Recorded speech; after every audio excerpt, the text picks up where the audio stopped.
right, everybody, are you ready?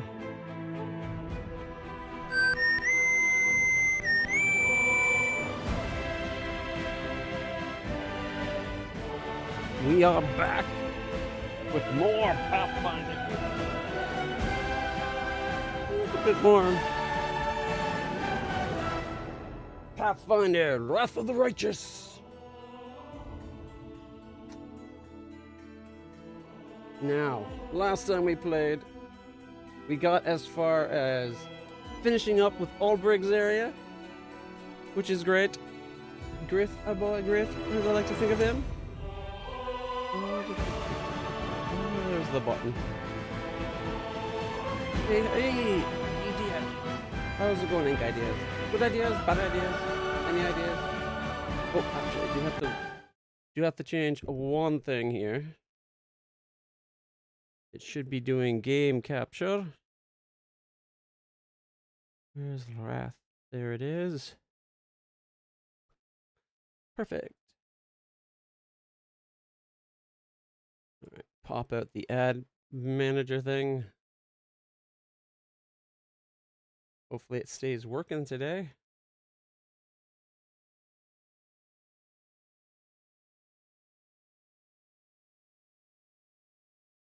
Okay. And it popped off.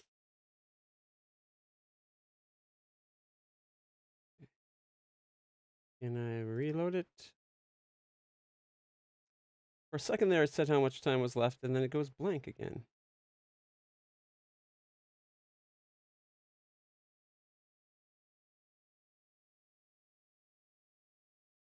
Why does it do this? Why can't it just work? Okay. Reload.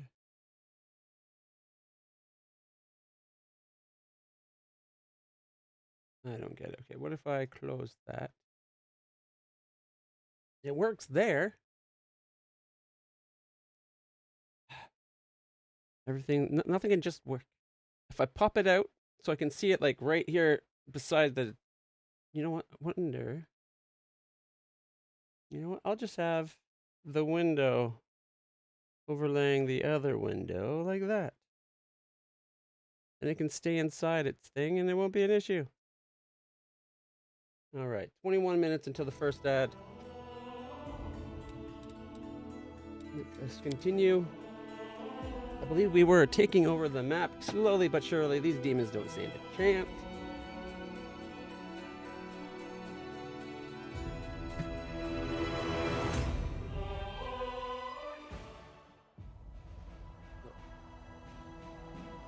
Here we go.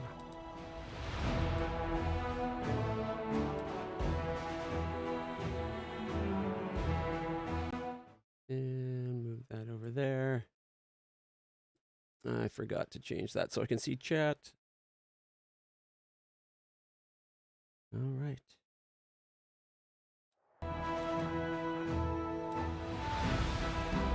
All right.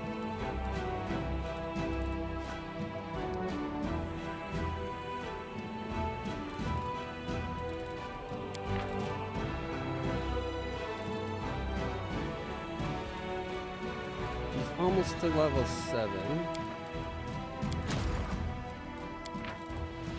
This army's already level 8.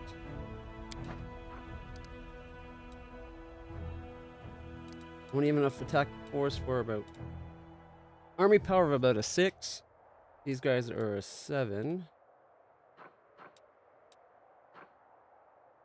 All right. Can I manage this place? Let's see what's going on here. Make sure it's got its supplies. What is it? Supply depot. Yeah, we got a watchtower, supply center, and a barracks. Okay. We got a good start to things going.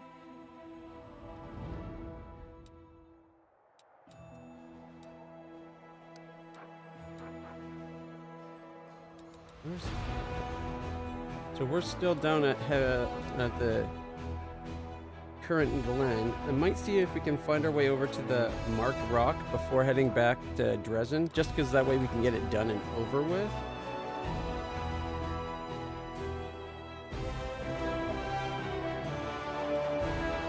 army. That's a 7 down here.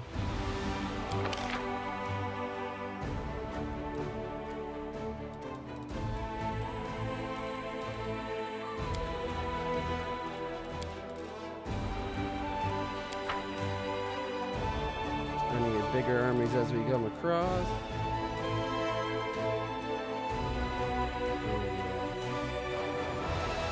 Part of the mystery. Ancient ruins that Sarkoris inherited from the unknown builders of the Earthfall times. The Sarkorians dubbed this place the heart of the mystery. Scattered all over the walls of the ruins are numerous pressure plates, buttons, and levers. I think we are supposed to have Nenio when you go down there. Ravaged Longhouse.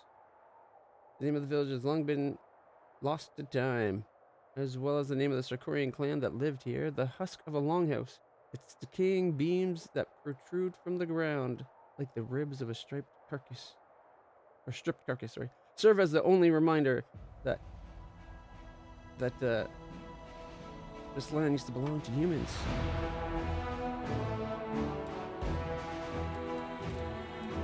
I thought there was another place down in the bottom corner we had marked. Apparently not. Is it the Blackwater clan settlement? This is for that secret weapon, I think. A ruined settlement that used to belong to one of the clans of ancient Sarkoris. The Blackwater clan? There is not a single representative of the clan among the refugees who managed to escape from the demonic invasion. Most probably, the clan was destroyed completely. I think that's the location we were told it's supposed to have like some ancient weapon. This cart has fallen onto its side and is missing a wheel. Inside of the car, partially concealed by a burlap cover, something gleams. You can procure some reagents for creating consumable items here. All right.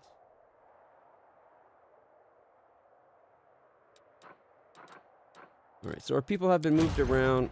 We did whatever purchasing we could do.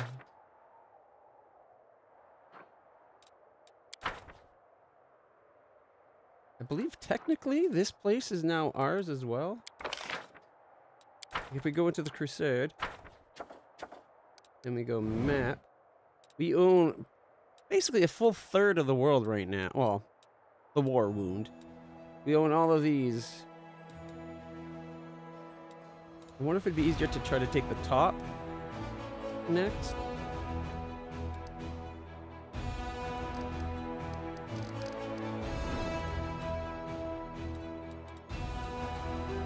To be able to take over an area, all we have to do is get all the fortresses under our control. We got a 6, a 10.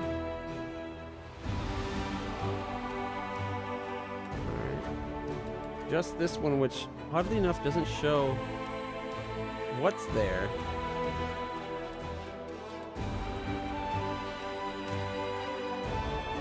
Stone Wilds. Petrified Library. I'm guessing that's this place here. I'm thinking if we can sneak across the border and grab this place, then technically this entire top spot is also ours. It's a little worrisome that it doesn't say how many people.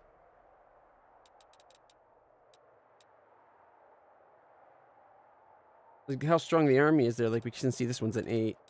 This one's a 6. That one's a 10. Don't know there.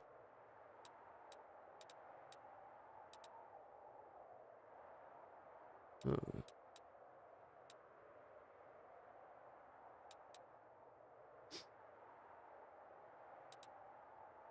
Okay. Well, we have our army coming over to take out the demon army here. To get eye for an eye bow.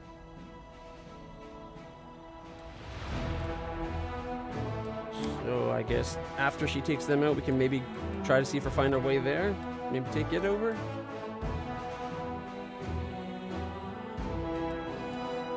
We need to get Woljif up to this area to try to save Woljif.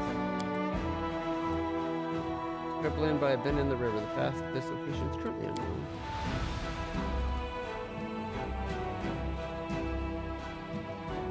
Alright.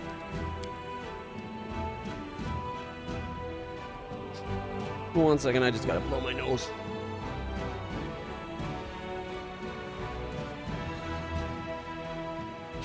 in my face trying to snuggle, and my allergies have been bad this week.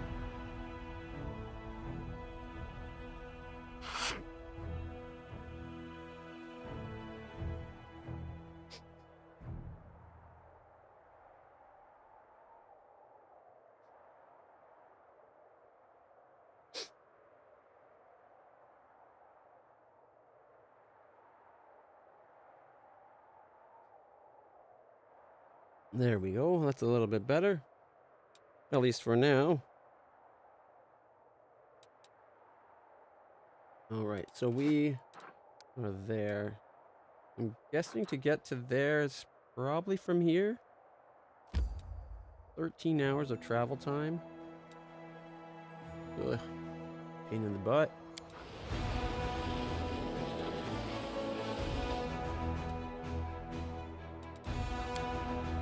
An event. Studying of the Sword of Valor. Sword of Valor, the great relic of the Crusades, mysteriously changed upon coming into contact with the commander. What does this mean? Clerics and wizards could shed some light on the artifact's property. Ends in one day. Strengthening diplomatic connections. Financing a crusade is a costly process, and the diplomatic council has to come up with new tricks to preserve the friendship of countries and nobility sponsoring the commander's army. Another decree is being enacted for this.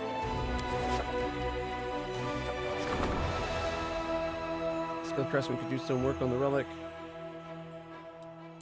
4 days till that's done, but the fate of the altar of the first retriever is a new one we also got.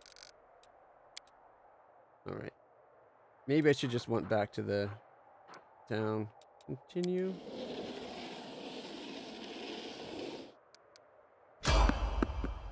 Oh. Random encounter. You failed to sneak past enemies. Prepare to fight. I'm a little curious how there's enemies this deep into our our controlled territory. But I guess we'll just have to wipe them out. Yet another obstacle.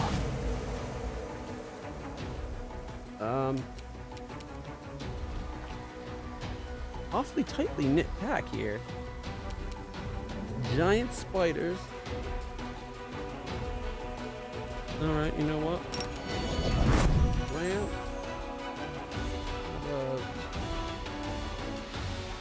You've crossed the wrong mongrel. one down, one's dead, one down, one's Did dead. you see that?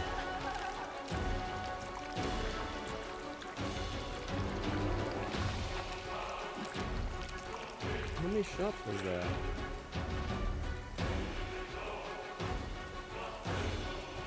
Alright, first one. 22, it exploded. Okay, it's taking about 2 shots each. So that works out. We're down to 3 spiders and the big guy. The spiders are already all but dead.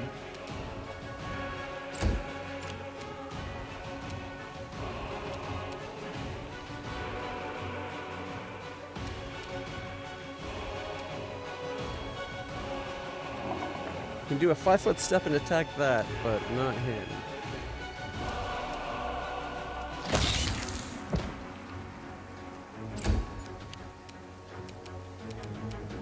Okay, we got 20 hit points on that spider.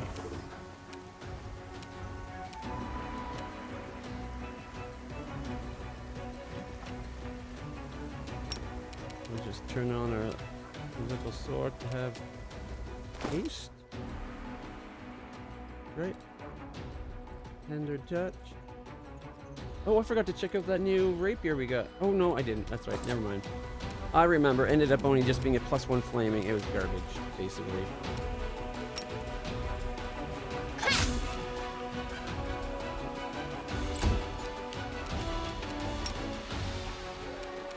Can't charge at him, but we can go attack it.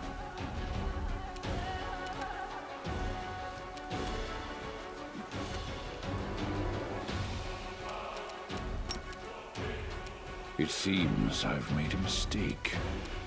And I do 24 damage to prevent this guy from acting.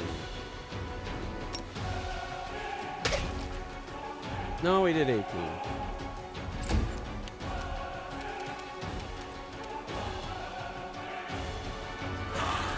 Oh, a critical miss. Hits on a 2+. So often rolls a 1.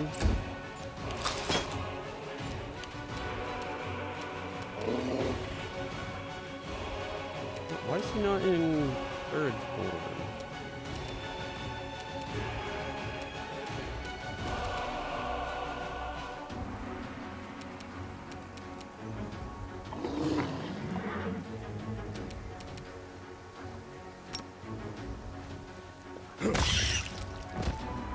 There.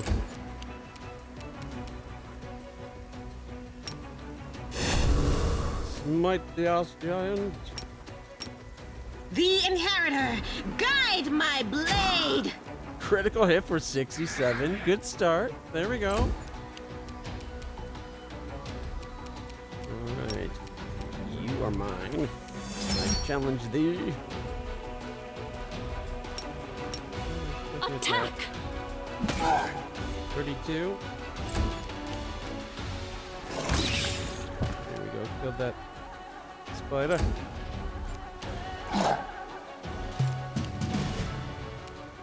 You won't survive me. 21. 25. He's probably just out walking, like, it's just an ass giant that has had a side hustle of walking spiders. He was a spider walker, right? Like, clearly that was just his job. Didn't expect to get attacked. I will help where I can.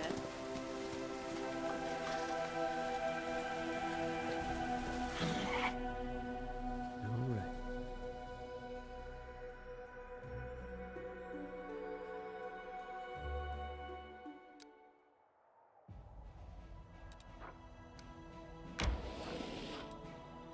We got some edible moss, flour, shiny chitin, and caustic mold. Now we got to get back to the base, which is going to take a day and a bit, which means we got enough time to go move some people over on this side.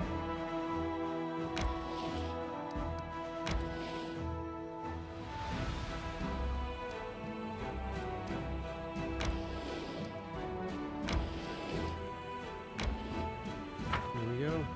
7 minutes until the ad break. Well, 6.5 now. With the ad break, I'll take a moment to go get a drink. Alright, you've already moved. You were up next.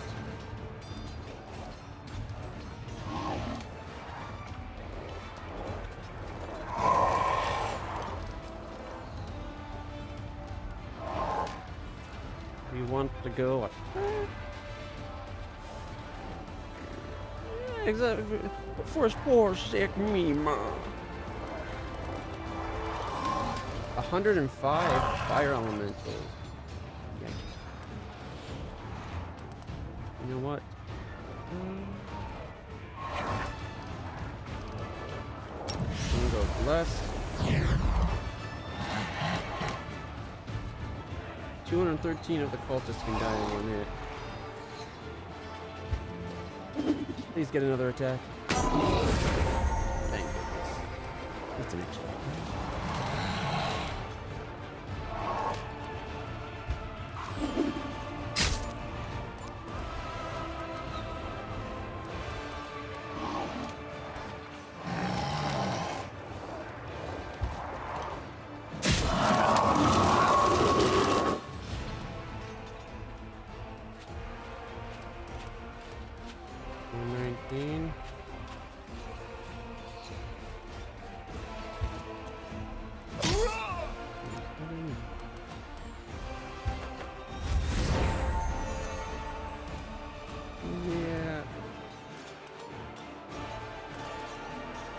I'm gonna leave him there.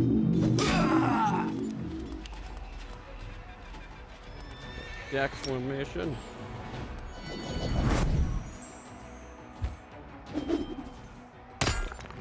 I was worried about that. One more elemental. Fight's over. Wasn't flawless, but we kicked ass, so that's all that matters. And all 4 people that got hurt They're all better. This gets us that bow, eye for an eye? Or was that a different place? Unexpectedly, the enemy leader's tent turns out to be ship shape and tidy behind glass in our Arcanarium. Magical Galage diploma hangs on a post. In the chest, there is a ceremonial graduation robe and several magical inventions and patents. The brainchildren of the late cultist leader. One can only speculate on the tragedies that made him lead such a wretched existence. He found eye for an eye. A +3 composite short bow. Whenever the +3 composite short bow lands a hit on an enemy, the enemy suffers an additional 1d12 piercing damage. So it's a d6 plus d12 plus strength plus 3. Okay. Pretty good bow.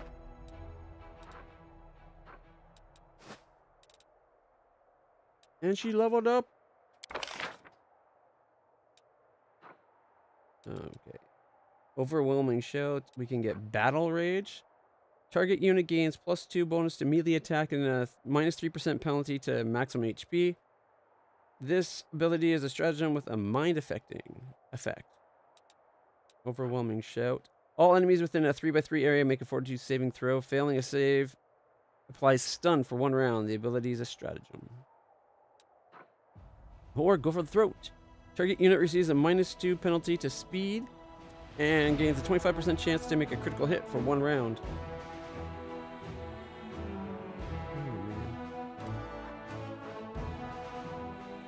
I wanted another Masters of Maneuvers.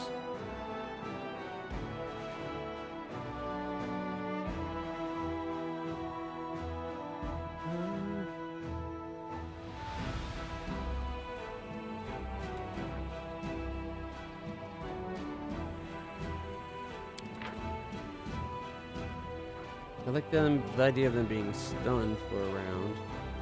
Apparently, being stunned doesn't stop them from acting. Oh no, it does. Okay, jeez. I was too busy reading the -2. I didn't see the first thing. Cannot act or move and receives a -2 penalty to AC. Plus, it also loses the Dex bonus to AC. Yeah, I'll take the stun. I'll take the ability to stun. It's all enemy units.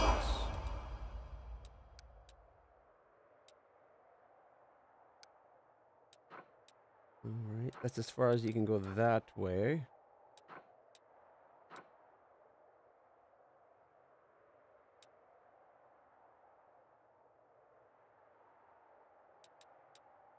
Now I gotta find our way over to this petrified area there.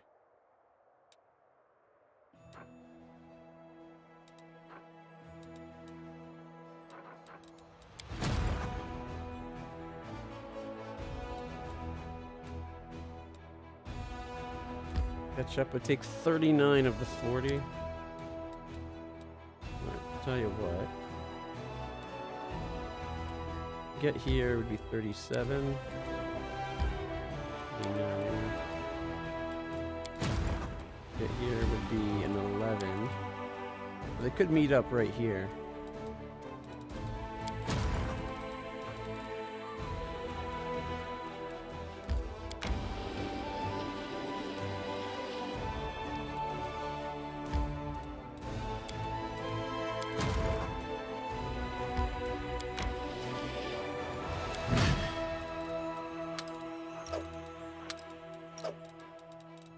Alright. I believe she's able to have 1 more unit now.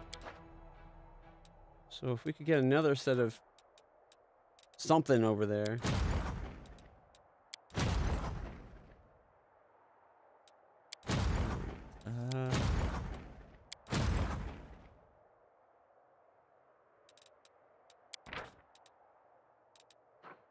Marksman maybe? I don't know.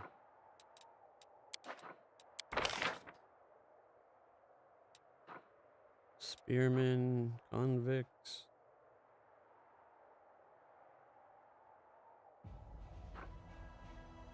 Cute.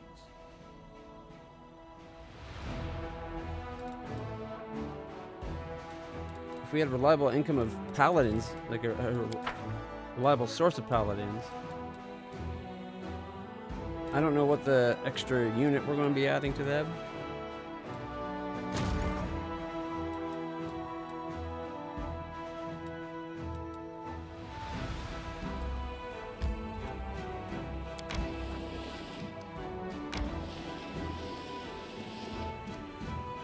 Really?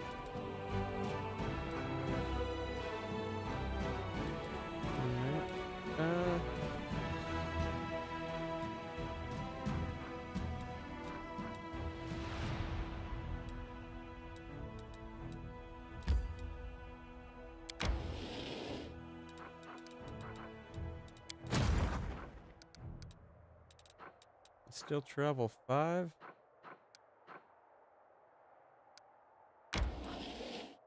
Yeah, didn't quite make it to the fort, but that's okay. We need to get them a little bit more troops so that they could possibly take out the 8. We'll have the other army take out these 2 places.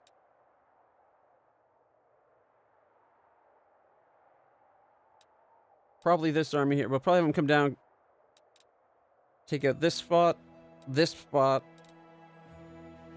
this spot, and this spot. And meanwhile, these guys will, hopefully we can get enough power to be able to start clearing up in here. We can at least do that one, and that one, and that one, and that one. Need something. We're going to need more troops to be able to take on the 8, though.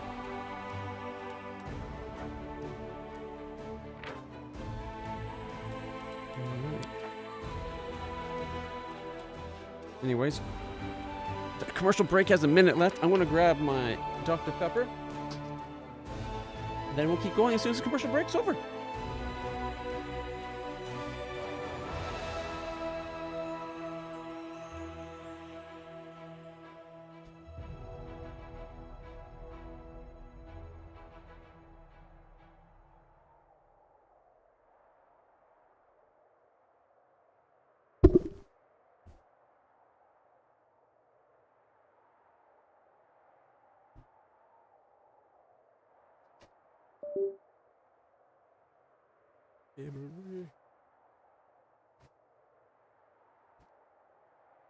All right.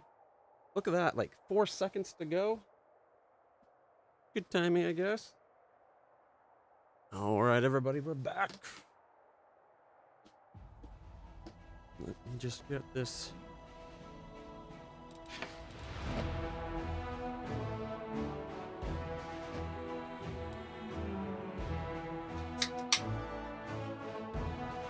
Cheers.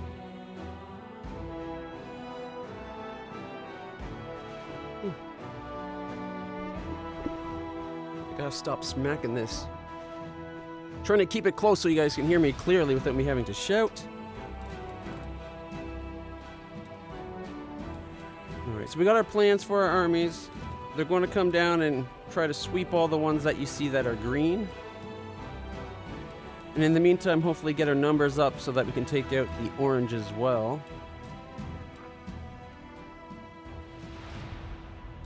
We need to find a way to get over to this place here, the Ivory Sanctum, as that is what's causing all the souped up, powerful monsters that were, like the other demons we're encountering that also have mythic abilities. They're all coming from this place here. All right, so they've been acted.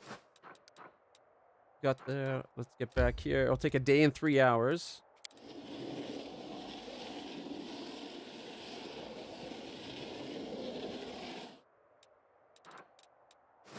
What was that? Why did it pop down? Is one of these armies moving? Oh man, okay.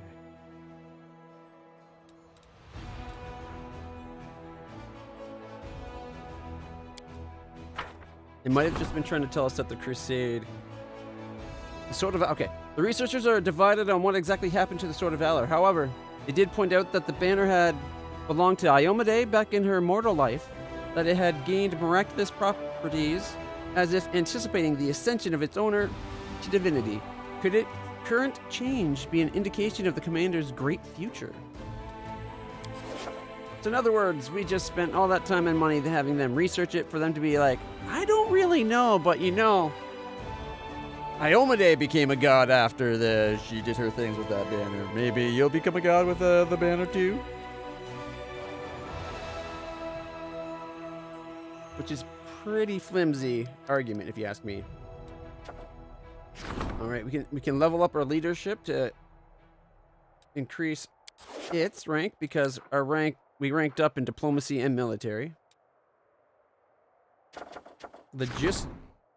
Logistics reform.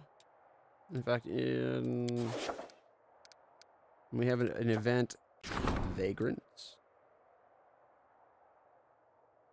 Unavailable because you did not choose the path of angels. Okay, a crowd of the destitute, the sick, and the feeble-minded has arrived in Dresden, and they are asking to be admitted. Their lives are rough, they have no place where they belong, and they wish to die as heroes, at the very least. But the Crusaders do not wish to fight side by side with these vagrants either. We can get 100 conscripts if we accept it, but morale goes down by 10.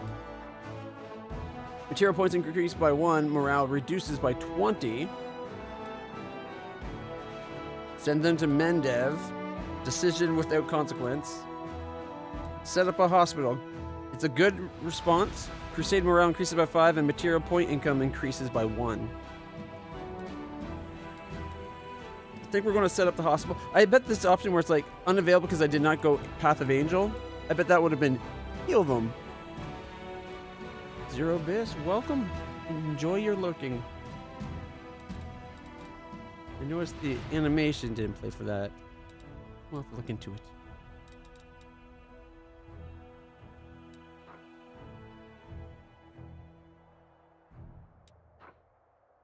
We're going to set up the hospital. We need to finish getting that last little bit of alignment change so that we can officially tell our dragon we're no longer lawful. Alignment changes. LitlClutch has changed alignment and no longer meets the class requirements. Some classes have alignment requirements that must be met. Wait, does my current class... Did I respec into a class that also... Or is that just saying that because my original class... Now I'm wondering. I didn't think the new one did. Where is it? Character class.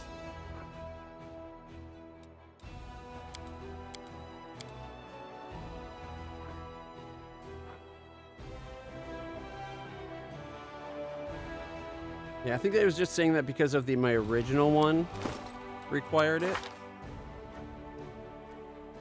But now we can go tell our dragon we're no longer lawful.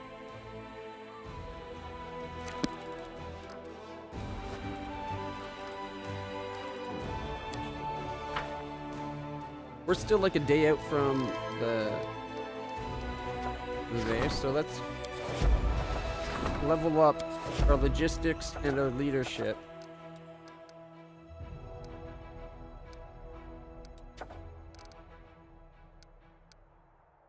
Which we'll have to wait for the fate of the faultless daybreak. And we still got to go to the south to find out about the lost scouts, which might be our next main objective that we do.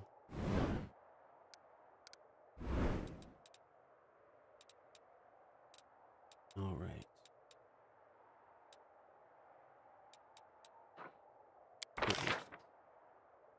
Right, we already recruited this week, sir. To get all the way down 53. So we won't be able to get it today, but tomorrow.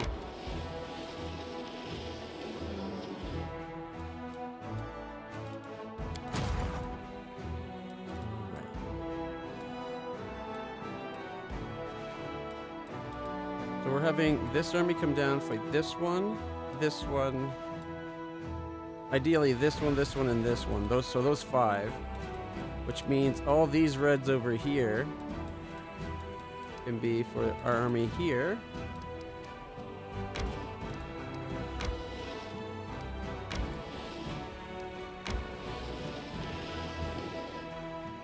That was not the way I expected that to travel. But now that I look at the drawing on the map, I should have realized that was going to take me where I did not want to go. Alright. Feel like I wasted the turn a bit. But... okay. Can we get over to here? 43. Just barely can't. We're fine. Not that these will ever fight. We're just going to use them to explore the world a little bit. Because I want to fill in more of these pathways we can walk. Everyone's moved. So we can close that out.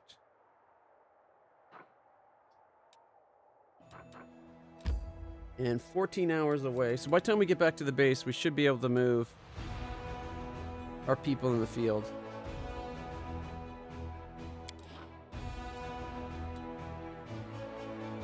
Actually, we need to sleep. So... let's change our meal. Oh shit, we can't do any cooking because we're out of that ingredient. We need to get some more purifying solution.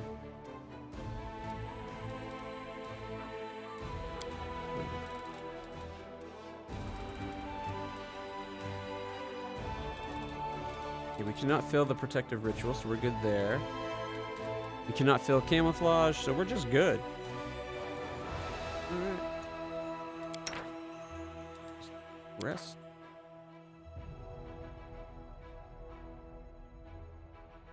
I refuse to believe it. Nobody can actually be that joyless. Have you ever laughed even once? I have. 4 times, in fact. I think that was a joke. I'm pretty sure. I'm pretty sure that was a joke on Reggie's part. He's probably laughing it up inside. He's got a very dry sense of humor. Hey, Argo! How's it going? All right. Since we slept, we should be able to move our people again, I would think, but apparently not. All right, continue.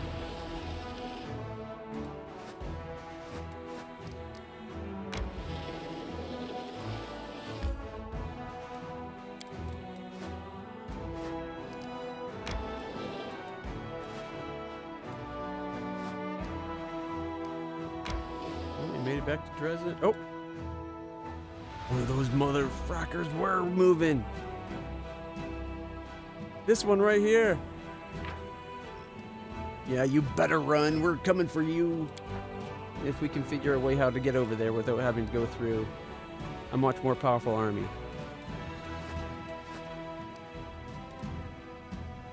It's this one here. Alright. Let's see. Can we go to you for a second?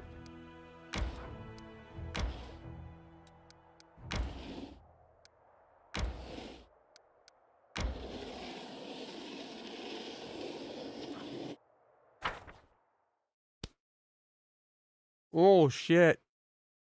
They went way further than I expected that path to take.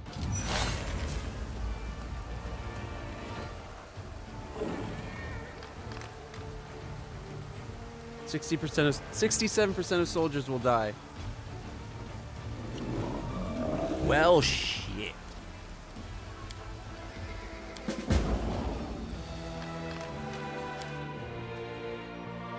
That's not fair. I just wanted to explore the path. I had no idea. They should have gave you more indication. We just lost our little exploratory force.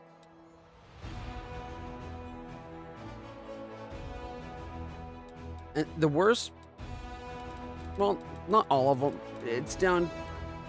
They have like 1, 4, and 1. We lost a lot of them. The worst part is, had I just done what I had originally planned with this guy first, they wouldn't have even been there.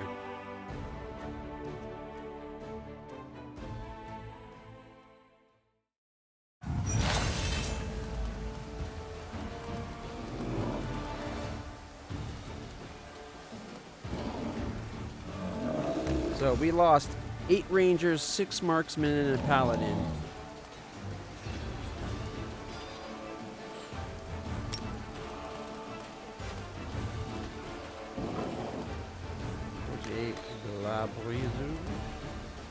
Axe throwers. A bit of army exploration and trying to the odd job with our party as well.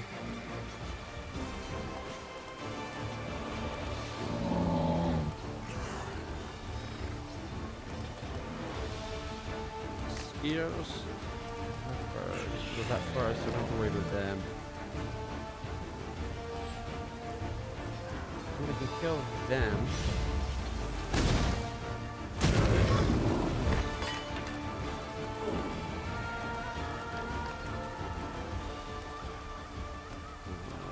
Cast magic missile. Fingers crossed, there is a chance we can do 15. We got 9.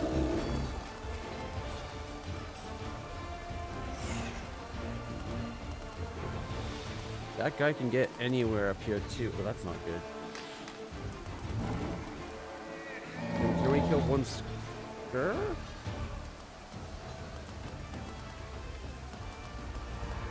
I don't think this is going to go well for this army.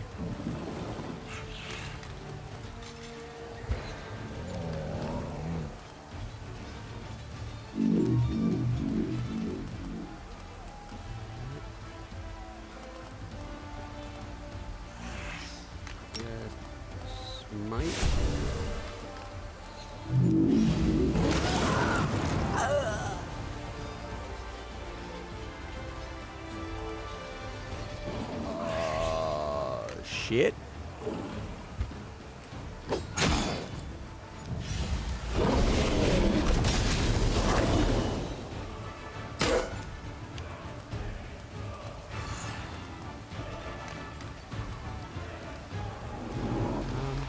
Okay. Ace. We get 2, we get 1 to 3. And we got 1.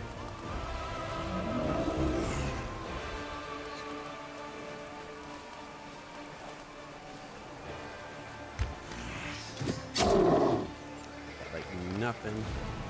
Oh, here we go. 4 to 5.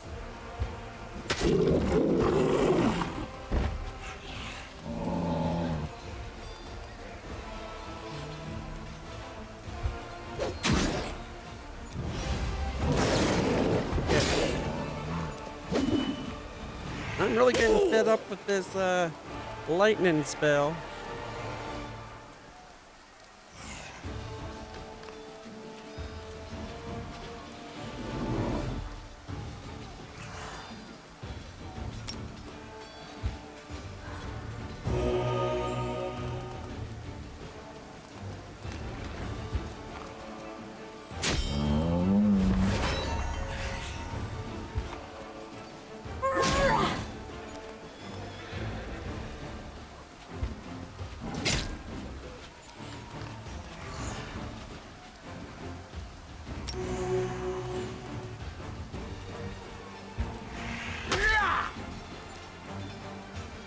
I don't remember skurs being this powerful.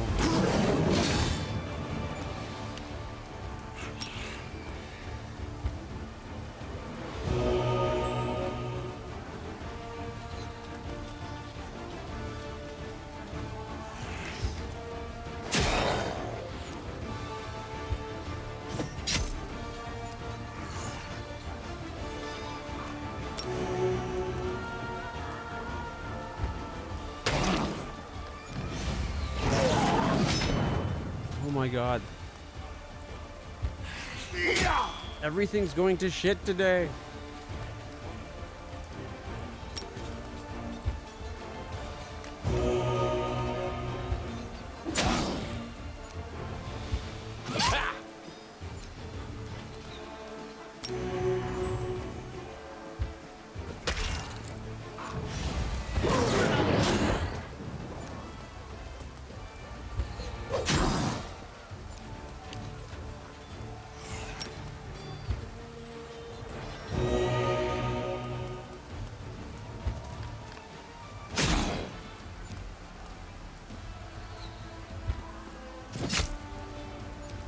And he's out of play on him. Oh, oops, I did not mean to do that.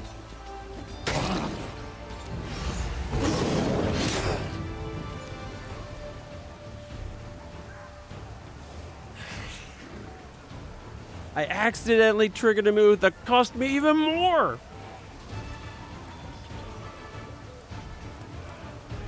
This is bullshit, game.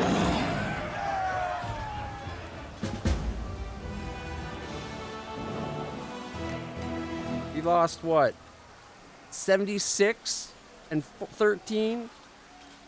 I don't fucking think so.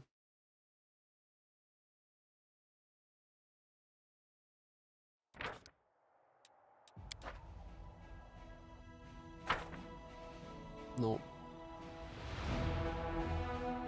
If it hadn't done that move down, like admittedly they got an extra turn, but they got that extra turn, we wouldn't have took the extra lightning.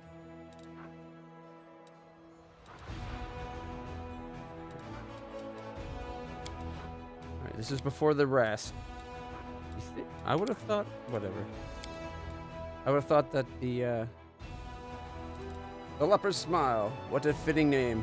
I find less players than that Vescavers infesting it equally repulsive. What they do to their victims, it is so hideous, so grotesque, I cannot stand to watch it. Something incredible has just happened. I actually agree with you. That's a first.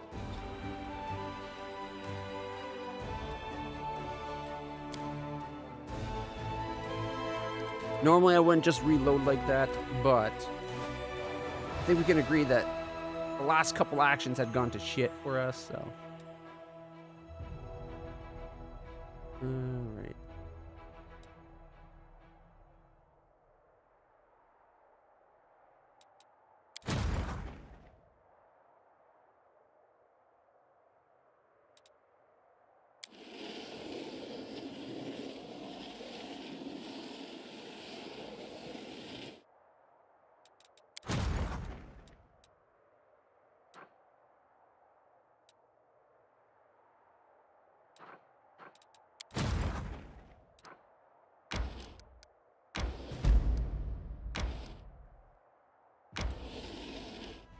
Alright, this leads that loop there, doesn't it?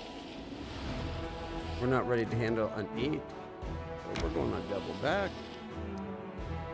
Well, that connects up to there.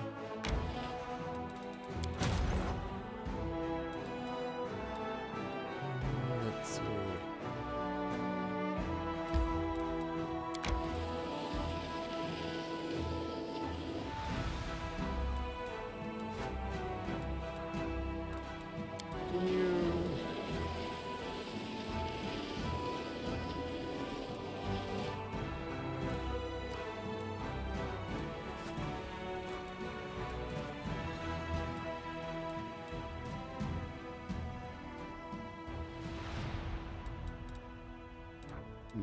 I'm gonna want to do this.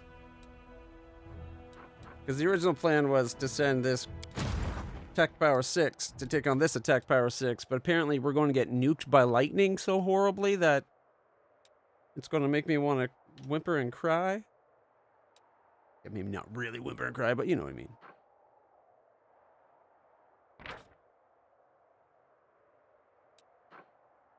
We've got some rogues, some headhunters, some marksmen.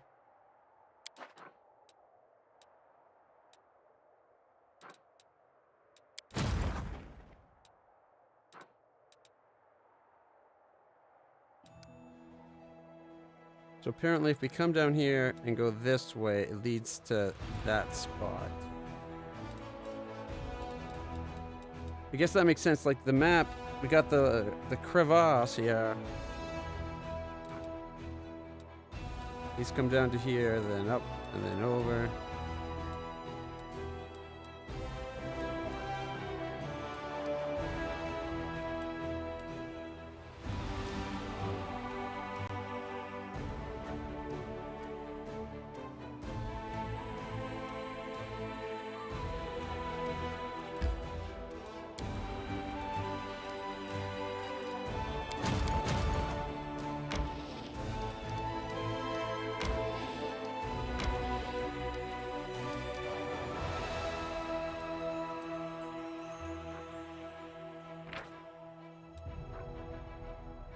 Merilith. 889 hit points. But there's only 3 of them. They do have damage reduction, fire, cold, and acid resistances. And a shit ton of attacks. Oh my goodness. Now Feshni and Omexes. There might not be a lot of numbers, but these are clearly very powerful critters.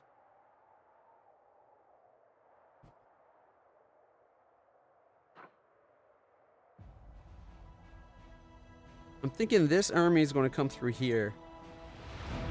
I don't want to take these guys too far away from where it might be able to intercept.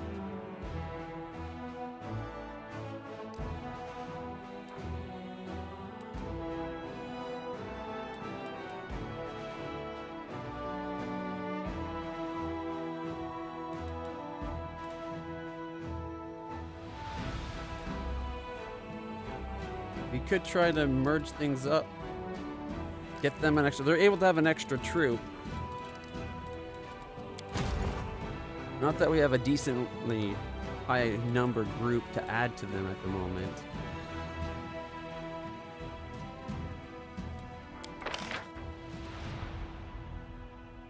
Yeah, convicts, those are just people there to die, apparently. Spearmen?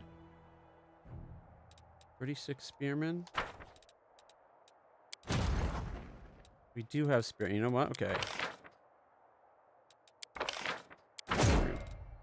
Those.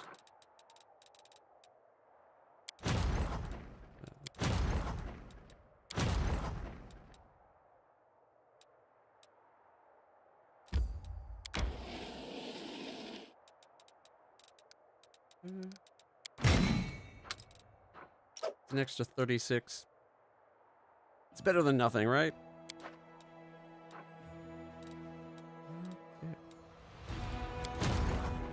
Can you get to here?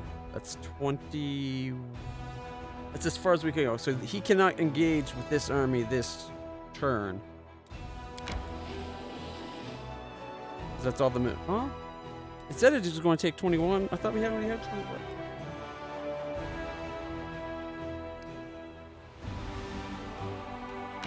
Let's see how badly this goes. Good dice rolls.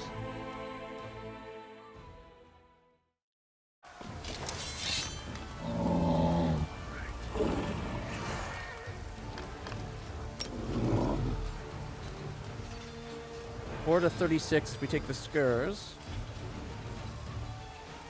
Guaranteed 10. 10 to 15. Should have hit this one first. I think we take the 4 to 36. Please be a good number. Okay. Amazing number. Come on, 6.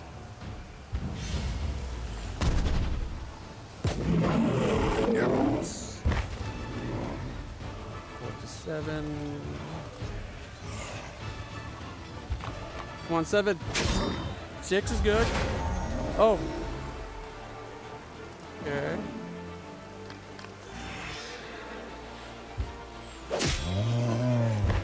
So far, so good.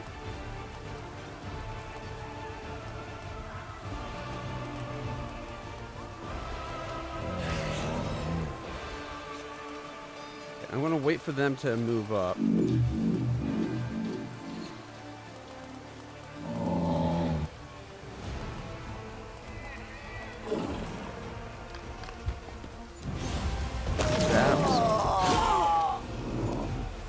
About what I was expecting. Oh, they went that way? I was hoping they'd come down towards these guys.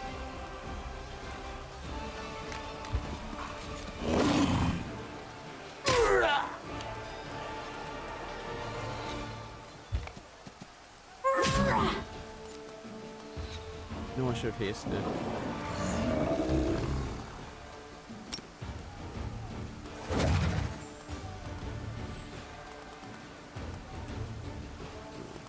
I gave you increased movement. Apparently, I'm an idiot. Okay, we are going to smite evil and kill them off, hopefully. Come on, 11. And because we did so much better at taking them out, we didn't actually lose anything. That's what I expected to happen last time. Not the horrible, horrible bear victory. Like, we basically lost last time. Like, yeah, we killed them, but they basically killed us, too. And this way, we don't lose those squishy, squishy sorcerers. The army of Baphomet's cultists that gained a foothold in Green Gates has been defeated. Ahead of the army, scouts rushed to the half-destroyed fort, looking vigilantly for ambushes and traps. Daily income increased of 200 finance points. Pretty awesome.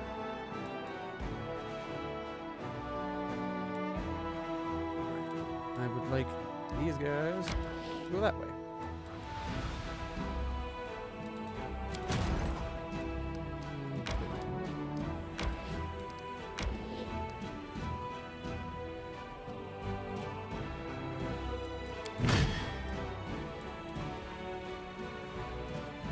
$29 to 36 times 10.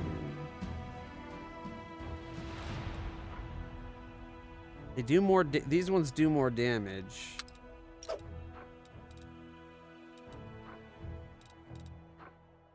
There's so little. Or do I want to go with the paladins?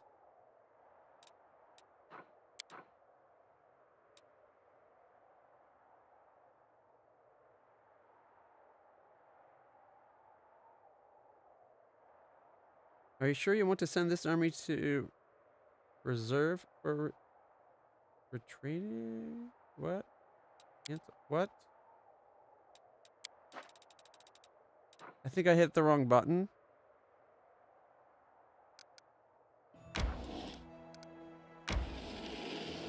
Alright, get this all mapped out so it's on there. Your objective is now to go back to Dresden. Well...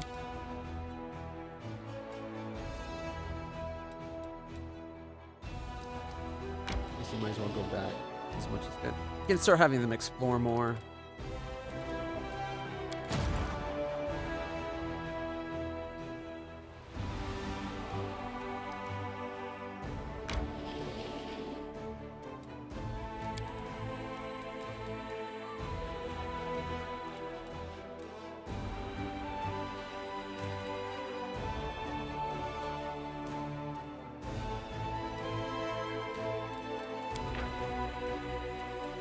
Let's hit level 7. This guy's level...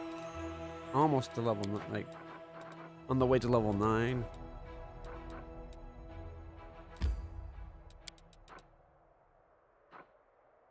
That's a lot of undead. But these guys are probably super weak.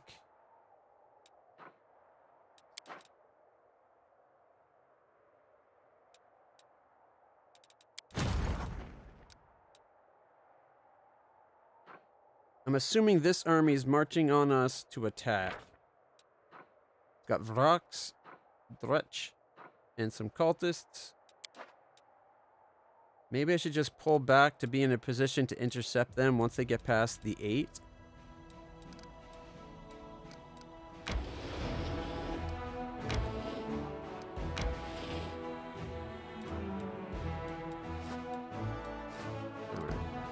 Oh, look at that. We're like just outside the city.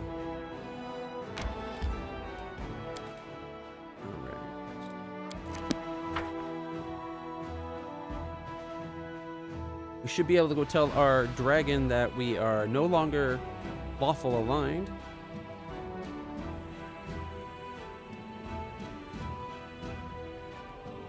Part of me wishes I had decided to stick with my original plan of going Aeonic. I should have won Aeon instead of Azada, but it was hard to say no to a dragon and then eventual superpowers. I want superpowers. I want a dragon. Those should be something everybody wants.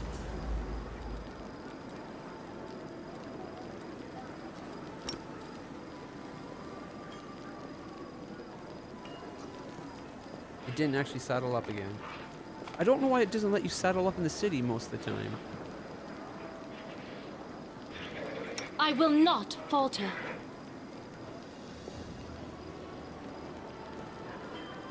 Yeah, hi Boo. You'll be so proud I'm not a stuck-up little...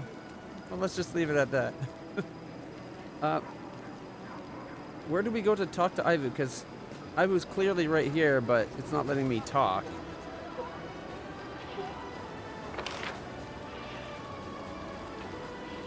Ooh, Arusha.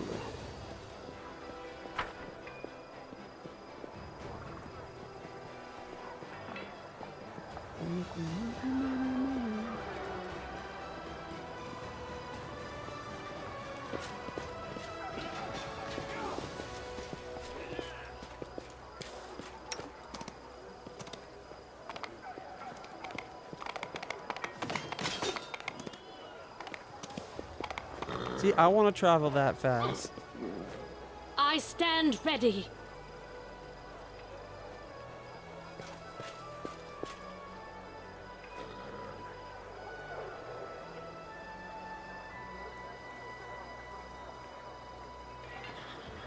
We march ahead.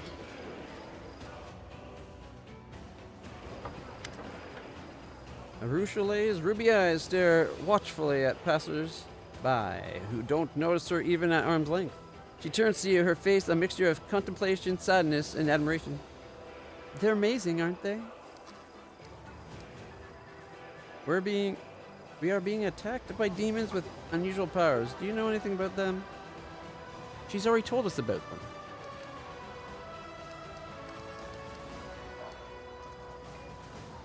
Can you ask a question? A personal question, the kind a mortal might ask a succubus?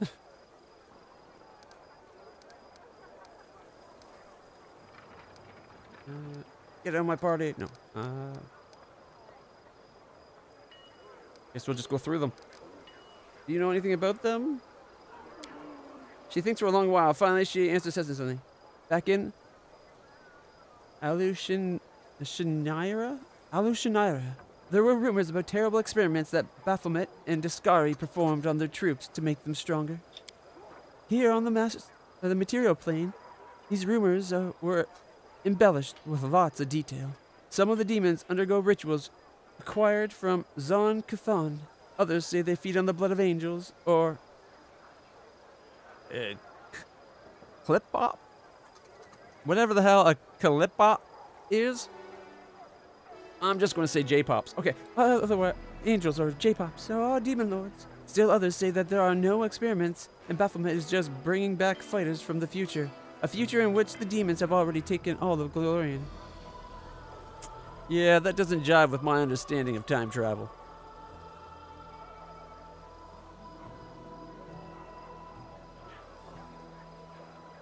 Alushanira. Isn't that what I said?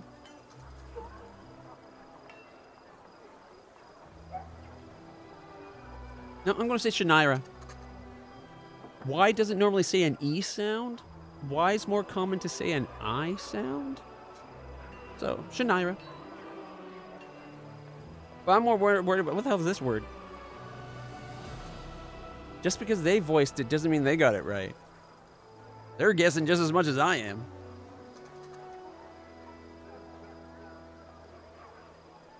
Besides, mine sounds cooler.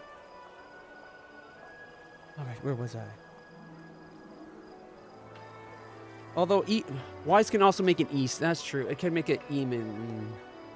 There are circumstances where Y does make an E sound. Janira sounds better still. Anyway, Clip-Bop. I don't like this whole idea of powerful demons from an alternate future.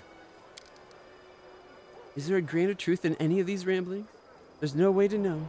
Naturally, none of these rumors give any indication of where these demons come from. I'm sorry I can't help. The only thing that's clear is that the lowly fighter in the army of the Abyss are as puzzled by this as we are. What you doing? Watching. Waiting. Commensurating. I'm listening to other conversations, studying their faces, trying to understand what they truly are. Don't you think you're being a little creepy? I don't know. People watch people as a pastime too. It's all good. Why do you like to watch people? Have you learned anything new about the mortals? They love cats. Speaks in a very serious manner, as if sharing an important scientific discovery with you. But then a moment later, she smiles to give the joke away.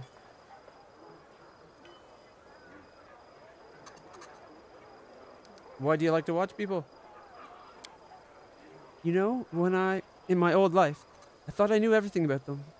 I was a master of seduction after all. I knew how to tempt a mortal into doing anything I required. I could trap them in a lie, or lie myself and never get caught. It's disgusting to remember. That was my life for many centuries. Yeah, people lie too. Don't think it's just a demon thing. Also, don't assume that able to seduce people into doing things is that big a deal. People are so horny. Drop out of a hat, really. Any excuse, right? Now I see I knew nothing. A demon warrior probably also considers themselves an expert on mortals because they killed so many of them. Certainly knows where to thrust the spear for a quick death, where to thrust it for a long, painful one, and thinks that's enough. My knowledge. It was of the same kind. Ah, so paltry and inadequate. I ruined many mortals without learning the first thing about them. Now I watch them to understand them. This won't give my victims back their lives, of course, but still, by growing closer to the mortals, it's like I'm paying back some part of my debt to my victims' memories. Have you actually learned anything? I wouldn't want to draw any rash conclusions. I've only been watching them for a short while, but I think I understand one thing. The succubi have a saying, mortals always lie. If a mortal isn't talking, it means they're busy lying to themselves. But now I see this isn't true. You mortals aren't liars, you're dreamers. Each of you creates a huge daydream for yourself and everyone you share your life with. It isn't exactly a lie because the daydream is your truth. Yeah, we're really good at lying to ourselves.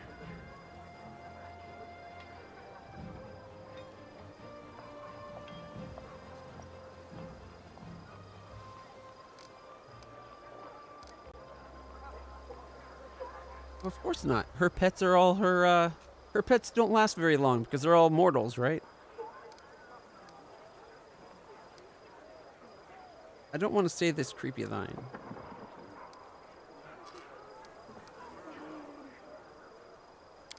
What?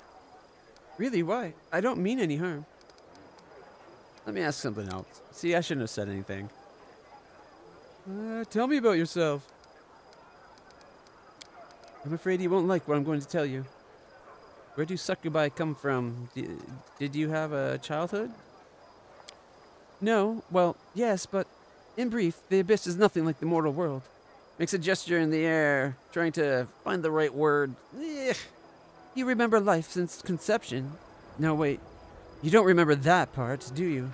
But certainly you know everything since birth. We do not. Yeah, no, neither do we. Humans tend not to remember the first 4 or 5 years. Normally, when a human dies, the Lady of Graves decides which plane they go to. Most often, those who arrive in the abyss turn into larvae. You know, the little worms no one notices until you step on them. They crawl in the mud for centuries, devouring each other, and the strongest ones turn into demons. That's kinda nasty. I don't know how that transformation happens. Maybe we hatch out of them like caterpillars out of butterflies. No, wait, it's the other way around.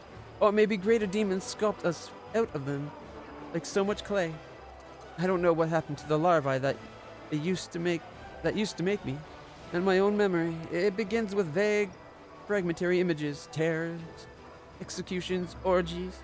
I remember some poor lad, half gnawed by the larvae. He was crying and begging to be killed, and I pointed at him and laughed and said I wouldn't. He hasn't forgiven me. I'm so ashamed. See, I think she's too caught up on her shame of what she thinks is right and proper. She was only doing what was right and proper for a demon. She realizes that there's a greater truth in her belief now. She wants to make amends, but that doesn't mean that everything she's done should be completely like, I'm always ashamed. Just like, strive to do better now that you know better. If you didn't know any better then, can't really have been expected to do any better. You were living the normal way for your species. Demonic hellspawn that it was. How'd you how'd you end up turning up against the abyss? Temptation? It's strange, isn't it? So many people believe that being good is important, but it's boring and unpleasant, and all that's enjoyable and tempting pertains to evil. Even the servants of kind gods often think so, do they not? You have no idea how easy that makes the role of a temptress. Well, it was my great fortune to discover that it's not always like that. My last victim was a priestess of Desna, the tender of dreams. As you know, demons do not sleep. Mortals always compare their greatest moments to dreams, so I decided it would be interesting to see for myself, and while I was at it, forgive me, goddess, to mock Desna.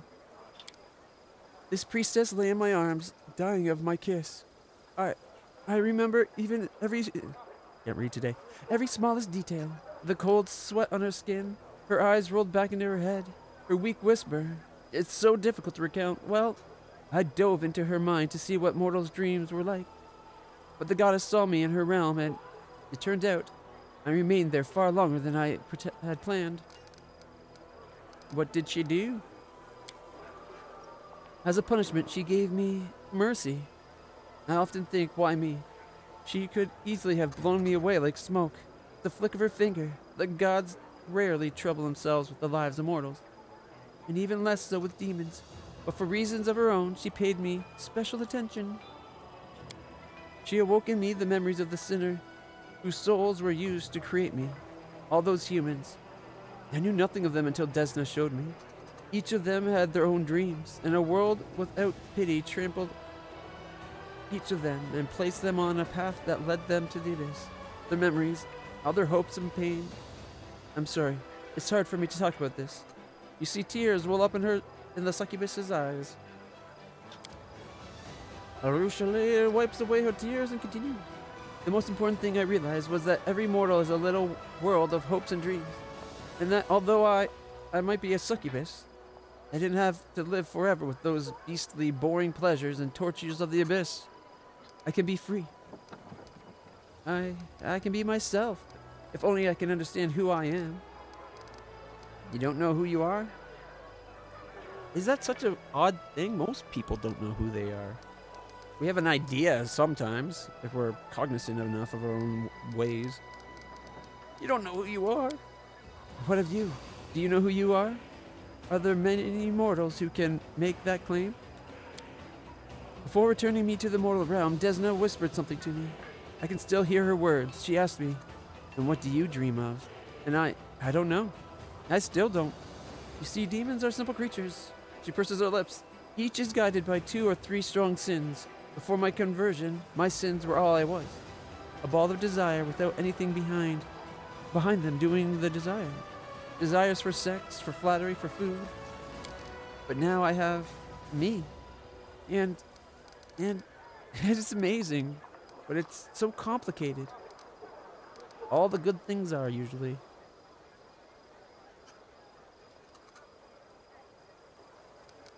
Yeah.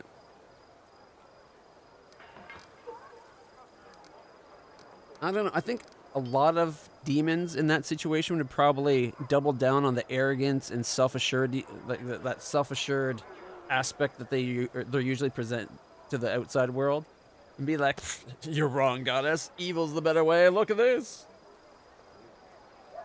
I would like to think that eventually they'd do what she's doing and actually self-reflect and try to do better. She seems to have taken to it right away. What did you do after Desna converted you? I traveled in the beginning. I thought it was wise to keep away from demons and their temptations. Run off to Absalom, and perhaps even further, to another plane. But then I realized that I didn't deserve freedom yet. The abyss was still in me. It called to me, tempting me, seducing me. If I ran away, I would soon return to my old habits. She forces the word from her mouth. That is why I came here, to join the war, to remember who my enemy is, to defeat the demons. Not just for the mortal world, but for myself as well. Because if I don't kill my past, it will always be reaching for me. Yeah, that's the case for everybody. It seems like she's right and properly a human. I'm not sure. I had been planning on possibly a Rochelet, but the more I play with Griff in the party, the more I actually like Griff and think he might be a better match for my character than Aru.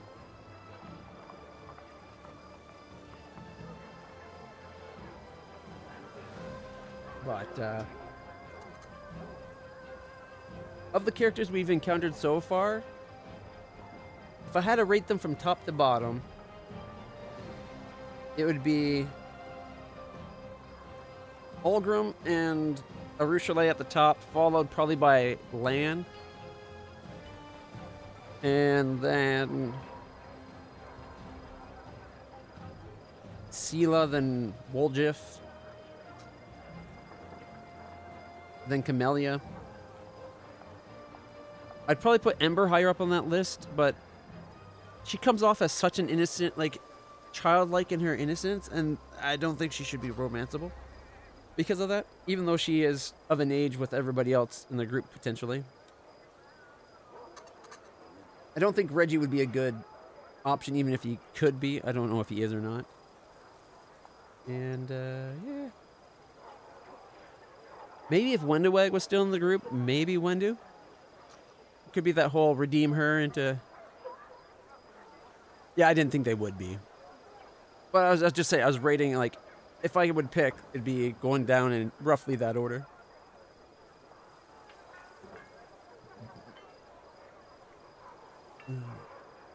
I think it's funny, my all the plans I've had for my character so far have completely, like, gone astray. Like, I was originally planning of being an Aeon for my mythic choice, and I ended up going with a Zada. And then I was like, originally planning a Rochelet, and now I find I'm liking Ulbrig more and more and more. Plus, I think a Kitsune that shifts into a human has something more in common with a human that shifts into a griffin than a lot of the other characters, potentially. We got that shifter aspect that we share. There we go.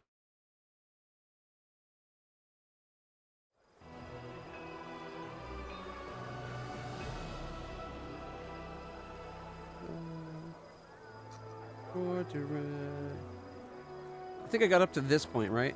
That's why she came here to join the war, to remember where the enemy is, to defeat the demons, not just the mortal world. Or not just for the mortal world, but for myself as well. Because if I don't kill my past, it will always be reaching for me. I'm a wonderful liar. I'm no longer proud of it, but it's still true. The demons never suspected my treason until the very end. I lived as a spy and regularly reported back to the priest of Desna whatever I learned. Naturally, I concealed my identity from them as well. I would never have been caught, but when I learned that Discari was planning an attack on Kenabras, there was no time for caution. I risked everything to warn you, and paid with my freedom. Amazing. The anarchy of the abyss was slavery for you, but you found freedom in the army.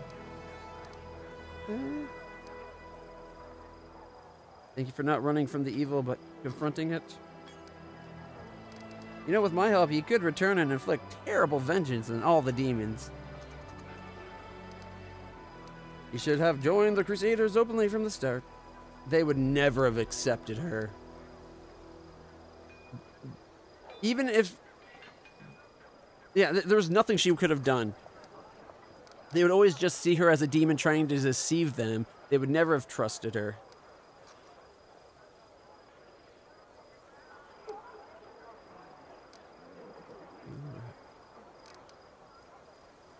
The anarchy of the abyss was slavery, but you found freedom in the army. There we go, good. Yes, I'm glad I did, but, you know, it's hard. Evil calls me back every day, and when it's so close, what if one day I grow tired of fighting? Yeah. Thank you for your answers. Can you tell me about life in the abyss? Can you tell you about I can't tell you about all of the Abyss. I've only seen a small part. If you like, I can tell you about the Midnight Isles and Alushanira. I want to keep saying Shanaira. I'm going to have to probably remind myself to say it as Alushanira every time, but... Tell me about the Midnight Isles. In the ocean of... Ishayar? In the ocean of Ishayar, not far from the mouth of the river Styx, there is a chain of islands. This is the realm of... Oh boy. Nocticula? The queen of the succubi. There is no sun there, only a moonlit night, alternating with the moonless one. Each of the islands is one of Noctilu's... I'm going to call her Nocti. Nocti's trophies, the remains of a powerful entity that perished at her hands. As you see, you cannot take a step in the abyss without treading on corpses. And Alushanira? Okay, this is the Porphyry City? The Porphyry City in Nocti's capital. There is no city like it in the mortal world. Absalon is a village in comparison. Millions, I don't exaggerate, millions of demons and mortals live there. Some come voluntarily, not only from Golarion, but from other planes as well. Nocti keeps an open boundary and enjoys having many guests, merchants, and travelers in the city. Some arrive in chains. The slave trade is the most thriving business in the city. From afar, the city may seem a merry place. Many of the dwellers do enjoy themselves, until it's their turn to become someone else's toy. It's a city of suffering. Of cheerful, festive torments that everyone in the city inflicts on those around them.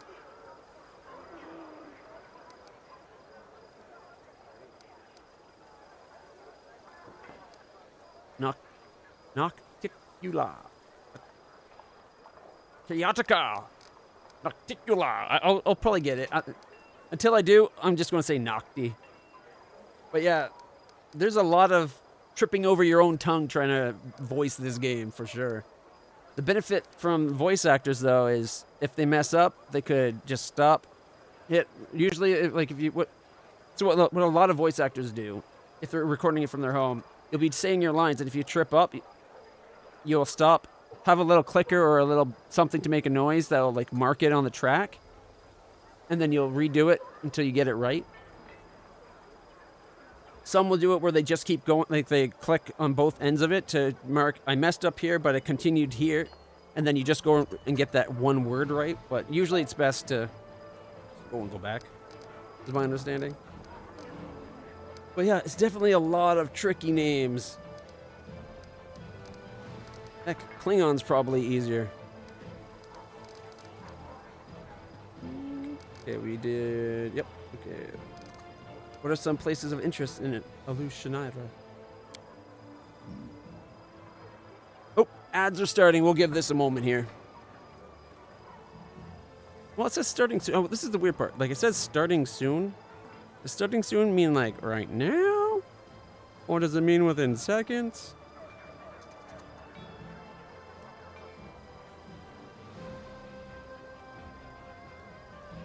The heart of the business quarter is the flesh markets, where the slave trade takes place. Grew up in the mansion of Lady Alexia. Her house is always full of guests, doing their best to entertain her. Those whose performances is not to her liking risk remaining at her house forever. That sounds horrible!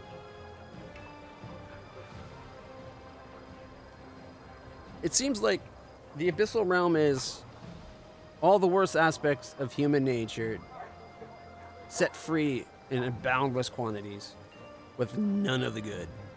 All right, it started the ad right now. So we got 3 minutes.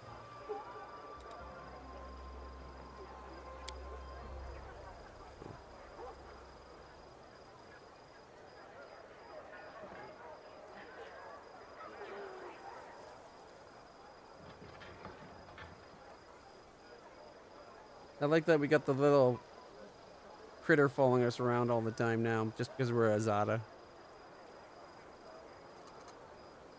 It's Muad'Dib, the desert mouse. Before we put him back on the planet Dune, or the planet Arrakis for Oh, what's his name? The guy that becomes Wadib. To ask what it's called to be that's his name.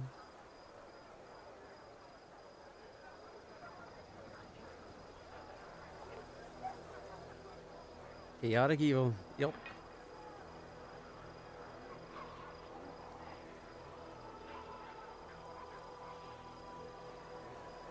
Two minutes remain of the Bezos wait.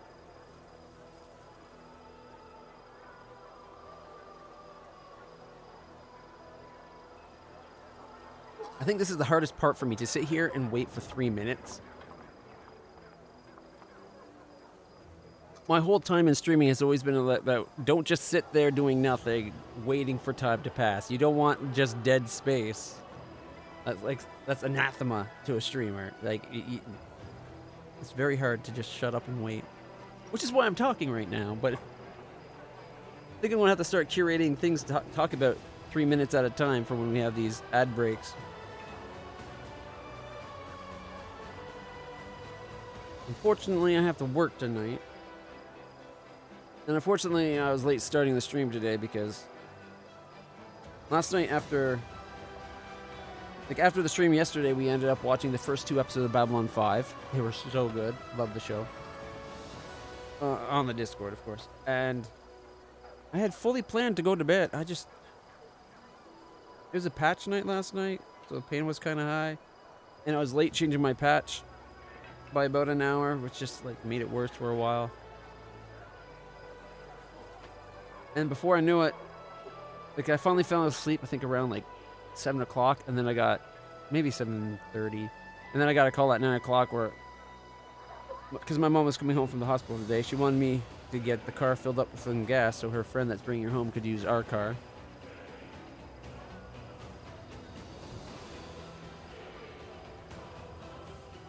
And so I got up, fed the cats, fed the dog, took Milo for a walk, went down and got gas. And after being outside in the minus 12 degrees, it wakes you up, and then it's hard to fall back to sleep, to get sleep again.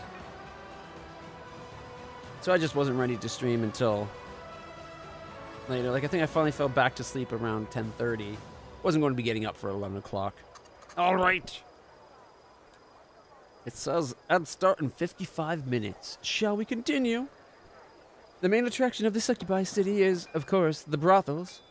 The 10,000 delights. I need not tell you what they offer. If you can imagine it, someone is selling it. Not far from there you can find the Harem of Ardent Dreams, which serves as a sort of city hall. Shamira, Nocti's right hand and mayor of Alushanira, receives her visitors there. For those who prefer bloodier sports, there are many arenas in the city. The most famous of them is Battle Bliss. Battles run continuously, without breaks and without rules. It doesn't matter what trickery you use to win, it only matters how much fun the crowd is having. And above it all towers the House of Silken Shadows, Nocti's palace. Hundreds, thousands of towers and domes adorned with jewels. There are legends of what happens inside.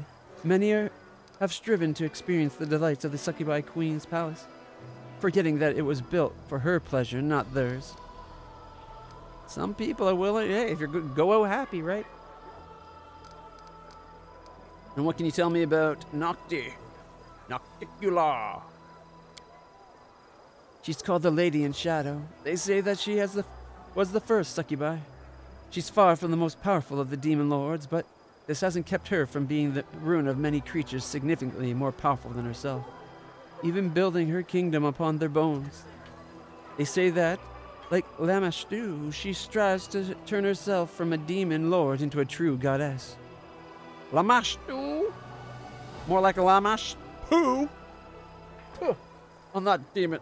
That's one of the gods, right? Like the demon. Mistress of Insanity. Mother of Monsters. Grandmothers of Nightmares. Lamashtu is like an entire breed of demon as well, isn't it? Probably descended from her. She enjoys killing, but her favorite tools are seduction and deception.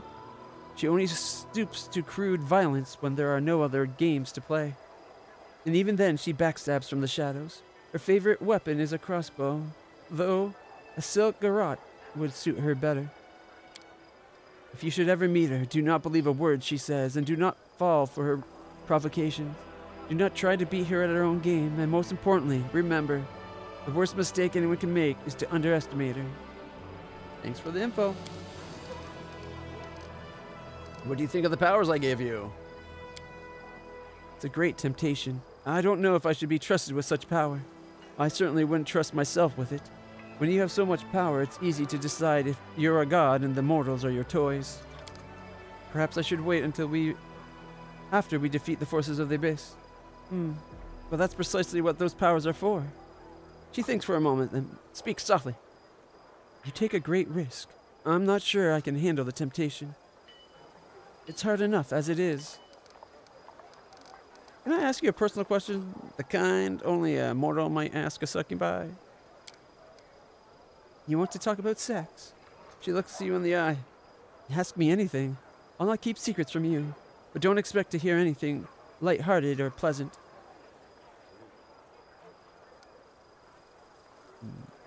Do you still feel the desire?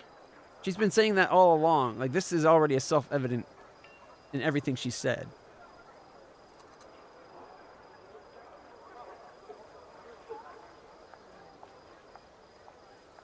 To your knowledge of the 5 or 6 acts in the game, only one has people going, I hate this?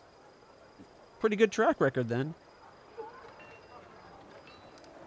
Is it one of the DLCs, or are you talking about, like, the main story acts? The kiss of a succubus is deadly, isn't it? Not just the kiss. Any caress of any kind sucks the life from mortals, and there's nothing I can do about it. She touches her lips ever so slightly. For mortals, tenderness is tenderness and violence, violence. But I don't know what it's like to kiss and not inflict pain. I just hope my observations of mortals will help me understand. Young lovers, old spouses, even what mortals condemn as promiscuity. To me, it all looks like something amazingly human. You know, a drop of vital energy is a small price to pay for your kiss. I think us flirting with her would be kind of a disservice to her. Because she's saying how it's kind of like she's tortured by, not only tortured by her past, but she's continuously tortured by the draw and the allure of what she's supposed to, like what is to her as easy as breathing. So us constantly being like, you want to hook up? I'd kiss you, baby. It's worth dying. Is kind of really inconsiderate. Wait, you mean you don't just watch people during the day out in the street? Well, I never touch anyone. I never harm anyone. I just watch and listen. Is that bad? Lawful. You must respect others' privacies. Please restrict yourself to observing people in public. Chaotic. No, it's not bad. Just don't get caught. See, there should be another option, like, perhaps only watch the ones that are willing to let you watch would be the better option. But in the interest of moving me further from chaos, or further from the lawful side, even though I've already changed my alignment, we'll do the chaotic option.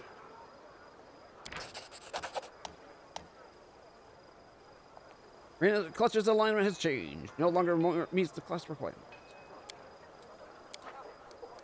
Alright. You perform an act that was chaotic. Your new alignment is neutral good.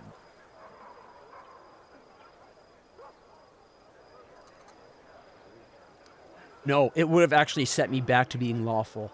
I only just... I was one good act into being neutral good. If I went lawful, it would have put me right back into lawful. So I'm going to be pushing it till I'm more near the center. You know, a drop of vital energy is a small price to pay. Actually, let's leave that for now. What's sex like between demons? Everything demons do is a sort of cannibalism. Each devours mortals and other demons in their own way. Some enjoy literally tearing off pieces of flesh with their teeth. Others like to subdue and turn their prey into slaves and living tools. Some feed on others' humiliation. It comes in different forms, but The essence is always the same. Another being is... Sorry.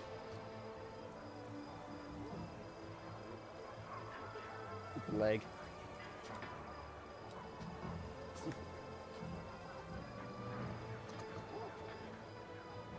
I move that way. Then this is mostly on pillow. Maybe that'll help.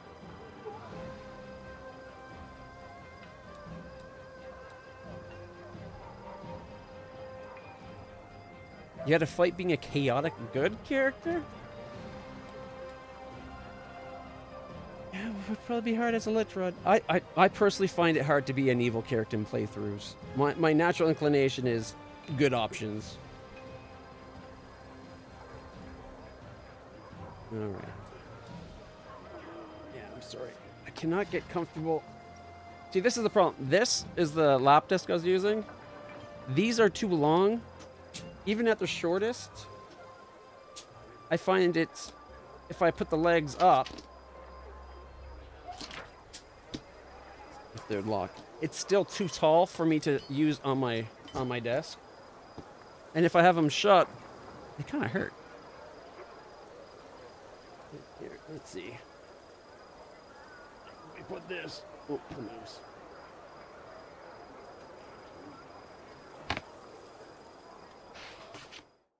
And yeah, see, it'd still be like, look how high that is. That's kind of like too high to use comfortably.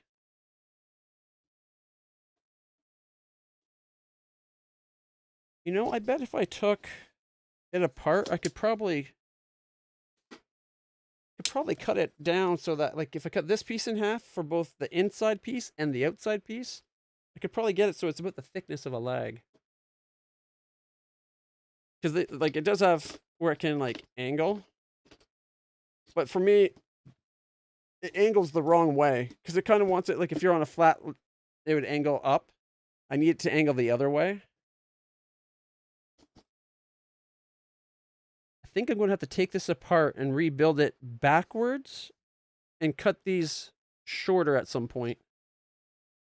Because then I could have it where it's making a flat just barely above my lap, and then that would be at the proper height, I think.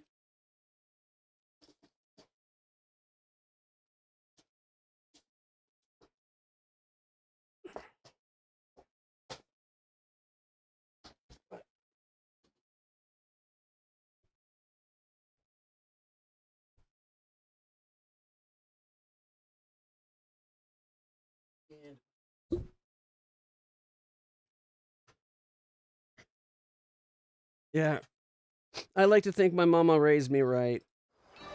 She taught me what's good and proper, and I also like to think most people are innately good.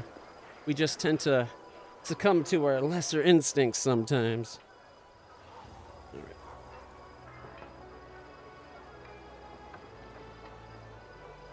There we go. I guess that's kind of cozy enough. Like, I like gaming from my couch.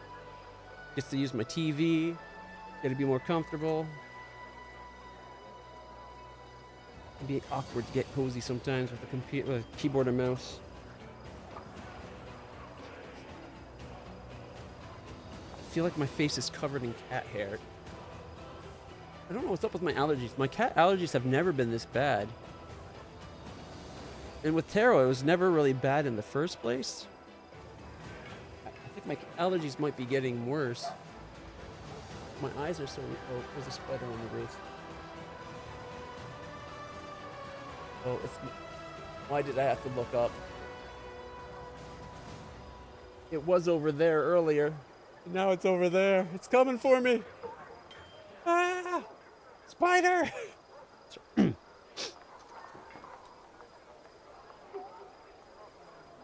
After you're a tiefling angel, I'm going Asmar. You just want to be a walking contradiction. Asmar demon path? I do plan on doing more runs of this eventually. Probably not back to back though. I think after this one, the next, this style of game will probably be Tyranny.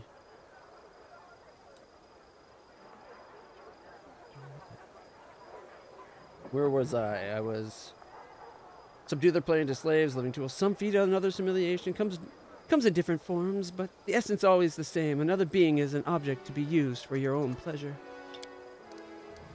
Demon sex doesn't differ from any other type of violence.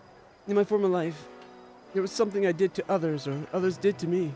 Only one person ever received pleasure, not the other. Do you still feel desire? Keeps a long silence as she searches for the right word. You see, on the other hand, my succubus nature remains with me. I feel the desire I feel is the only one, is the one from my old life. When I look at any mortal, I immediately imagine how. She looks away. But that feeling, that desire, it's not what mortals feel. When you like someone, you don't ponder how good it would feel to drink their soul, do you? You think about how good it would feel to be together. Together, you see. You know how to want someone and at the same time not want to destroy them. For me, it's always one and the same. True despair rings in her voice. I'm not even talking about love. Just the common mutual affection of mortals. When they're not poisoned with violence. Now I know that I've never felt it. It's hard to imagine how it's even possible. I wonder, like, maybe our newfound powers would kind of, like, we're already linked. We're giving her power already. So maybe there's like there's a potential path where we could be with her without her feeling that. Just due to the nature of us becoming something more than mortal and already channeling power into her.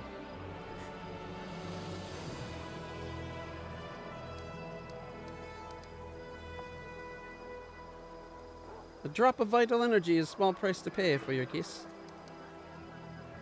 Let's see, I want to know what she's going to say. Don't joke like that. For me, it's not a joke at all.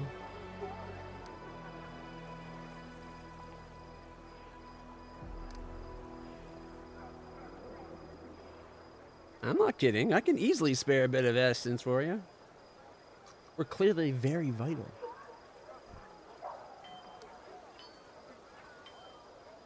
I suspect I'm not the first mortal to suggest it.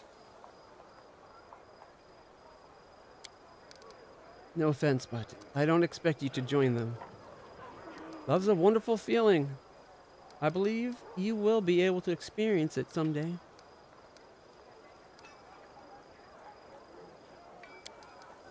I hope so. It's just that... She brings her hand to her chest. I don't deserve it. Who would dare to love a predator from the abyss who, by her very nature, is unable to return those feelings?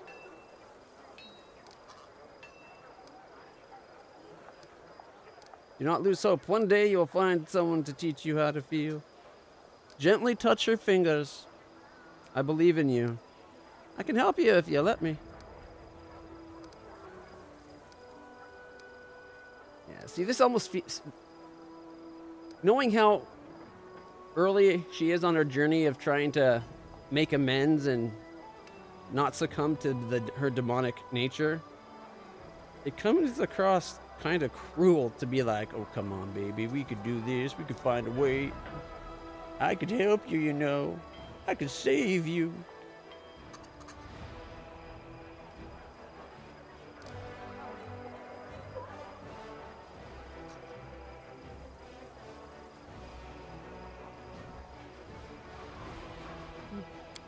Your fingers briefly touch the succubus's heated skin. She's anxiously jerks her hand back. Her eyes shine with fear, hope, and something new, fragile, and tender. Something that makes her look surprisingly like an embarrassed mortal girl. I will. She's going to trust us.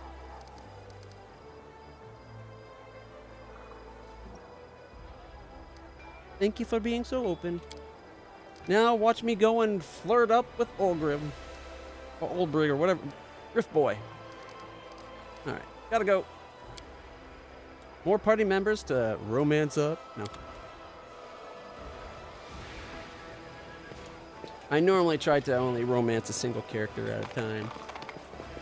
Our path leads on.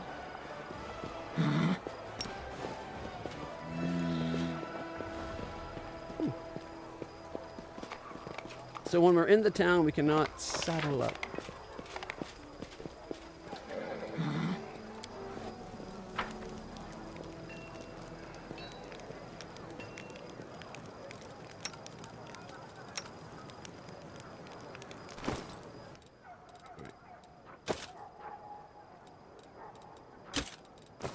In the interest of walking a little faster.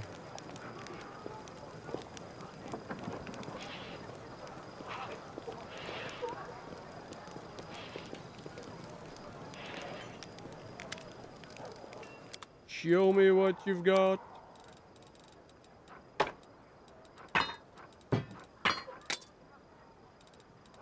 And I guess the flaming rapier +1 can go.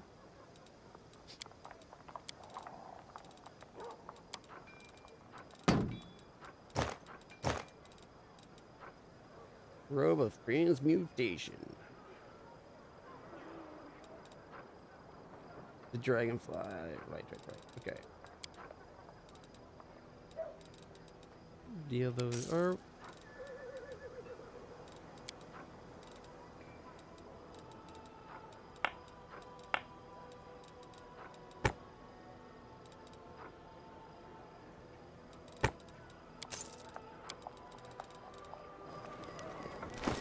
alright, we gotta do a level up, I believe, for some characters. More than a few characters, maybe. Woljev?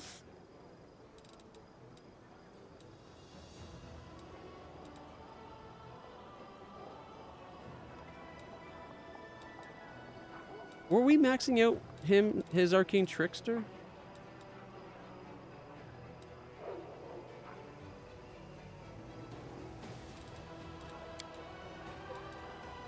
For us to be already to level 5, we must have been planning on it, right?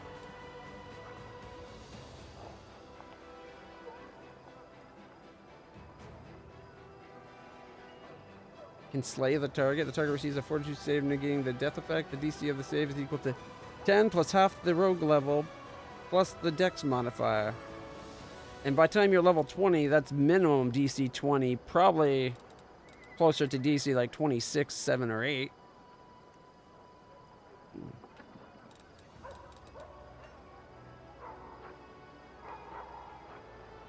Invisible Thief. Oh, yeah, you know what? I remember. We were going to 10 because we wanted the surprise spells. I believe. Add sneak attack damage to any spell that deals damage. And then we're going to do magic missiles with sneak attack damage. Alright.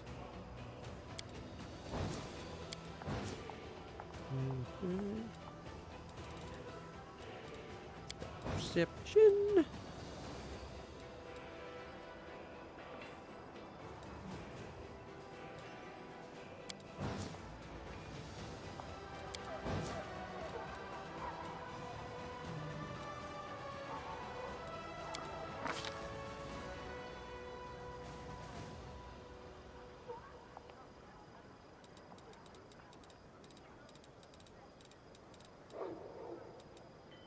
Okay. We could give improved initiative. What stuff does he have already? Combat reflexes, outflank, uncanny dodge, double slice, and 2-weapon fighting.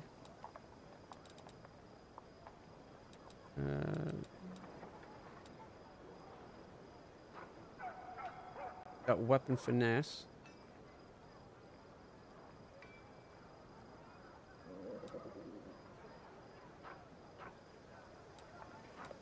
Okay.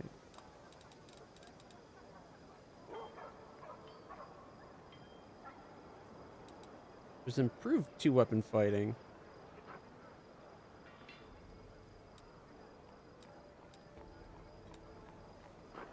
Two-weapon fighting, double slice. So he doesn't have improved 2-weapon fighting yet?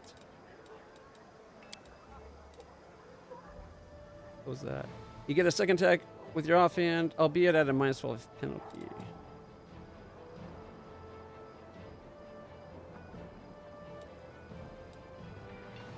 I thought that was just the 2-weapon fighting one.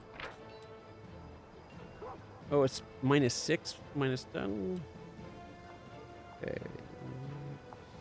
Your penalties on attack rolls for fighting with 2 weapons are reduced. The penalty for your primary hand lessens by 2, and the one for your offhand lessens by 5. Normal, if you wield a second weapon in your offhand, you can get 1 extra attack per round with that weapon. When fighting in this way, you suffer -6 with your regular attack, or attack with your primary hand, and a -10 with the second. So going improved makes it so that instead of -10, it's -5.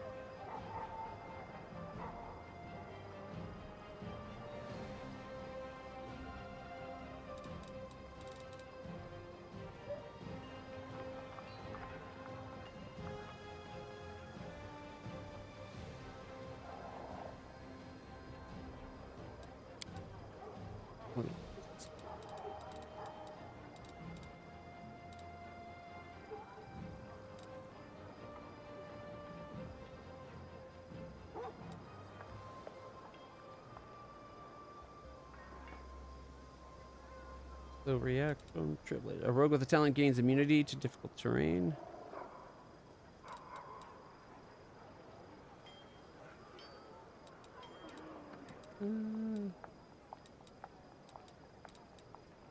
+4 perception.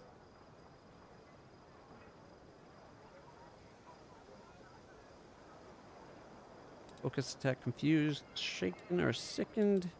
Iron gut, jump up. A rogue with the talent does not make attacks of or does not provoke attacks of opportunity when getting up.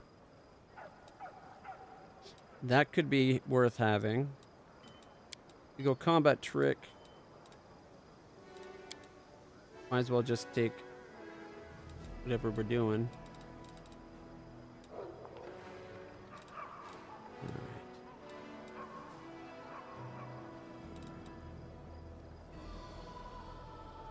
You get +4 bonus on concentration checks made to cast spells or use a spell-like ability.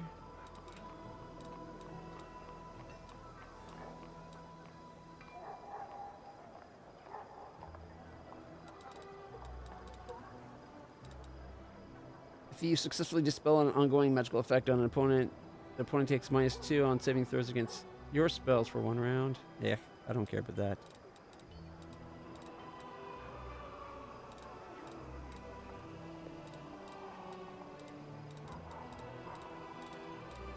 Hey, give me 1 second. I want to check something.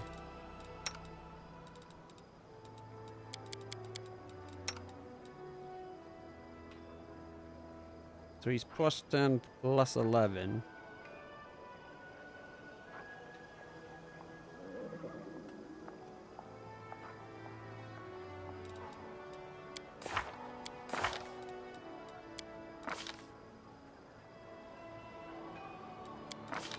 Abilities.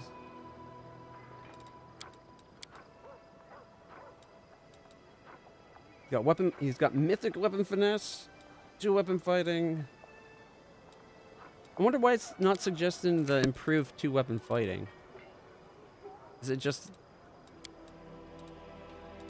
10? Arcane trickster. Use magic, perception, trickery, stealth, knowledge.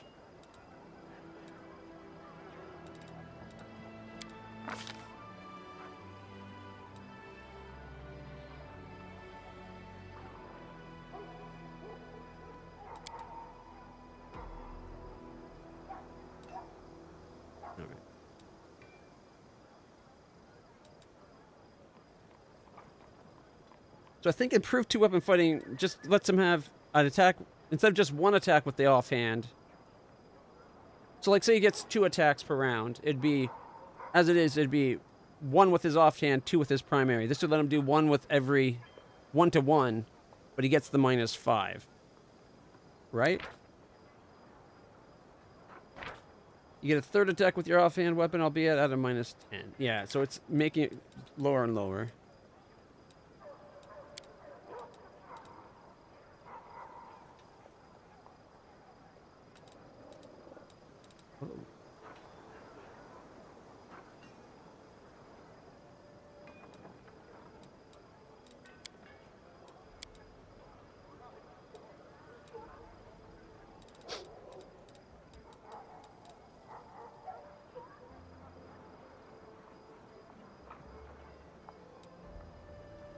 accomplished sneak attack. Your sneak attack damage increases by a d6. Normal level sneak attack dice cannot exceed half your character level rounded up. I don't think we need the improved accomplished sneak attacker just because we're already at what, like 5? We're going to have 5 from there. By the time we're at level 10, it'll be 5, 6, 7, 8, 9, 10. Like, we already got a lot of sneak attack dice just because Arcane Trickster gets it every other level. Like, it would give us an extra d6. I just don't know if it's worth it.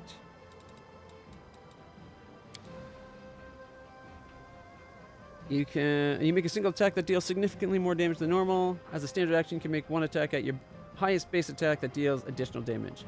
Roll weapons damage dice where they attack twice, and add the results together before adding. Yeah, that's not worth it. It'd be better to just attack multiple times, I would think.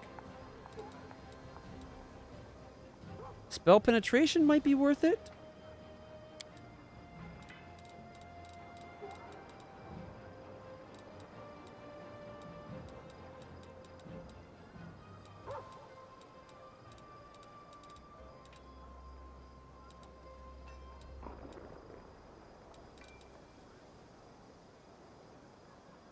You get +2 bonuses on spell penetration checks. And then at greater, it's what, +4?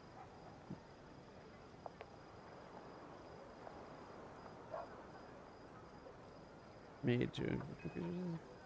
Yeah, so it'd be another +2.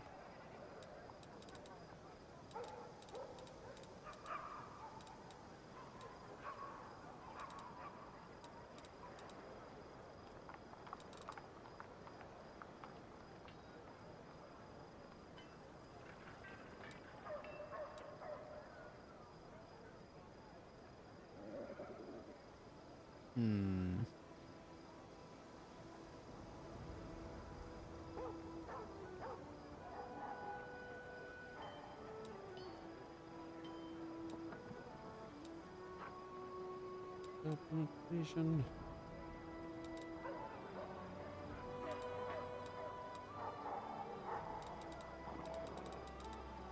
I don't know if that's a good way to go for him. There's so much more to take into account with this than a lot of the other ones. Once you take into account mythic stuff, right?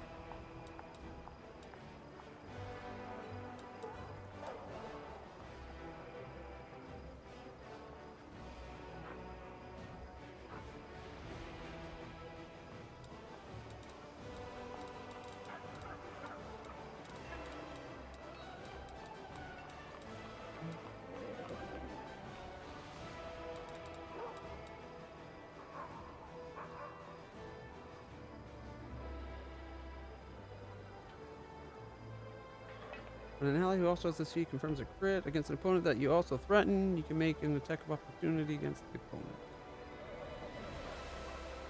Is the only difference between outflank and seize the moment is outflank, both people have to threaten the same character? Like the same target? Or seize the moment, it could just be... Well, that's going to work out that way either way, right?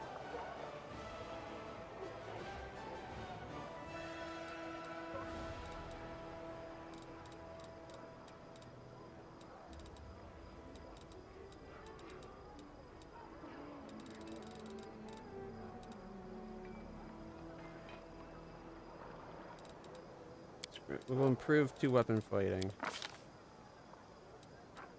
Get some spells. Choose 2 spells. All right.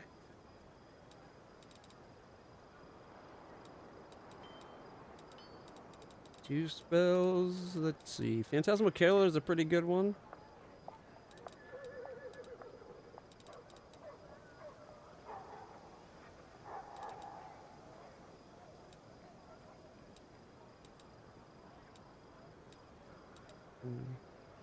Mass reduced person could be good for weakening a bunch of guys. False life greater. Spell functions as false life, except you gain 2d10 plus 1 per caster level up to 20.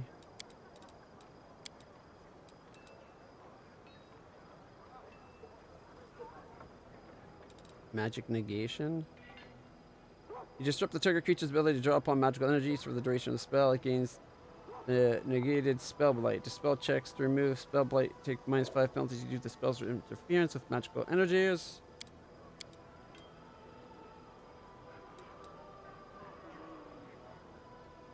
$10 per level. Will to negate. The negated spellcaster has their ability to manipulate magical energies disrupted. They gain spell resistance equal to 10 plus your caster level. This spell resistance cannot be voluntarily lowered. In addition, anytime they cast a spell, they must make a DC D20 plus caster level against the spell resistance. On a successful check, the spell is completed, and the spellcaster's resistance is removed until the start of the next turn. Failure indicates they failed to muster up enough magical energy to cast a spell. The spell is not lost, and many be attempted again.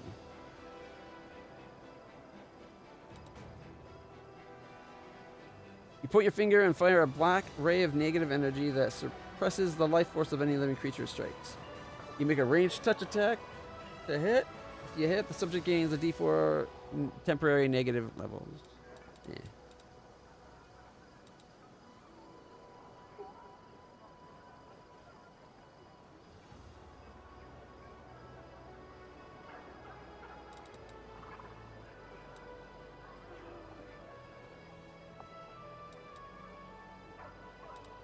I guess controlled fireball and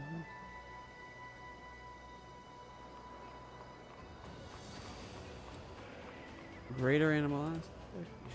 You become a medium leopard. You gain +2 size bonus to your strength, +2 form natural armor to your AC. You also get 2 D3 claw attacks and 1 D6 bite attack. No.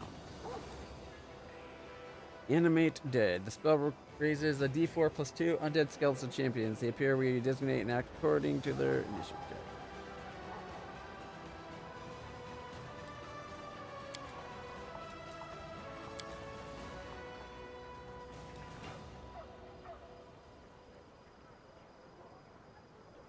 Really gets bonus perception, fortitude saves, mobility checks, trickery and stealth.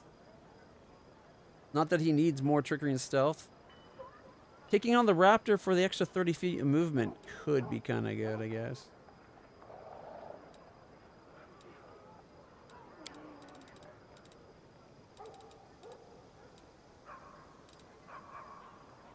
Thin layer of the ground to molten blah blah blah blah blah. No. Okay.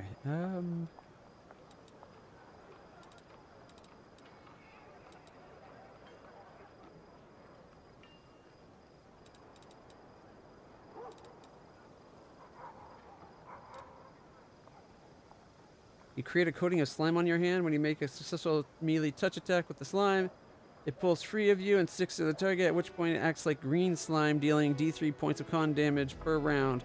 Freezing, burning, and removing disease destroys the slime. It cannot transfer to a creature other than the original target. And it dies if separated from the original target, or if the target dies. Only a living creature can be target of the spell.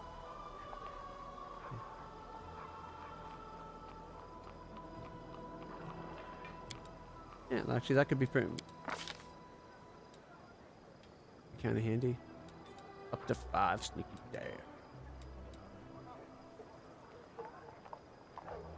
Got +6, +1 base for our base attack now.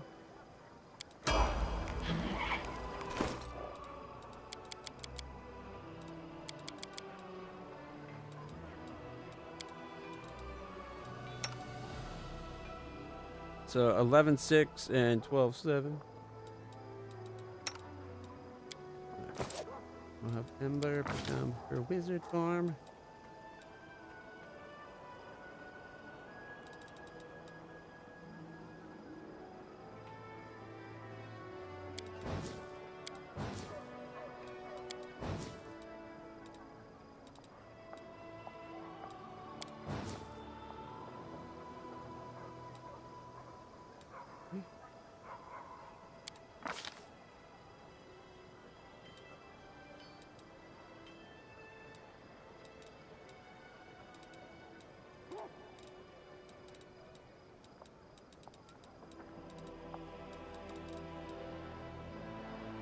Extra hex could be kind of good.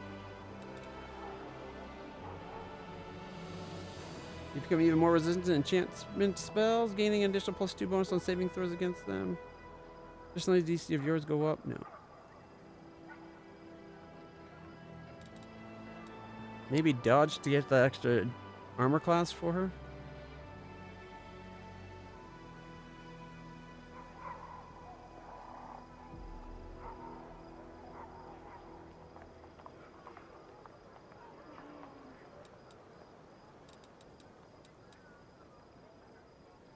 Could give her volley fire. I guess that's something.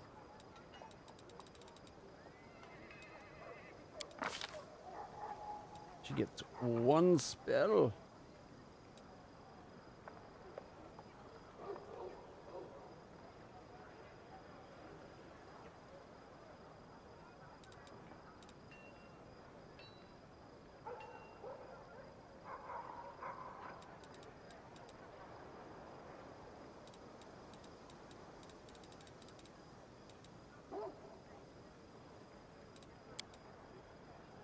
We got that in a lot of people already.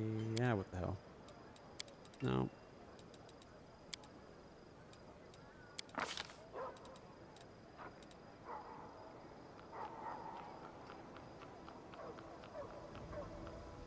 Burning entanglement, deep slumbered. Spell magic, I guess. And another. How many? Oh, wow. Spell at each level 2, 3, 4, and 5.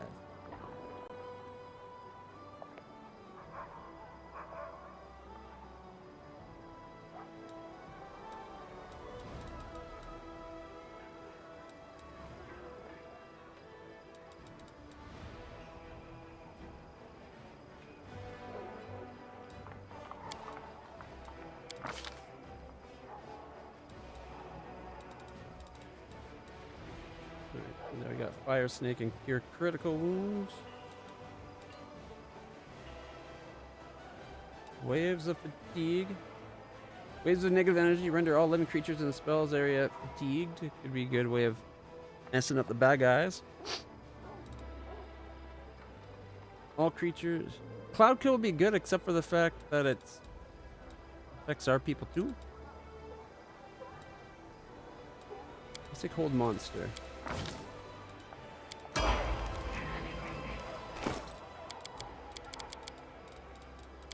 Ninyo.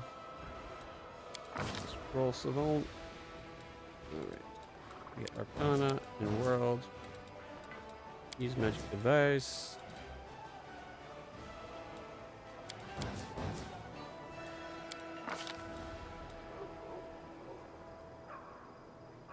Arcane Armor Training.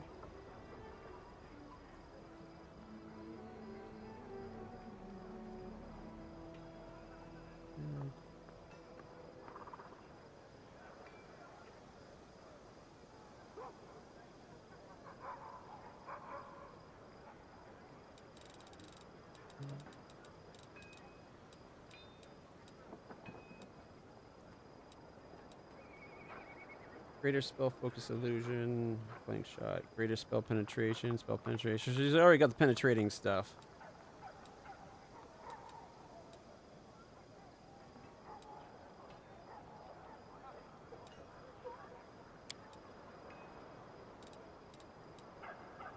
Alright.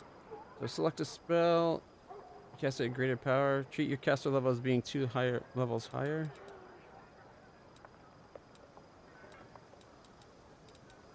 Maybe Phantasmal Killer?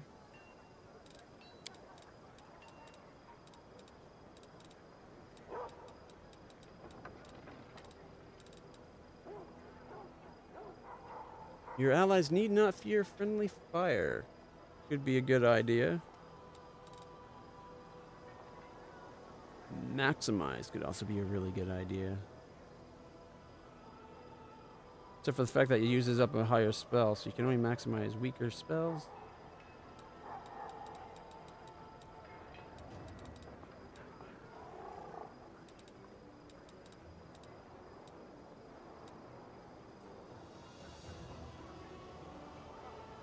You took up the power of your...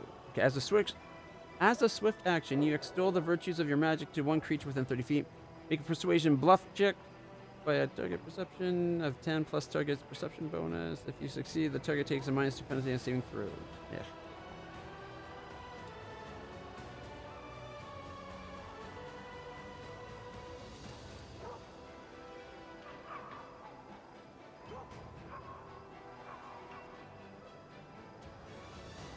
Whenever you are adjacent to an ally who also has this feat, no.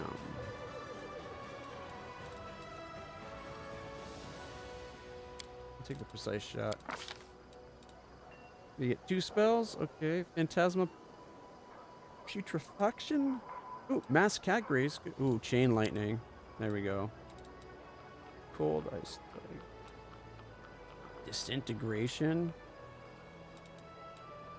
Hellfire Ray.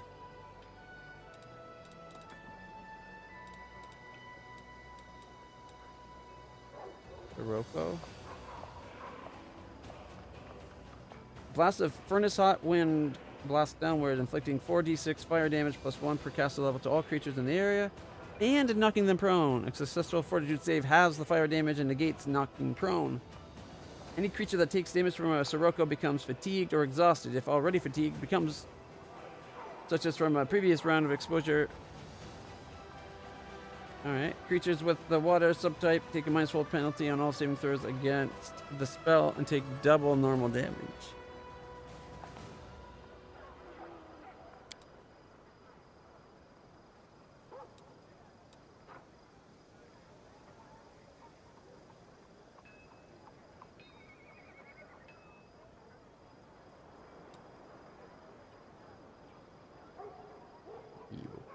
Evocation.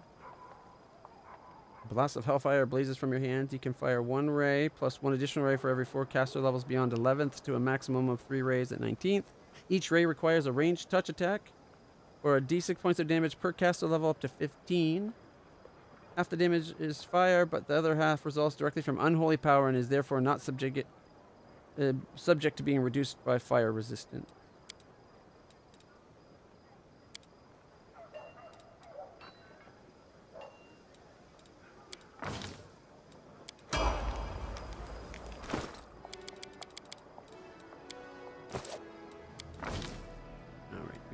Points.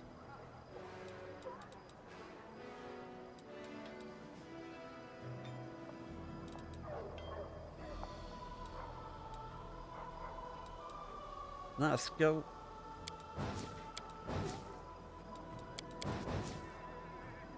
Give it to him.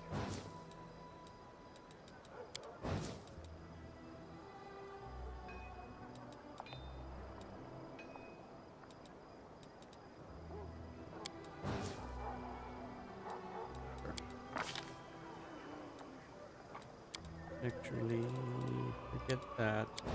Plus 10 to perception. Look at all the spells we're going to have to pick. Oh my god. Take a moment to carefully aim your shots, causing them all to strike nearly the same spot. When you do a full attack... Oh, it's that one. Okay, I remember that.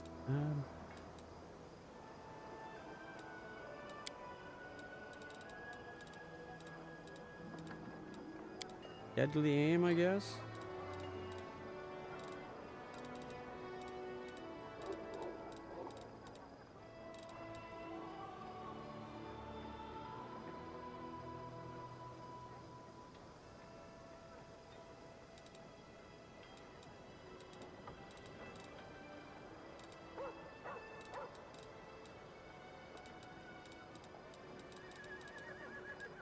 Ooh. You gain a pair of wings that grant +3 dodge bonus to AC. And immunity. There we go. He's taking wings. Alright. Revelation. He can be a combat healer. Life sense. Life. Whenever your healing spell heals a target up to its maximum hit points, any excess points persist for 1 round. You notice and locate living creatures within 30 feet, just as if you possess the blind sight ability. Okay, that's kind of cool. As a standard action, you may create a bond between yourself and another creature. Each round at the start of your turn, if the bonded creature is wounded for 5 or more points below its max, you'll take the heal.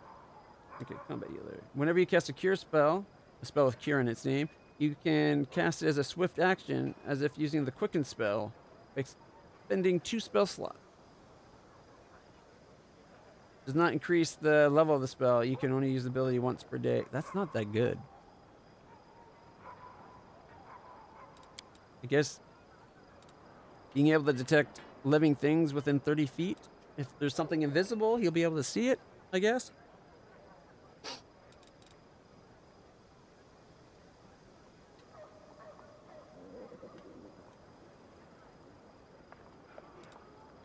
Oh, we can't give him a animal companion. Too bad. All right, we get spells now.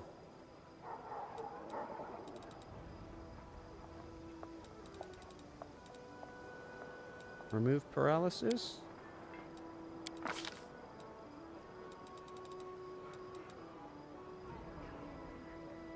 Remove blindness. Ooh, communal contagion.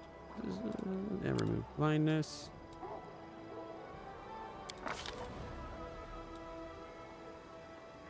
Holy smite. Let's see. All creatures within 20-foot burst centered on target point within medium range. You draw down holy power to smite your enemies. Only evil and neutral creatures are harmed by the spell. Good creatures are unaffected. The spell does a d8 point of damage per 2 caster levels, up to 5d8 to each evil creature in the area, or a d6. All right. A d6 point of damage per caster level, up to 10d6 to an evil outsider, and causes it to become blinded for 1 round. Successful will saving throw reduces the damage by half, negate blind. Spell only deals half damage to creatures who are neither good nor evil, and they are not blinded.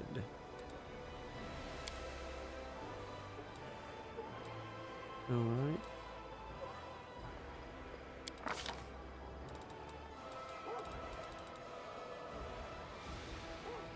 Cures 48 points of damage, plus 1 point per caster level up to 25, and ends any and all of the following adverse conditions. Ability damage, blinded, confused, dazzled, diseased, exhausted, fatigued, nauseated, poisoned, and sickened.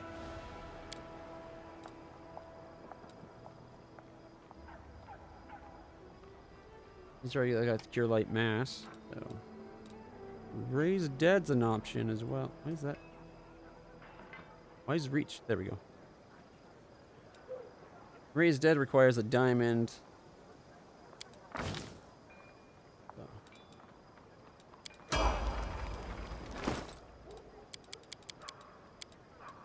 Alright, Social. The Saucy Cleric. It's 3 points.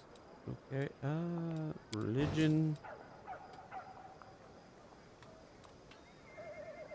I've been giving him Perception recently.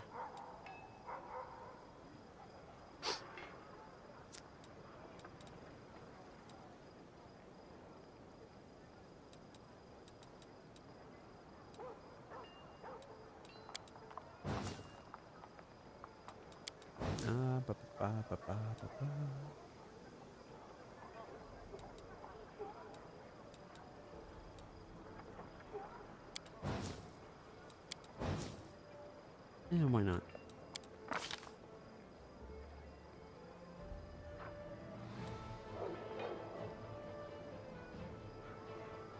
Okay, so he's got power attack, focused strike.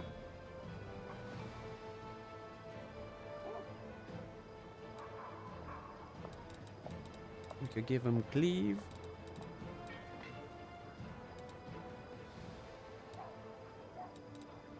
When you damage an opponent with a power attack, you may make an immediate persuasion check as a free action to demoralize the opponent.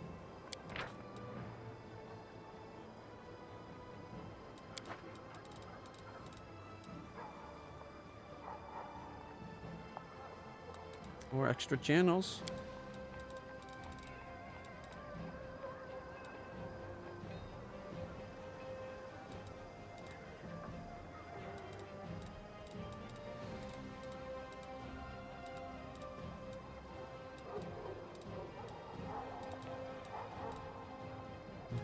Let's see, we could outflanks, never a bad thing. Never a bad thing to have.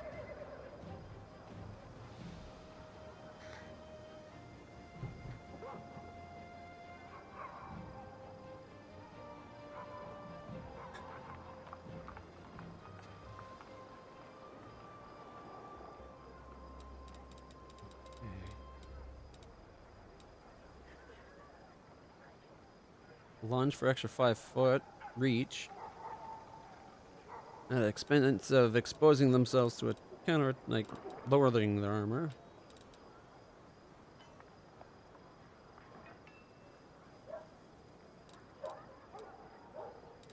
Okay. Bull rush, no. Blind fight.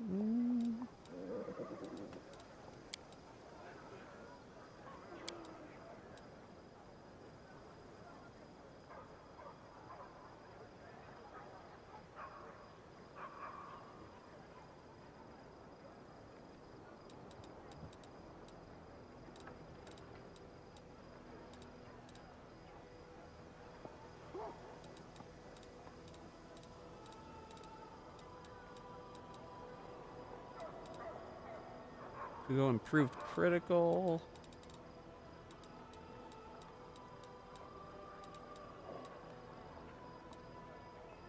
Two additional channel energies.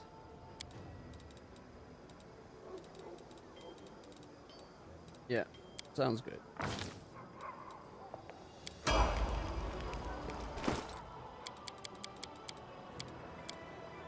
right, got a Glaybor. He is a Slayer. That's almost what I made my character when I was going to respect. I almost went Slayer.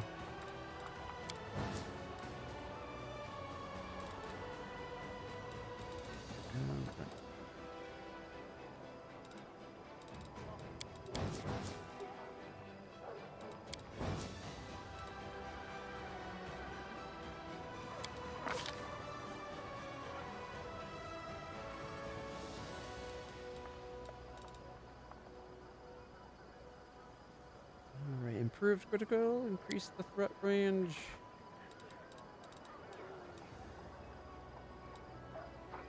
Got 2 weapon fighting. Dwarven war axes is his thing for weapon focus. Already has double slice. Improved 2 weapon fighting. Oh, reaction. Spelling attack.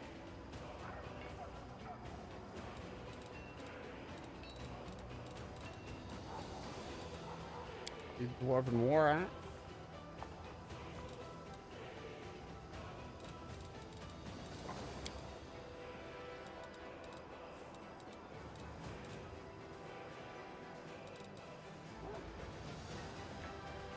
Combat reflexes might be a good option.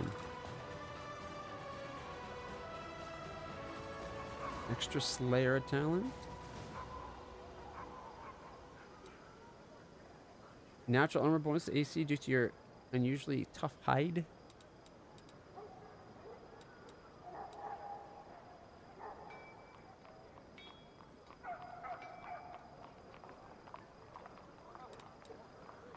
+4 racial bonus on saving throws against spells and spell-like abilities. Replaces normal bonus from dwarf party racial. Wait. Dwarves normally receive a +2, so this is just an extra +2. It's weird how some of these skills like this one. Oh, we're out of ad. Well, I guess we could talk about this. It's weird with like skills like this where it's like you get a +4. Normally you'd have a +2, but this replaces that. Why not just say an extra +2 on your racial ability? Does it like for this thing like to word it? Because sometimes it is worded where like you get a +2 where an extra +2, or and it mentions stacks on top of. If they always had the same parlance where it's like it's +2 on top of what you have. But nope. It's like they mix and match the wording. It makes it extra hard to keep track of what everything does.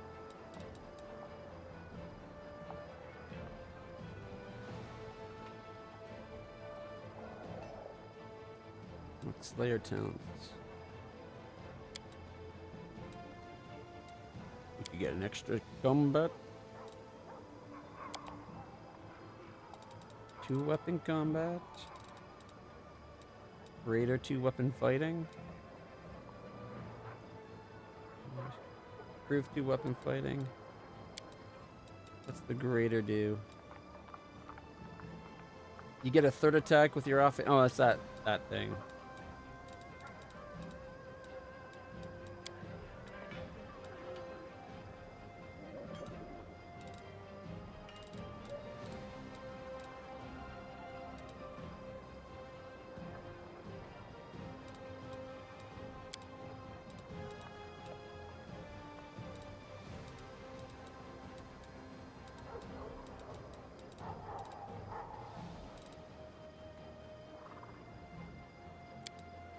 Screw it.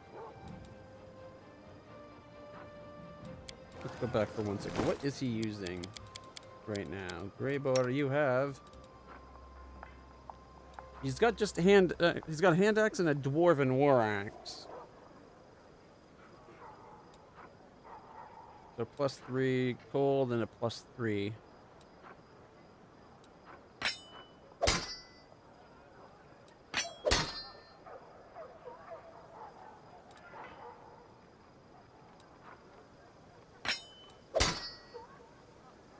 So 18, 17, 13, 12. Polish flank.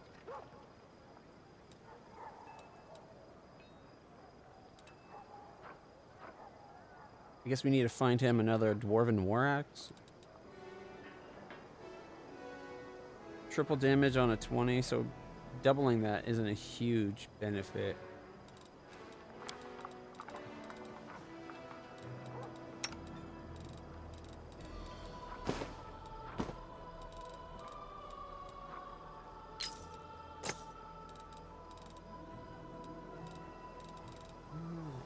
He's charisma and dick.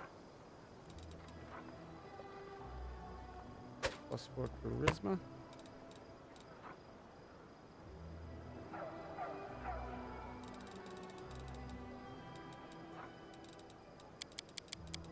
Oh, we're out. Everybody's still wearing the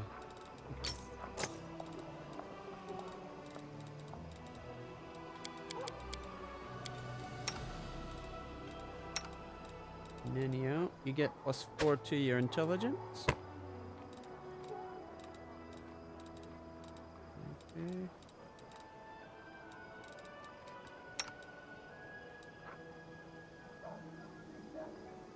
Got only an 18.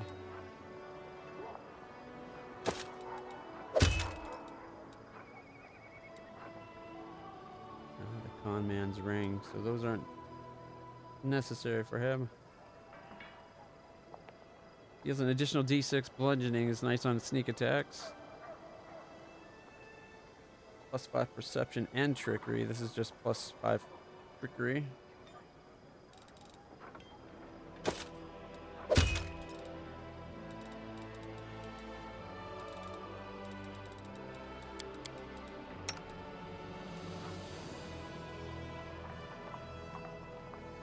Healing without provoking attacks of opportunity, which is really nice to have, so probably keep that on her as long as she's in our group, being our healer. Oh, headband of vast intelligence, +2.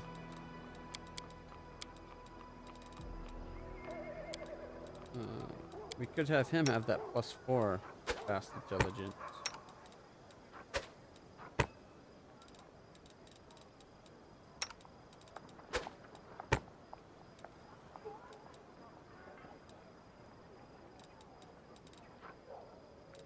Deck. This current got +2 dex, so we can give him the +4 dex. All right. Into 21.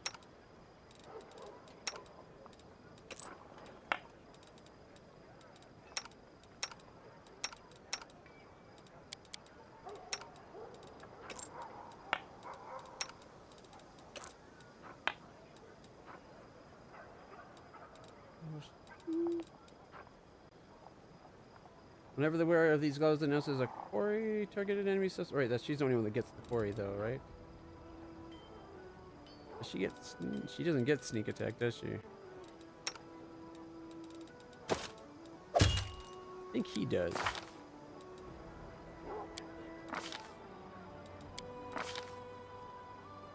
Yep. Alright, so he can get that.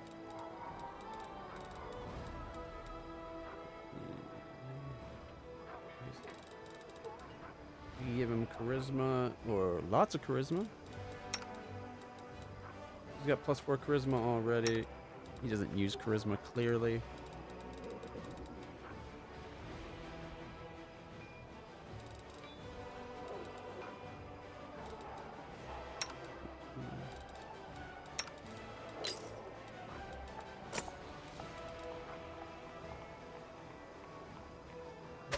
+2 against undead. Sure.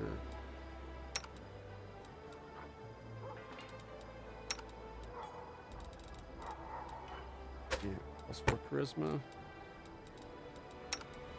Intelligent. He's already got +2 charisma.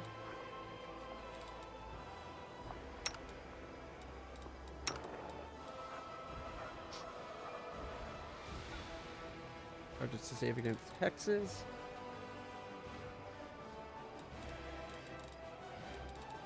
He's got the keen, competent longbow +2. But if she's able to use short bow,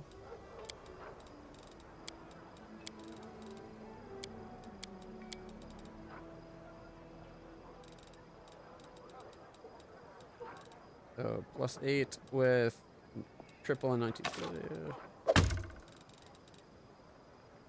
+9.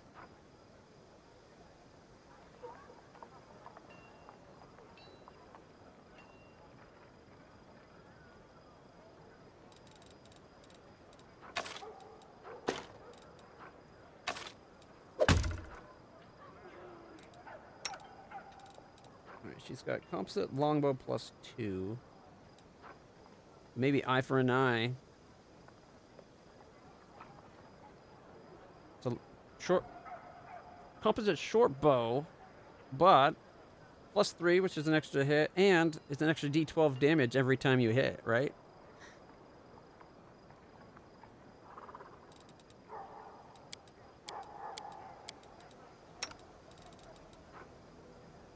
Evil outsider bane +1. Whenever the wielder of this +3 bleed short bow critical hit, they lose. They get a -1 to their AC. Doesn't stack, but it also does bleed.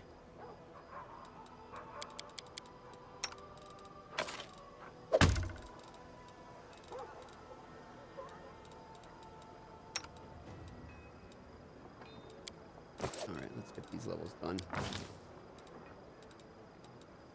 Perception. Stealth. Trickery and athletics, I guess.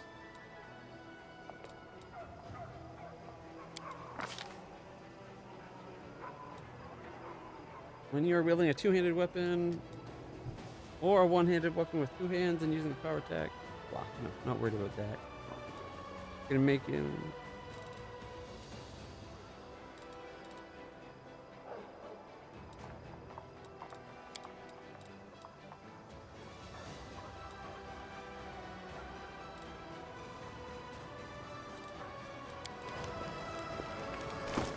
I know I was just doing this.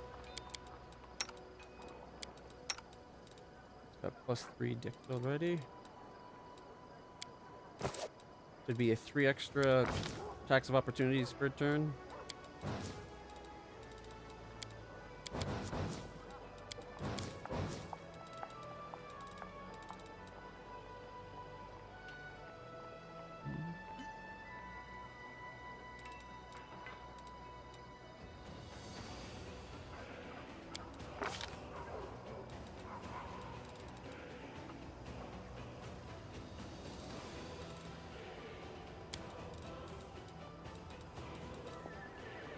Dodge is also tempting, if I'm being honest.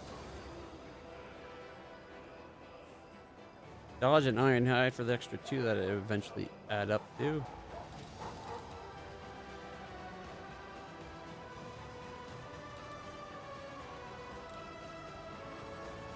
Whenever you and an ally also have this feat or flank the same creature, you deal an extra d6 point of precision damage with each successful melee attack. Bonus damage stacks with other sources of precision damage, such as sneak attack. The damage is not multiplied on critical hits. But it's only if your ally also has that. Still, it's a pretty nice one.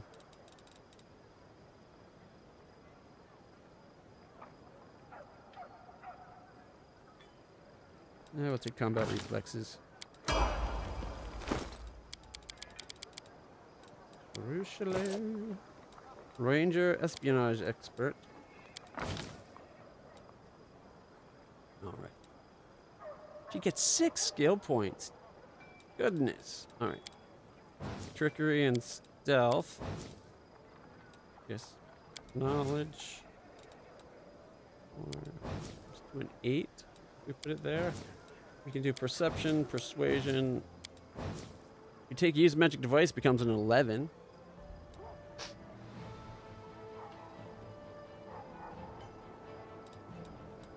Yeah, let's do that.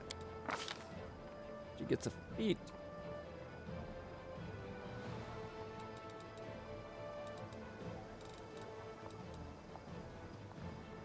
Alright. Precise shot. Many shot. Point blank master.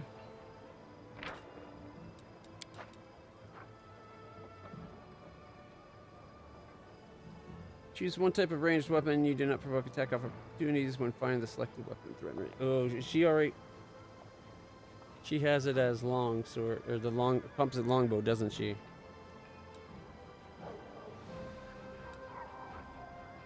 Yeah, improved critical on longbows. Clustered shot.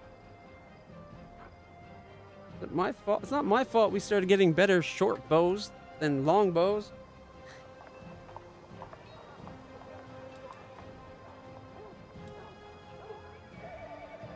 It should be like on bows, composite or normal. That way you can be like composite and get both short and long versions of a composite bow.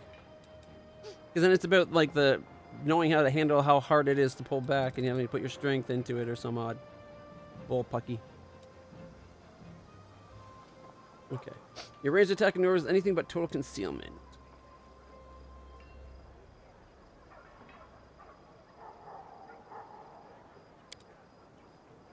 Pretty sweet. Your spells are more effective again. No, I don't want that.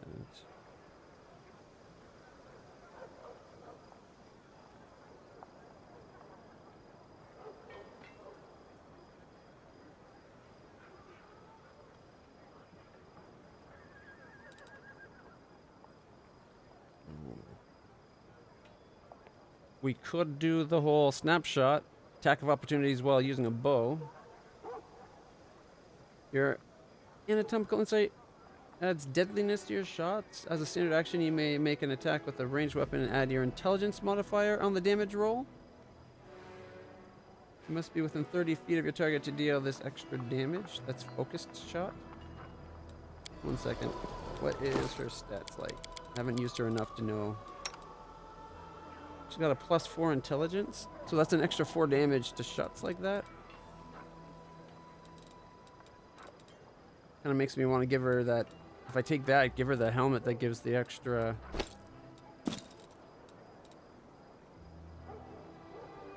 Intelligence, like.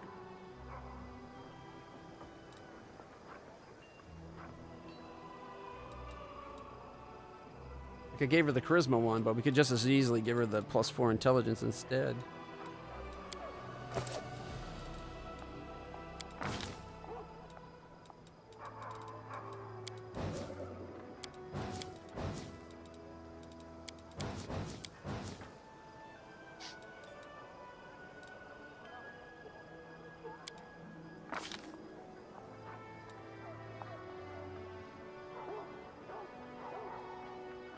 Things immune to critical hits are also immune to that.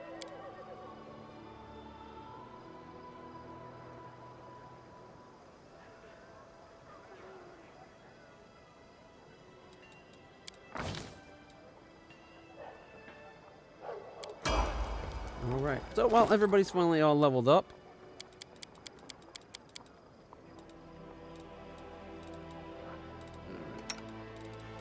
armors.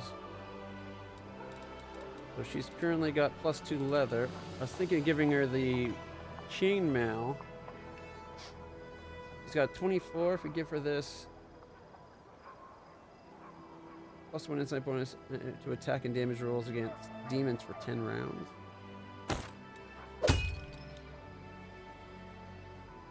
Makes her a 25. So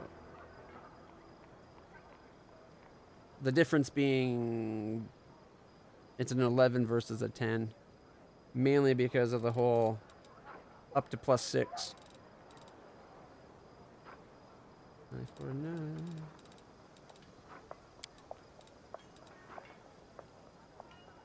Okay, so 21, 21, 16, and 11 for 5 to 10.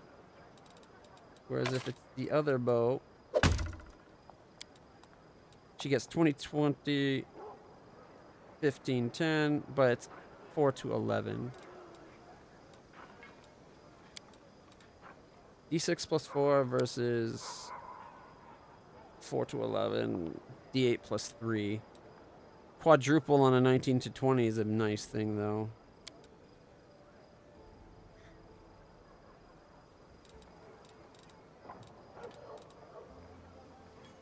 If only she was set to use composite short bows as her special bow instead of the long bows.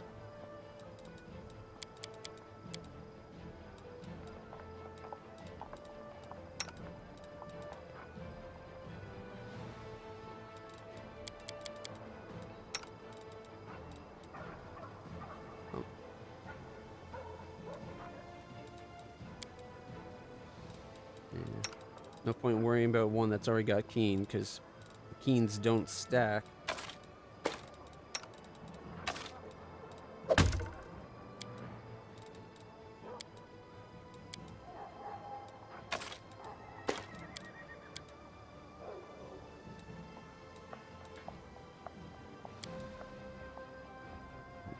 It's taking a -1 to all her attacks, worth the extra 5% chance at critting and the extra multiplier. And this is an extra D8 or D12 per damage that this doesn't seem to show here. So that's another thing. +1 to hit on every attack, and it's an extra D12 damage every attack.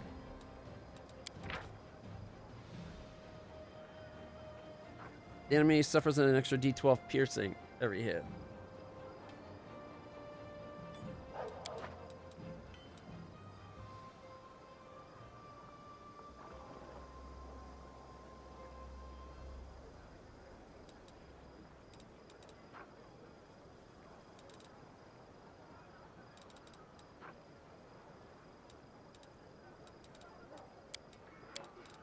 Never straightforward.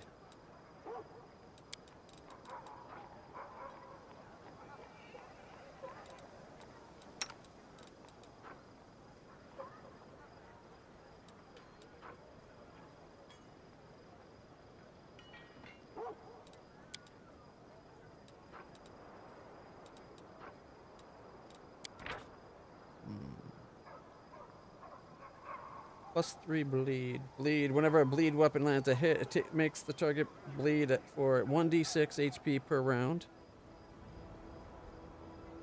That's a d6 per round until they're healed. Without... The other one's what? D12?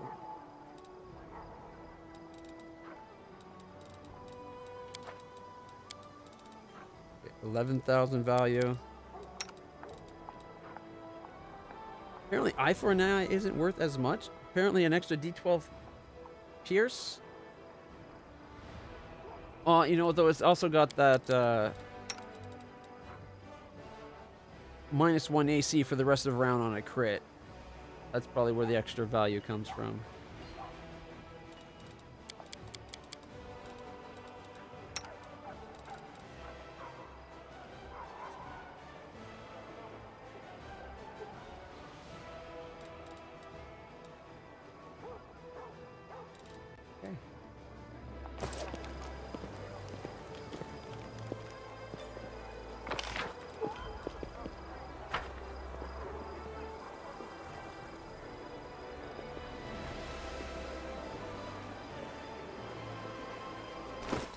That reminds me, I was worrying about that armor.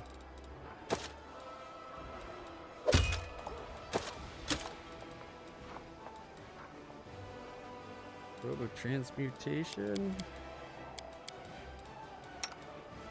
He's got the robe of Spell Penetration.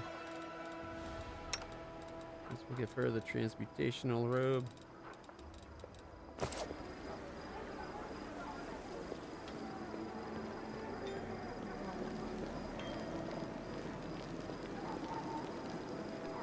I'm guessing we have to Forwards. talk to... It says it's on the street, but I'm guessing we have to talk to her inside the tower?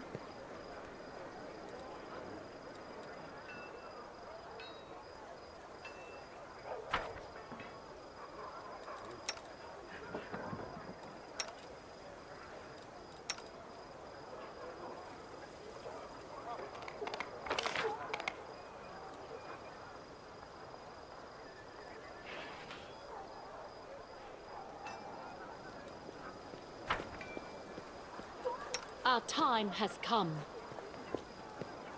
We'll talk to Ulbrig.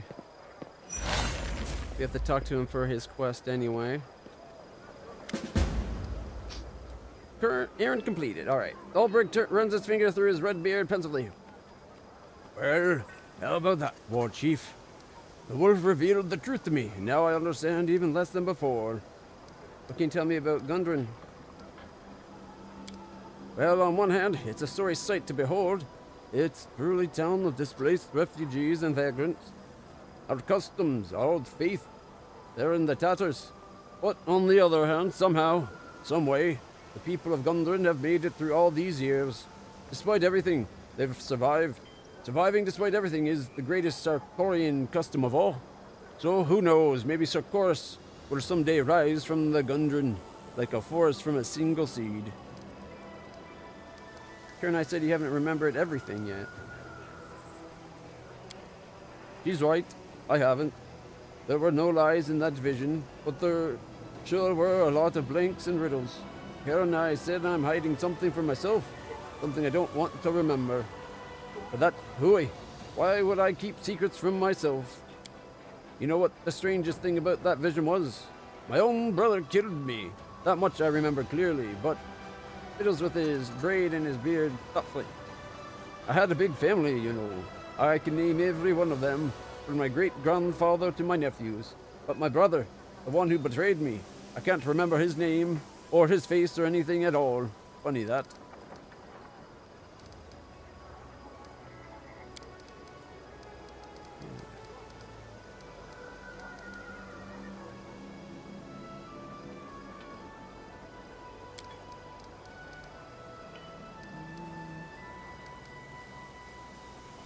I wonder if it's too late to start up a romance with him. I don't see an option that would be like flirty.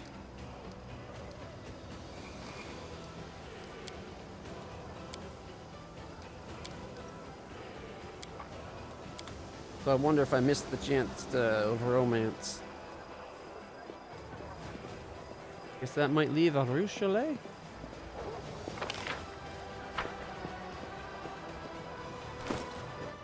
Put my armor back on. Leads on.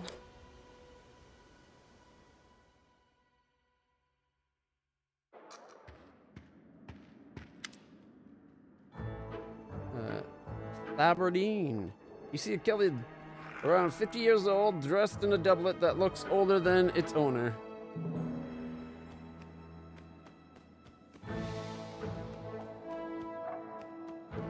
Once it may have been expensive, but now it's worn and patched. A scabbardless sword hangs on his belt, covered in such a thick layer of rust that it looks more like a club. His flushed, swollen face, spongy nose, and his dark circles beneath his eyes suggest that he's a heavy drinker. When he opens his mouth to speak, your suspicion is confirmed by the stench of stale ale in his breath.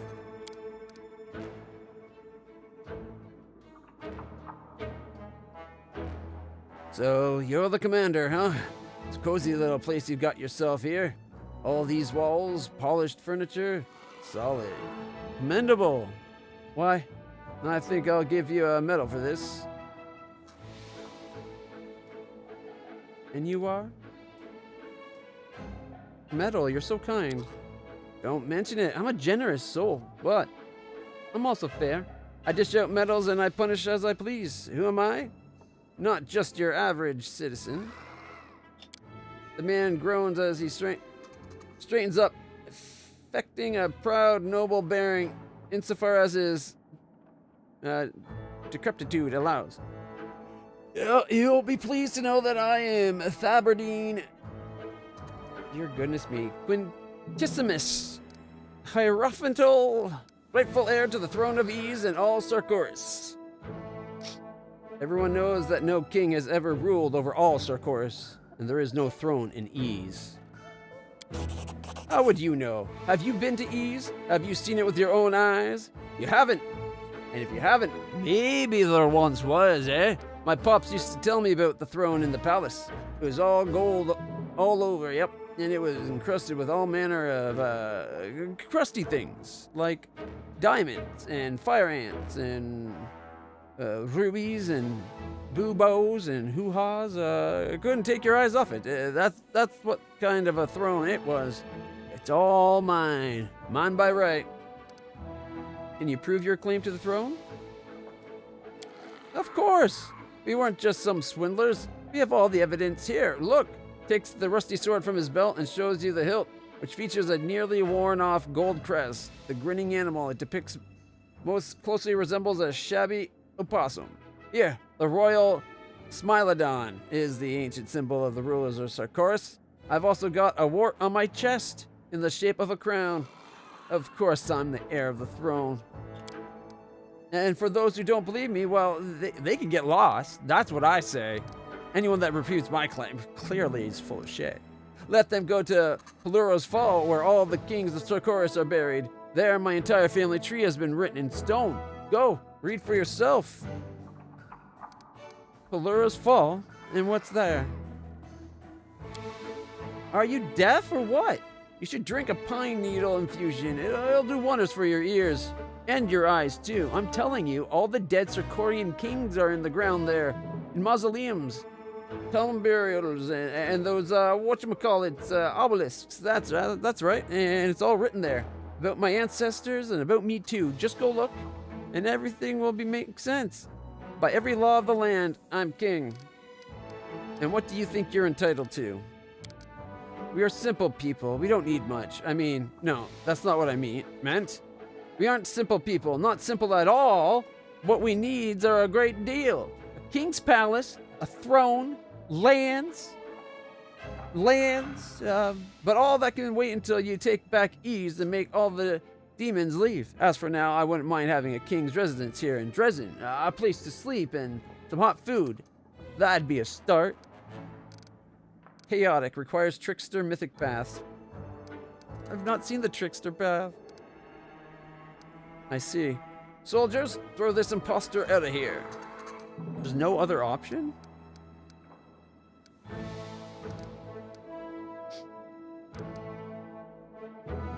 Now I'm really curious with the trickster path. We haven't seen anything that would have led us to more chaotic options. Hey, why? Why would you? How could you? Some commanded you off. You came up here and started being all asshole towards me. Of course I'm going to throw you out. I will. I followed your advice. I've tried to be nicer and more rebellious. You are my best friend, and almost a real Azada. I always knew this would happen. Really, I did. Alright, gotta go. Then I have to go too. We have to go, both of us. Alright. It just makes her happy, that's it.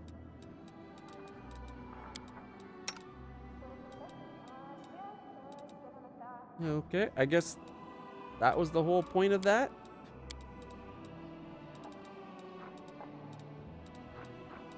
Stupid allergies.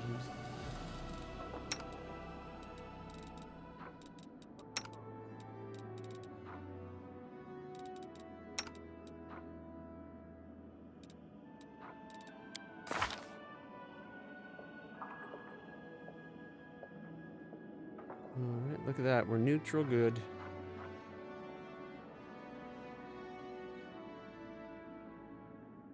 I guess chaotic good, chaotic neutral, and neutral good are the range that our thing wants us to be.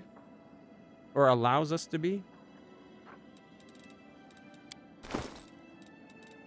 Alright, let's look at the journals real quick.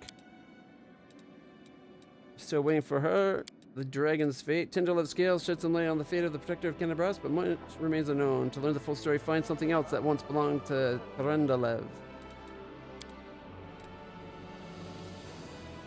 Seems that the unusual demons are coming from some place called the Ivory Sanctum. We've learned of its location. Scout out the ravine southwest of Dresden, which is what I think we might be our next thing there. The final sunset of winter. Patrol from Dresden has disappeared without a trace. What happens to the soldiers? Were they killed? Were they kidnapped? Were they deserters? They went missing on the southern road away from the city. It's only sensible to search that way. Are they not related? The commander did everything in her power to ensure that Erebeth could establish herself as the leader of the Crusaders. All that remains is to watch and wait.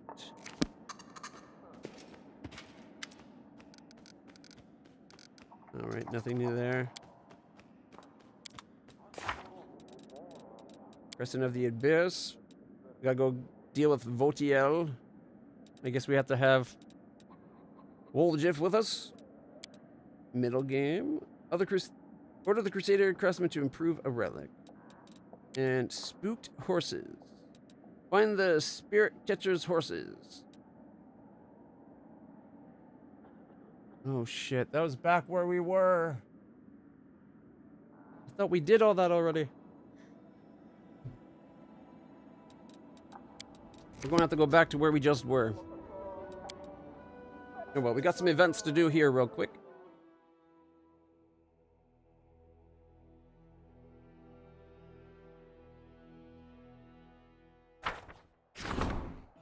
Alright, setting of the Sword of Valor.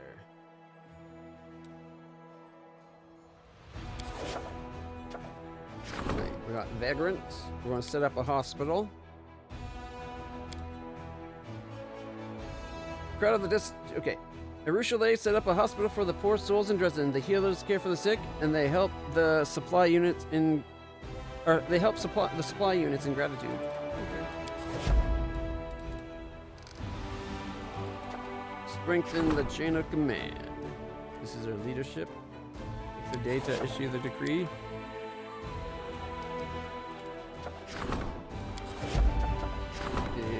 Logistics as well.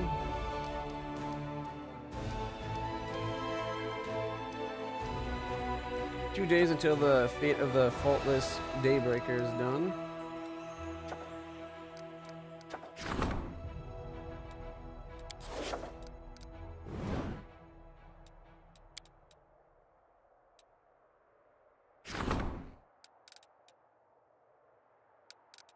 Alright, we got the main stables and stuff. Let's see what we can build in Dresden.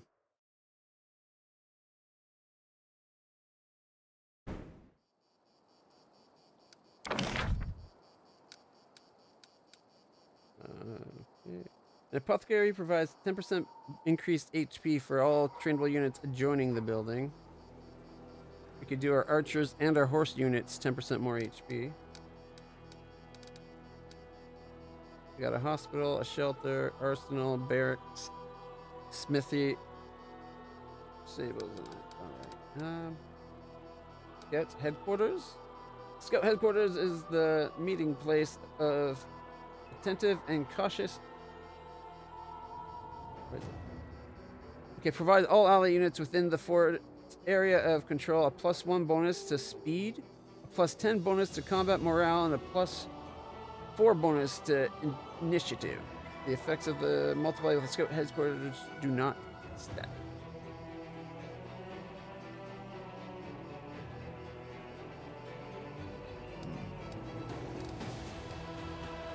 Training grounds.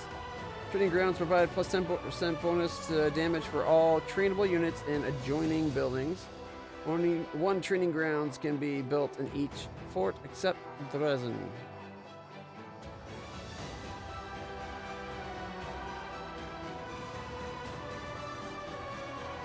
It's just logistic points. We're about to level up these to 3 as well. 10% bonus to damage. Do it to our stable and our archers. So that means that we're not getting the, what is it? Hit points. 10% more hit points.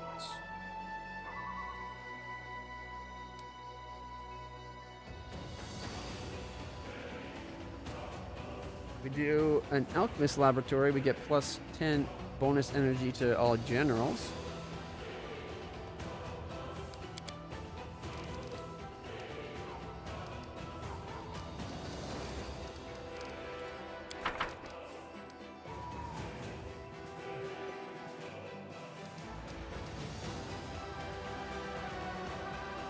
I'm gonna do that.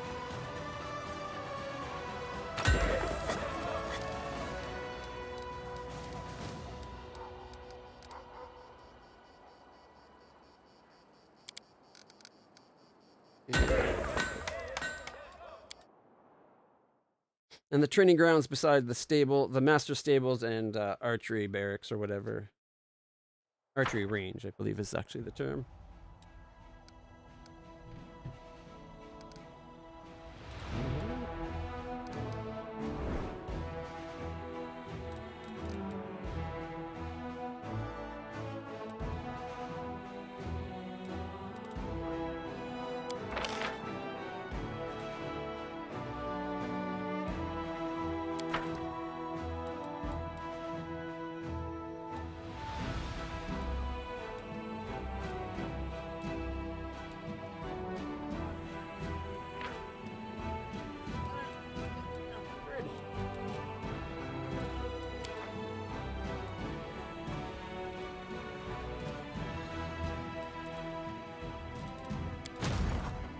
We have 7 attack power in both armies now.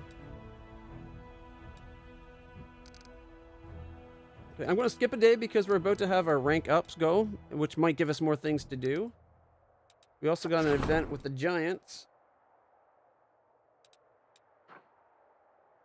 Unlocks the abnormal giants decree, which gets us 2 of Zagolfront's giants. Recruitable at the headquarters. Is it like permanently recruitable at the headquarters going forward? Because if it's every week we can get 2 more of those giants. Those giants are really powerful. Slow, but they do 80 to 100 damage and they have what, 25 AC and 700 hit points? It is a melee unit, though. Them being slow and big to hit. Could just be that they're good to leave at the castle as a defense unit. It's really expensive to get them cured up, is the thing. You can increase material points.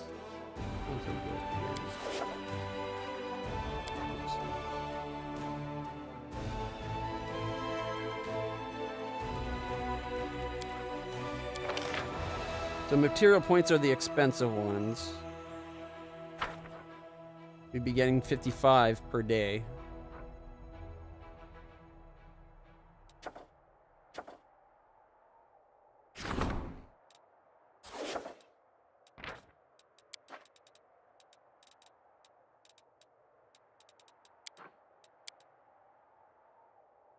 How did I miss finding those damn horses for the scout, the whatchamacallit guys? The ghost scouts or whatever over in wherever we were when we were Gundren or whatever. I thought I had explored the whole map.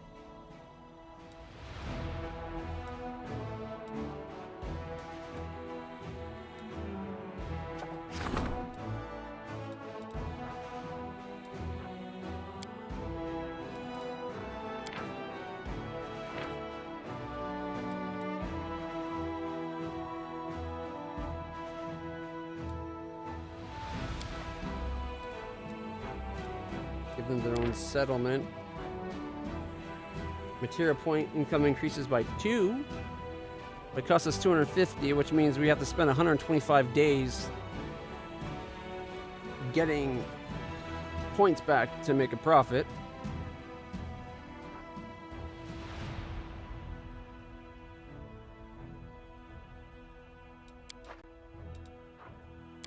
We cure the victims. It's spending 300 of them and 10. Morale increases.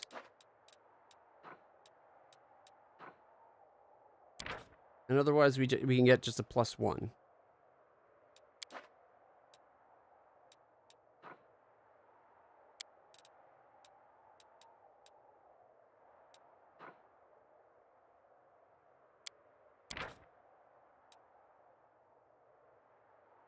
Yeah, I wish they were a ranged unit, like they threw something.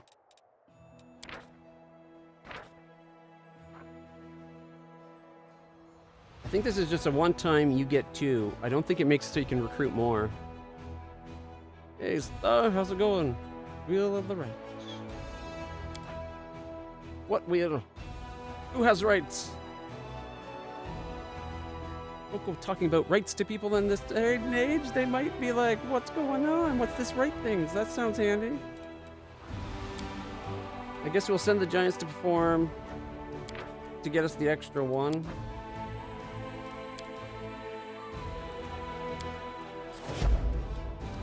All right.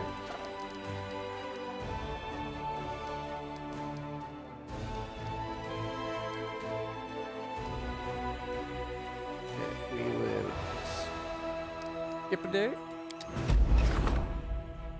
All right, logistic reform. Every piece of the land that the Crusaders seized has now been improved. Same with strengthening command. Our rank is now... Wait, shouldn't it be... Logistic and leadership? Shouldn't these be level 3 now? Work for the giants. The giants that were created by whatever will be useful for the heavy labor. 3 days to resolve.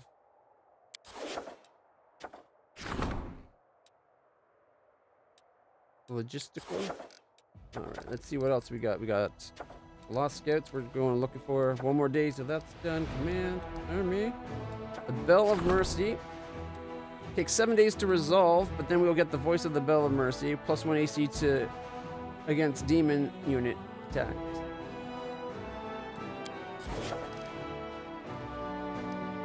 But if we do that,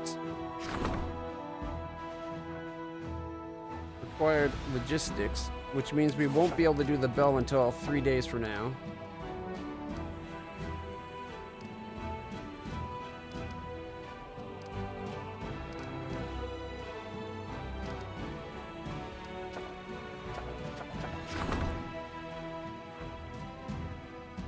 +1 to the AC against demon unit attacks.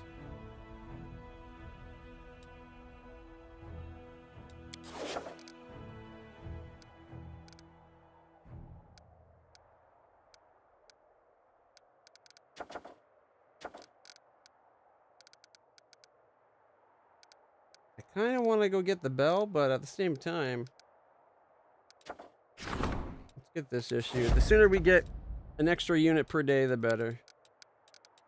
All right, and then we need to go campaign. They've exposed themselves.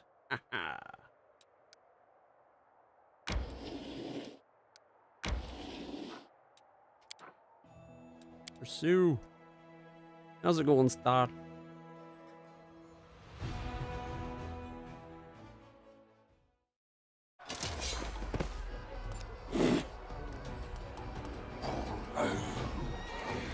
Alright, this is the new unit we got.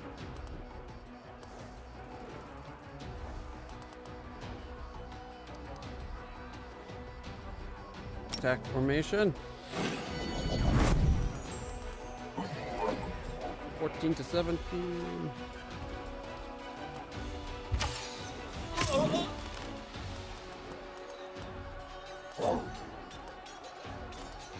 What, they get a move and attack?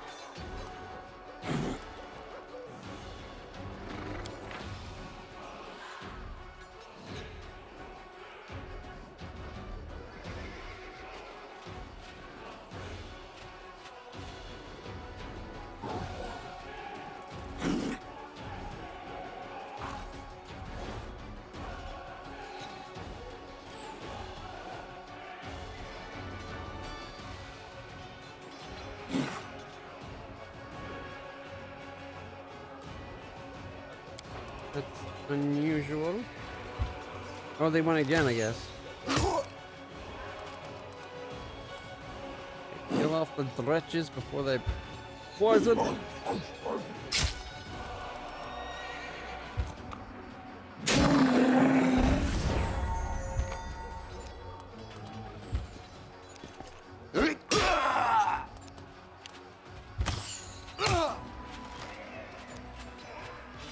And 94 die right here. Black Cat seems to be a free life though, must be a physics fun.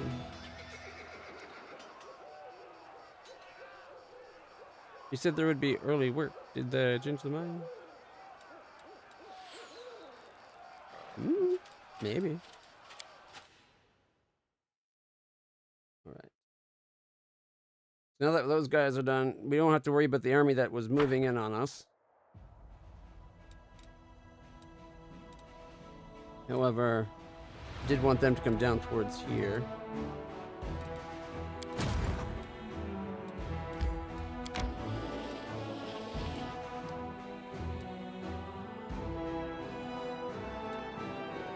Go south.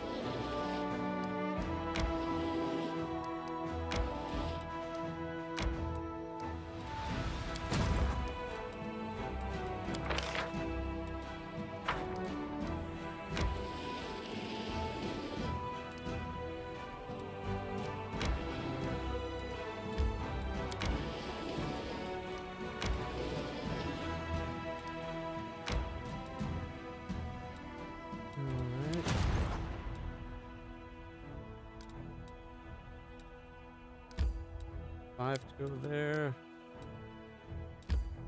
26. So we're only getting to about here anyways if we go back.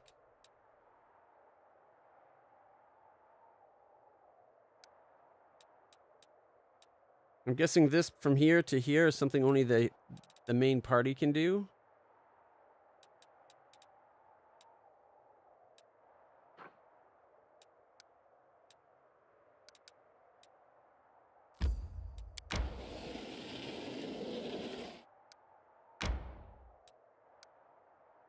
It said it was going to take 26 to get there, and yet we're clearly one short, and we had 27. Apparently, the numbers don't always match.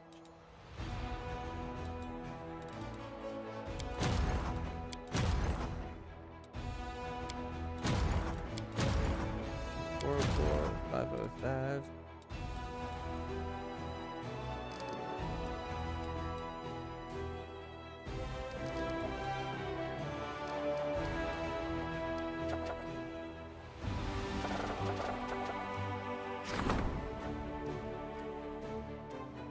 $530.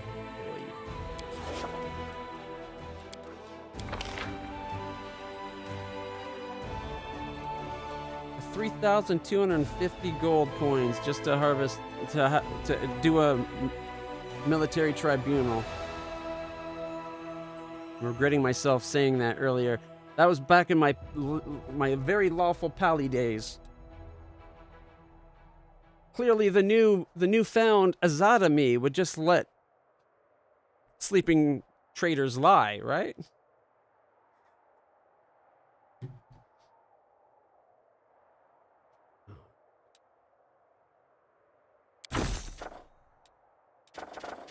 How long does it take to do the tribunal? 5 days?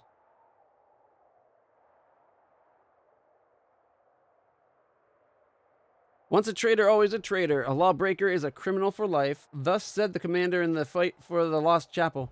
Then ordered a military tribunal to be organized against the army, or within the army. Now that Dresden is free, commander's advisors finally have the opportunity to carry out that order.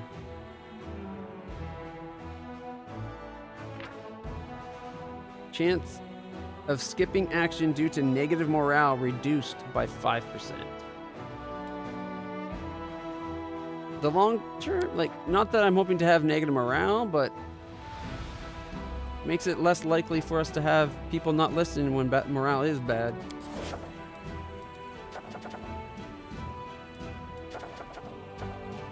Let's get it over with.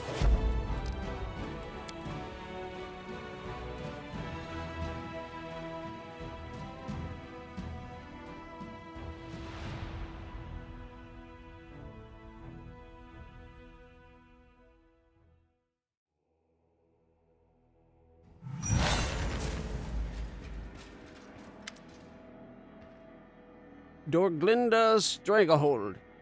Hail, salutes with their hand. Amidst the critical shortage of supplies, a number of soldiers who call themselves Fellows of the Crusade have set up a black market in the army. They steal everything that's not nailed down, trade medicine for swords, and sell scrolls for tobacco and rations. They know better than to ask for anything from command, so they take care of themselves. And if someone's not happy with the trade, out come the knives. I don't know how to deal with it except by alleviating the shortage of essential supplies. We should press Mendev for more deliveries, and we need to sort out our storage. Build some decent warehouses right now. It's a thief's paradise. I already built a supply thing. An underground market, huh? What's so bad about that? Let them trade things. Let's authorize it. Then there won't be a black market, just a normal, legit market. It's the knives coming out when someone doesn't like the trades, Woljif.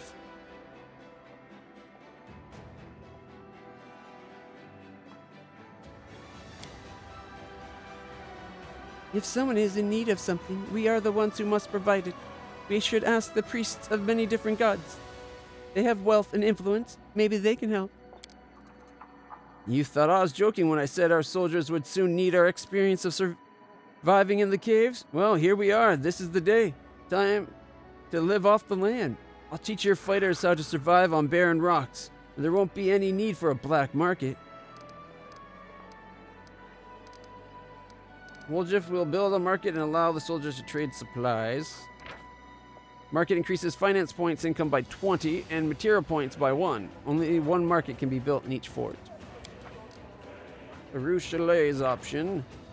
Shrine increases energy points income by 1 and finance points income by 10. Only one shrine can be built in each fort. Salvager's post increases material and energy income by 1. Only one salvager post per place. And if we do Dorglina's, a warehouse increases finance points income by 100.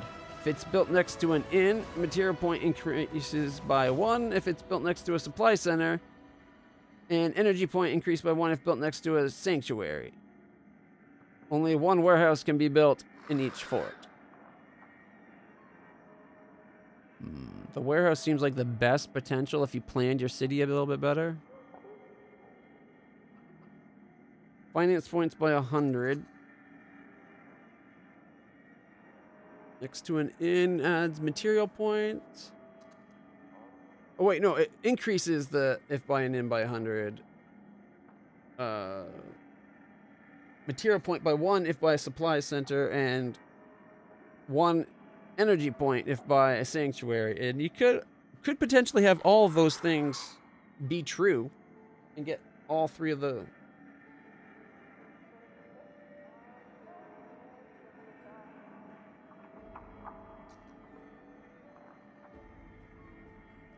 Mind you, I don't think we're set up that way.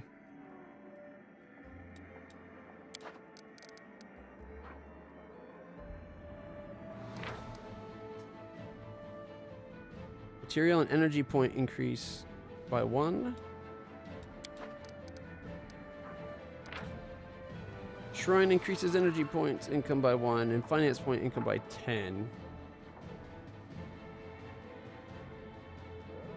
10 finance points is not a lot. Finance points are the cheap one, material points are the expensive one.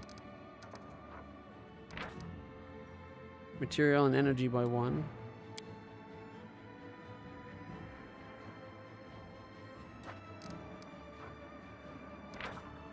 Okay. Market increases finance points income by 20 and material point income by 1 per, but you can only have 1 per fort.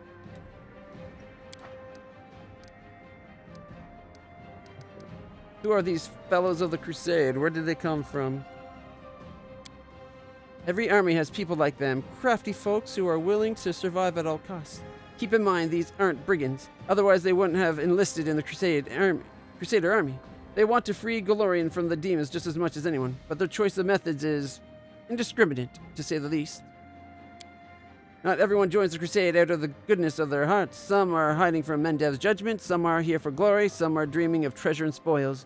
We've got repentant cutthroats, illegitimate children, adventurers, rogues, all kinds. And each one of them is poor and used to not being able to rely on those in power. In their experience, everyone who has any sort of influence is a greedy cheat, and only common folk can be honest. That's why they call themselves the Fellows of the Crusade. They're your fellow soldiers who are trying to make things fair in their own way, and others follow suit. Whether they really believe them or they're just doing it as a jest, who knows? Why don't we deal with the root of the problem? We'll purge our ranks of the Fellows of the Crusade and put everything back in order. There'll always be some. Well, Jeff, how did you end up on this council?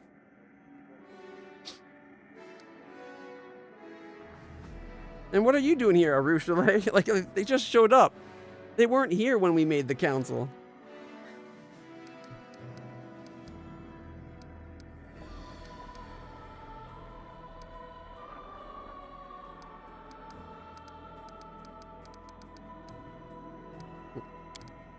And why not, huh? I'm your man when it comes to fetching the unfetchable, you know.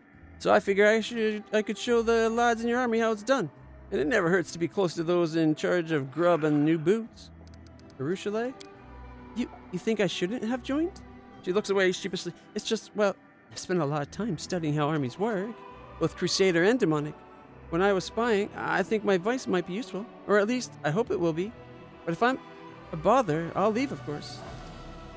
Alright, let's see. I'd like to hear suggestions. Let's see. Arushale, what's your plan? The churches of many gods support the Crusaders' cause. They heal, bless, pray. If we ask them, maybe they'll help us ease the shortage of provisions and gear. I'm sure that if we build some shrines, the priests won't refuse to help.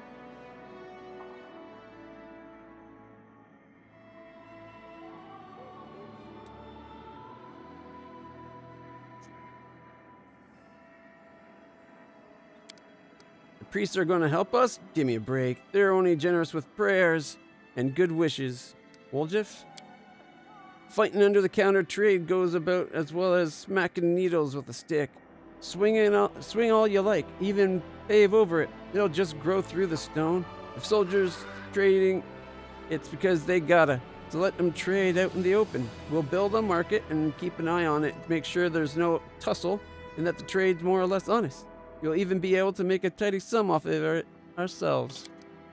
The Queen has put you at the head of a disciplined army. Are you sure these kinds of liberties won't hurt the discipline and turn them into a mercenary gang? And Lan, what do you say? I say that hoping for handouts is pointless. Warriors must know how to provide for themselves, even in the middle of a wasteland. The surface is chock full of resources. We just need to teach the troops how to use them. And well, how not to be too picky. But we're not alone. The Crusaders have supporters all over Glorian. It can't be that we have to fight demons to save the world without being able to make the ends. I'm not sure how to say it properly. Dorglina, what are your thoughts? We need to keep pressing Mendev, double or triple our efforts if we have to, until they finally get proper supply chains up and running. Let the Queen come up with a new tax, or make the aristocrats pay up, or go into debt. That's not our problem. Nerosian sent us here to win a war, so let's make them take care of our needs, honestly. At this point, our soldiers don't even have a clean shirt to die in with some dignity if they fall. Although I'm familiar with those misers from the treasury, it's like getting blood from a stone. Mendev's already up to its neck in debt. You can keep shaking an empty mug, but you'll never get more than 3 drops. Still hoping for handouts? We need to face it already. We're on our own out here, so we have to survive however we can. That purple moss that grows on rocks? Pretty edible. I've checked. Alright.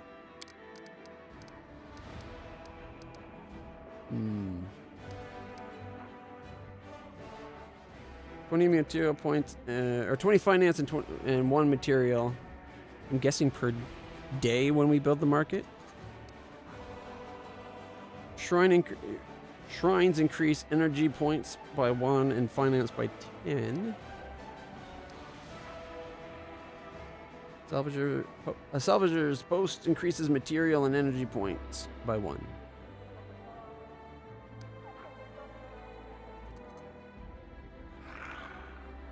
The warehouse has the best potential return if you're able to set it up where you have it so that you build a warehouse and then above it a supply center, beside it a shrine, and below it an inn.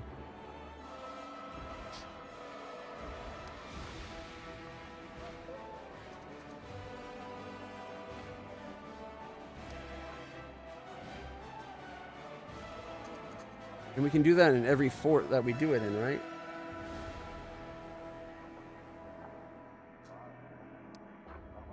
It's the better long-term approach. Just takes more planning.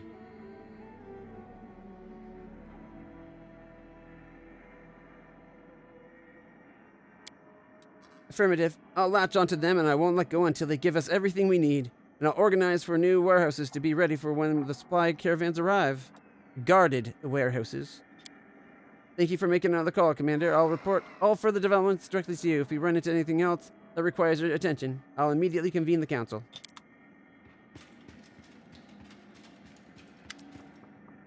Hail, Commander. Permission to report. Although the desertion has been halted, not everyone appreciated your methods. A circle of discontent formed within the officers' ranks, calling themselves the Wary. There are no blatant signs of sedition, otherwise they would have been arrested. Still, their talk is concerning.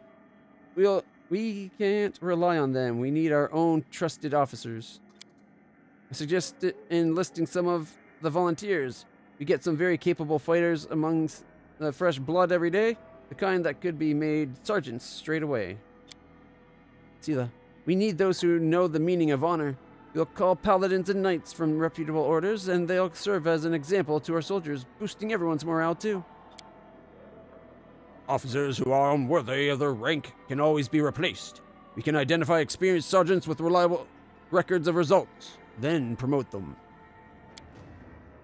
Darren, Mendev is full of promising youths who were overlooked when their seniors were promoted to serve in your army. We can call them here, award them rank, and they'll be grateful to us until the end of their days.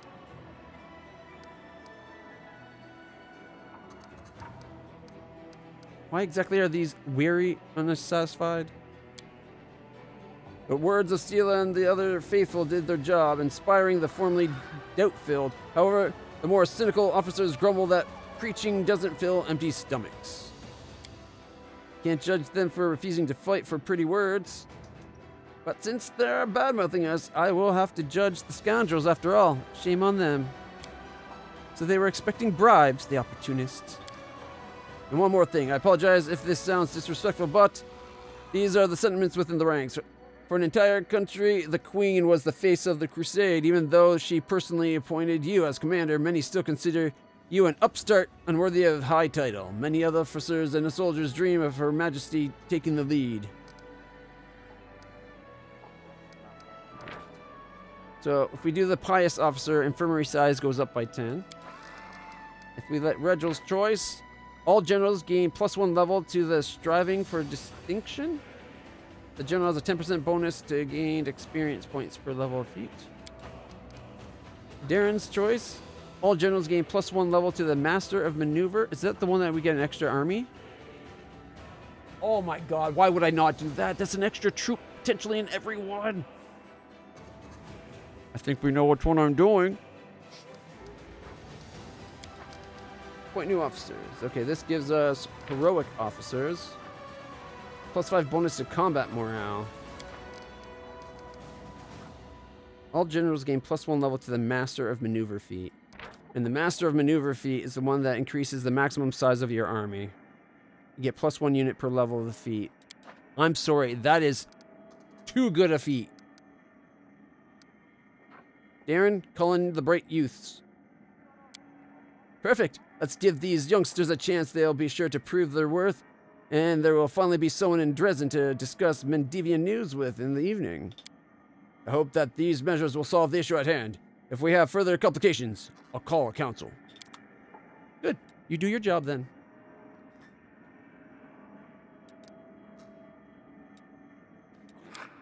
Whip. Anything to get it so that we can have an extra unit in each army. That's a pretty powerful thing. Oh, I missed I need to set up a little sound that goes off whenever the ads start.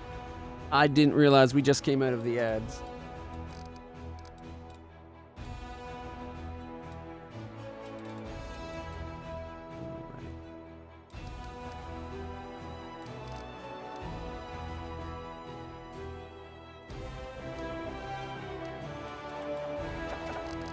Campaign. Yeah, see, she can now have 5, and this one can now have 6. This one still only gets 3, but that's because we don't have a general for them yet. Not sure I want to get a 3rd general.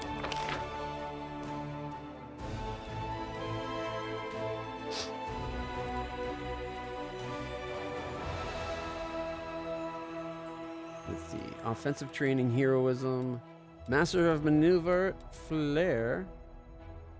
All units in the 3x3 area become confused for 1 round. Which is confused for combat. On its turn, the unit has equal chances to make a normal action or skip a turn. Deal a D8 or 1d8 times unit number, physical damage to itself, or attack the nearest unit. That could be handy too. Plus, she gets that extra unit. She comes with an extra unit too, right? All enemy infantry, ranged or cavalry units receive a -1 plus general's level divided by 6. Penalty to AC and saving throw for 3 rounds.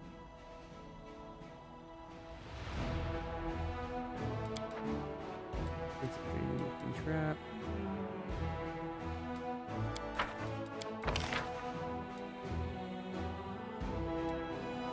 Scorching Ray and Spellcraft.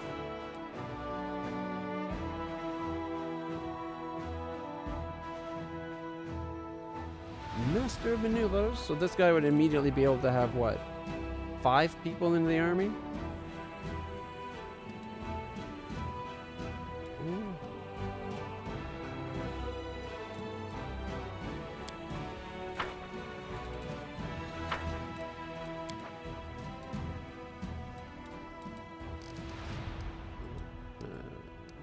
Freeze. We're 1 away from the fate of the faultless daybreak. 3 for the work of the giants and 5 for the military tribunal.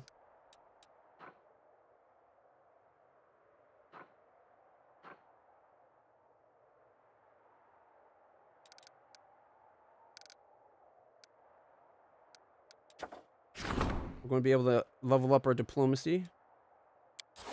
But we're waiting on what? Diplomacy.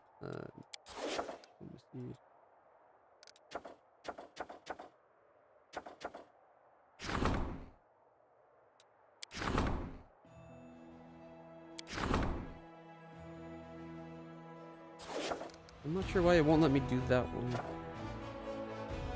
Strengthening the chain of command and logistics are neither of those. Oh, it's because of the fate of the faultless daybreak. So in 1 day we can increase our logistics or whatever that was.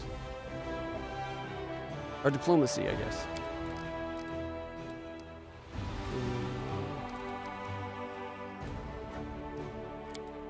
I got an idea. We need to leave and get started on something anyways, because I need to go back to where we were. I can't believe I missed finding their horses. I thought I looked at the log before we left Gundren. Apparently not.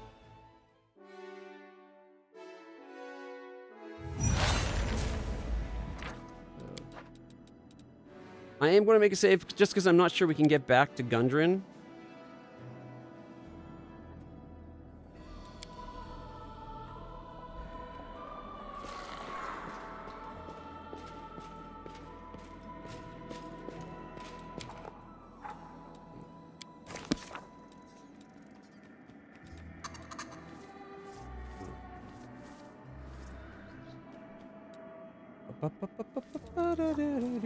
I guess we'll go with the tried, tested, and true group that we have.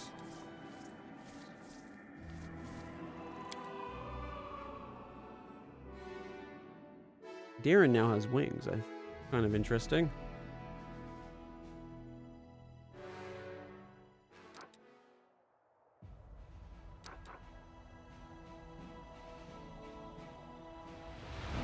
Wait for the result. Okay, so going to Ulrichstone before we leave. Yeah, okay, so current Glen, 18 hours to get there. Oh shit, actually wait, before we leave, I'm an idiot.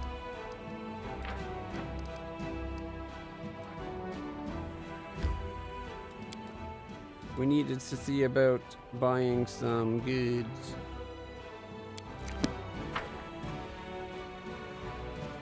So we need to get the cooking supplies or whatever. Purifying agents. That's what we need.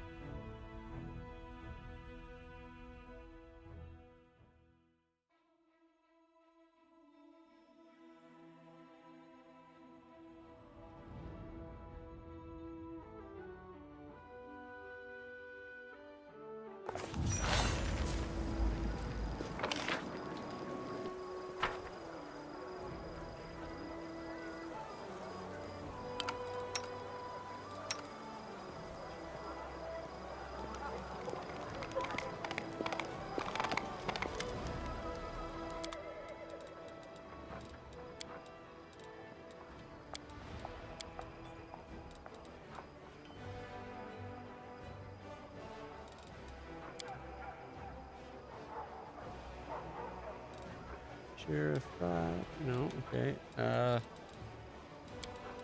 Actually, would it be ingredient? Usable? Quiver of Sacred Vengeance. D6. 30 units of ammunition. The owner of the quiver can use it to shoot 30 units of ammunition. This ammunition hits the first enemy as well as 2 additional enemies. Each of which must be within 15 feet for an extra D6 holy damage. Considering it's only 30 shots and not 30 shots per day, that's really expensive. Really nice effect, but really expensive.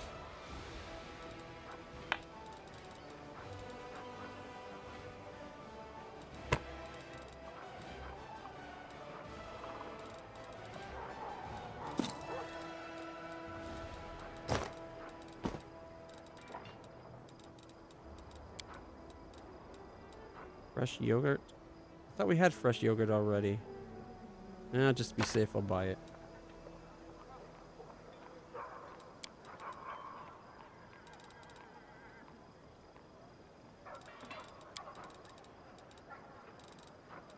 Yeah, I think it is usually in the ingredient section. Look at that. Well, leave here.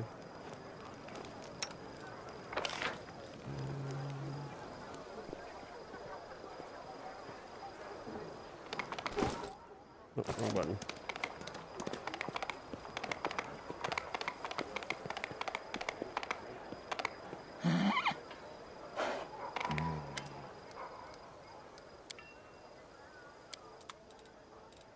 Ingredient.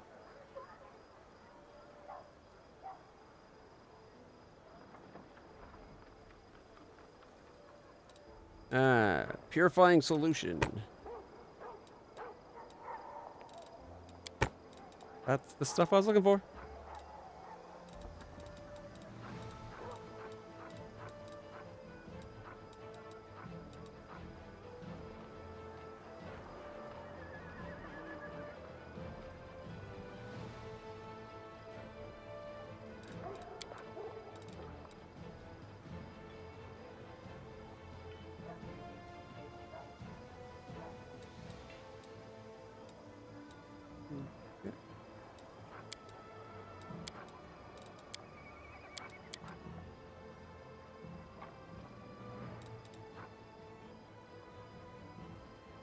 +1 caster level using those. Arachnid goggles. The wearer is cannot be flanked.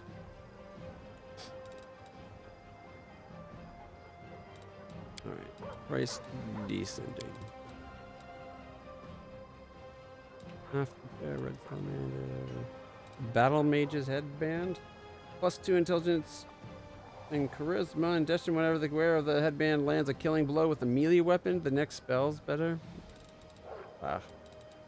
War Kilt of Sarenrae. A favorite item amongst the dervishes of Sarenrae, the skirt of overlapping brightly colored silk is magically reinforced, granting increased durability and mobility. Gets the wearer a +2 natural armor bonus to AC and a +4 competence to mobility.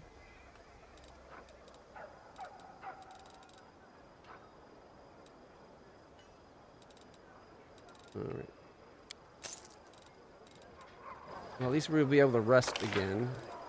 Kind of hoping we'd be more...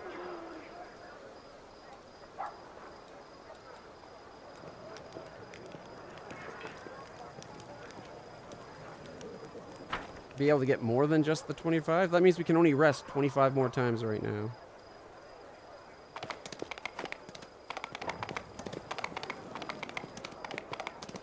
Look at them go.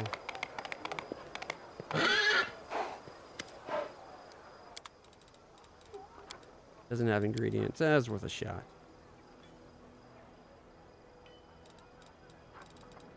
A holy +2 rapier.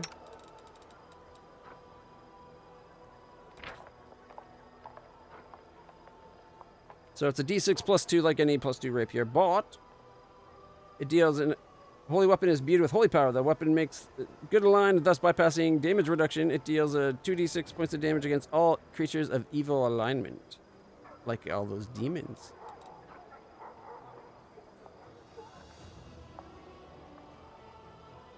That's so much better than what she's got.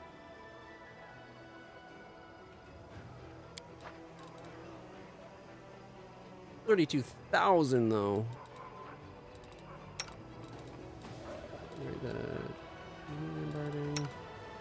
Didn't wear any of the armor.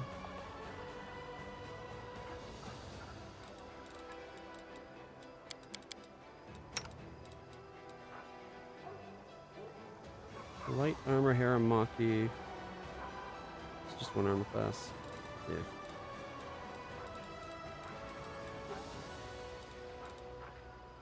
It's really tempting to go for that holy rapier.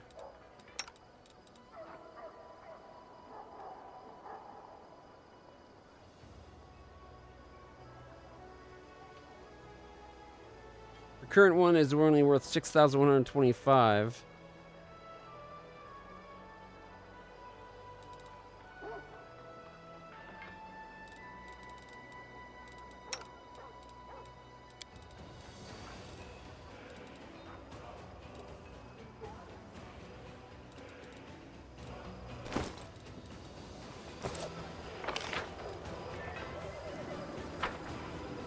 Well, at least now we can have a rest if we need to rest.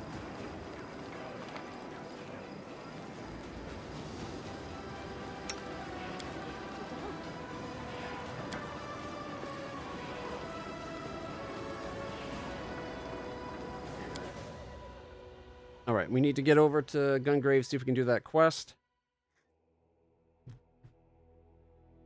Can't tell you how much it frustrates me that I missed finishing that before we left.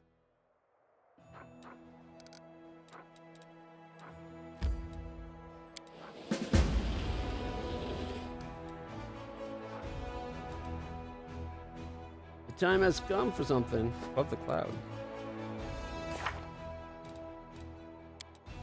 Much like migratory birds that sense the change in the season, all kinds of dreamy and rebellious spirits sense a new power emerge in the lands of the world womb. All of them are inspired by the commander, the living embodiment of the so-called wind of change. We're the wind of change, guys! Will they come bearing good or evil, and where will this path lead? Since the transformation into a flourishing garden, the ridge has become home to the commander's followers, those who style themselves as free crusaders. They are now settling in and they expect their host to drop by in 2 weeks. The time has come to visit.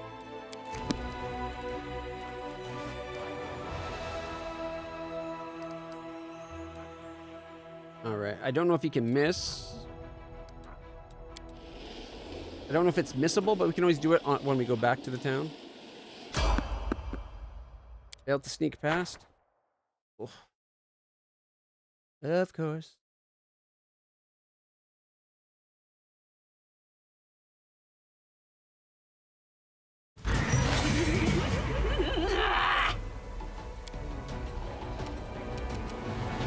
this? Succubi, Scar, and Grown Nabisu.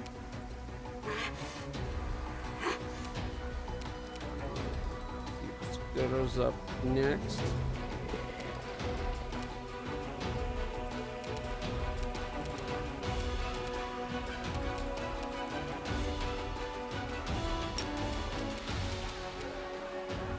We'll go for the Succubus man because it's right there. I'll cut you wide open.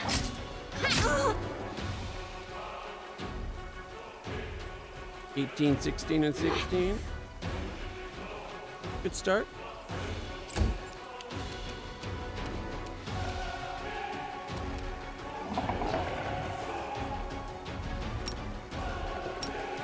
So if I charge, an attack of opportunity. If I just attack, no attack of opportunity. Interesting.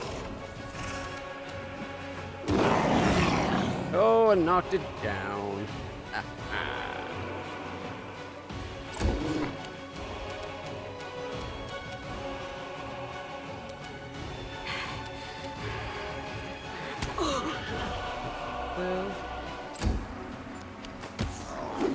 Extra 14.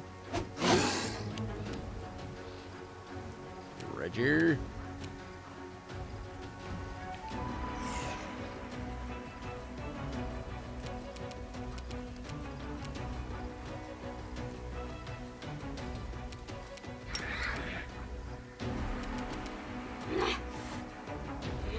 Retreat is not an option. Missed by 1.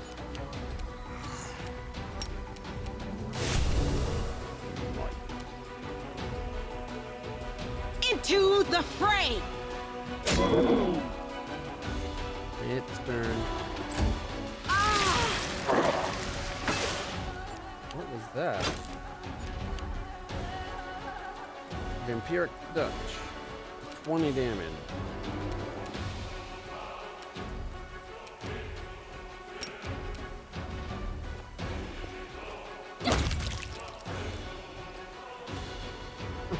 I should have actually looked up top. Because it focused on the screen and it showed the horse. I thought that was the horse, not me.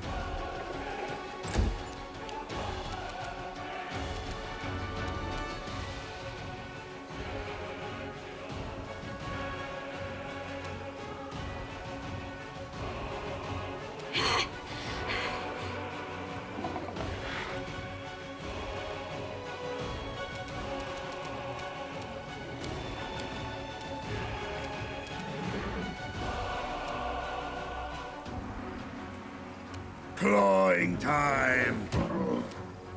I should have channeled the greater aspect.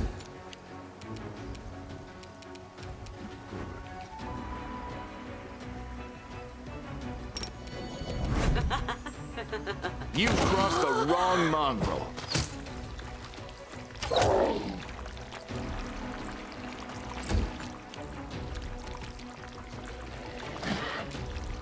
Miss. The spirits demand your blood.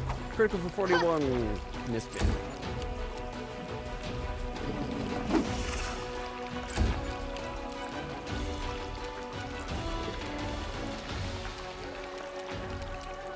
I footstep this way, and then attack 6 times. 12, miss, miss, 12, 13, miss. Leaving it at 6 hit points, and it's Reggie's turn. Kneel before me. 336. That's about what I expected.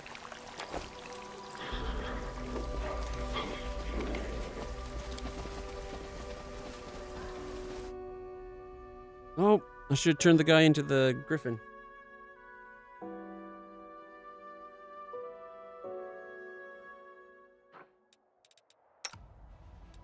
And it won't let me do that from out here.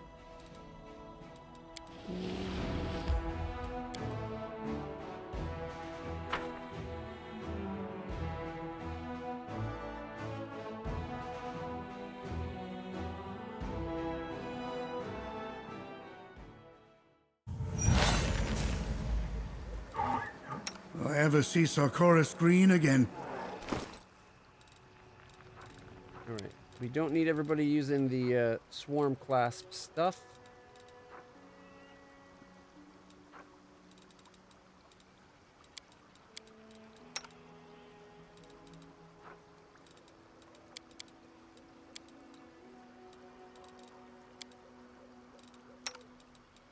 All right. Mighty Fist 2. Agile Fist +2. You get a +1 Agile Fist. You get the Mighty Fist +1. I believe you are the Mighty Fist +2.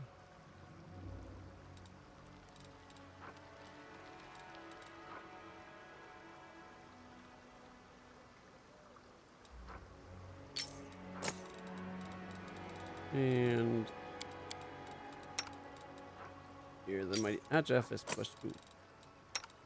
The Mighty 1, Agile 2. Agile 1, Mighty 2. Hey, hey, how's it going, Cheshire?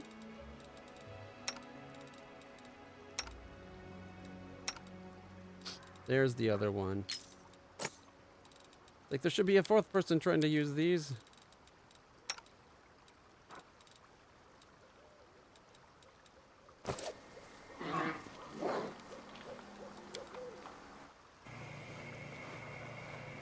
Not too bad. My allergies are kind of driving me a little crazy.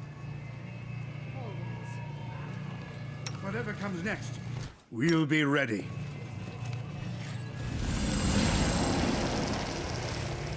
My kitty was snuggling up to me right in my face earlier. And, my allergies have been worse than they've ever been before, so I think it's just that, but it feels like I got cat hair on my nose or that. It's just my allergies. Yeah, kitty wanted love. And kitty gets love. That's the rule. Kitty wants the love, kitty gets the love. You never really bothered my allergies before, but lately, like this last month or two.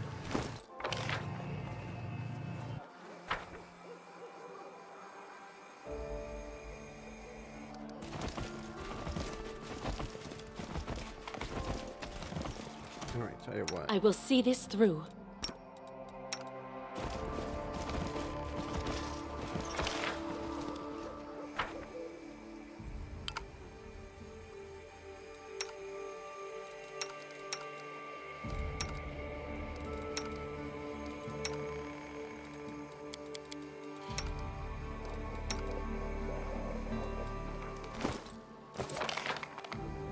We're already there. Ivu can't even keep up with our horse. Okay, while we're waiting.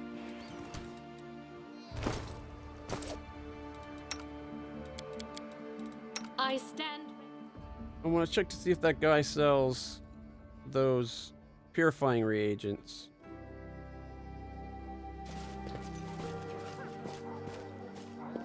Harrison Crye.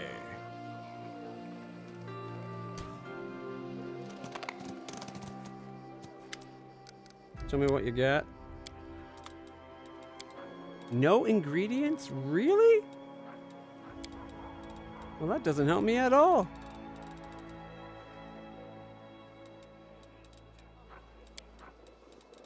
I was hoping we could get some more of the purifying stuff.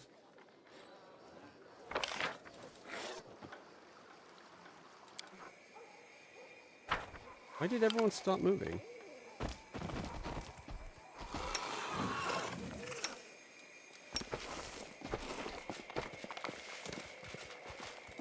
Together we stand.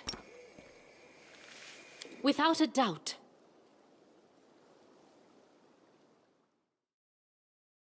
It seems we missed finishing up one last quest in this area when we left at the end of yesterday's stream. So we're coming in here to try to get it.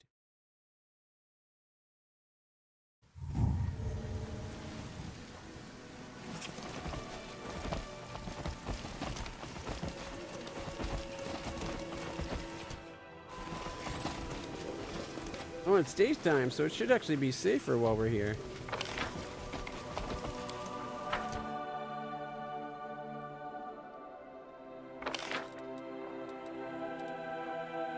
There's the loot. Rotate. Forward.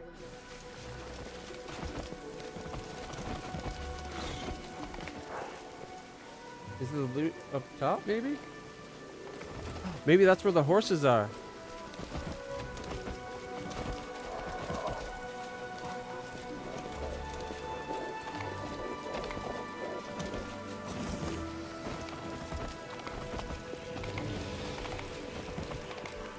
Because I definitely did not come up here when we were here the first time. I didn't realize there was an option. Oh, but you know what? It makes sense. The evoker's up here to try channeling all the evil energy down below.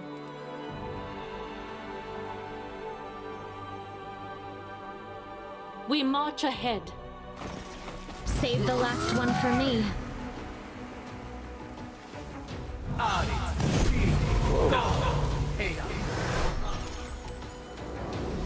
I should have cast some stuff to protect us from these idiots. Level 9 wizard. Are there all level 9 wizards?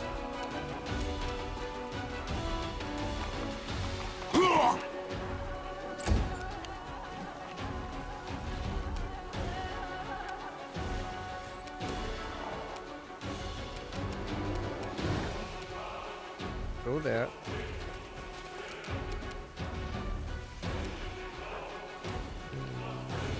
You're next. Okay, you take This one's mine!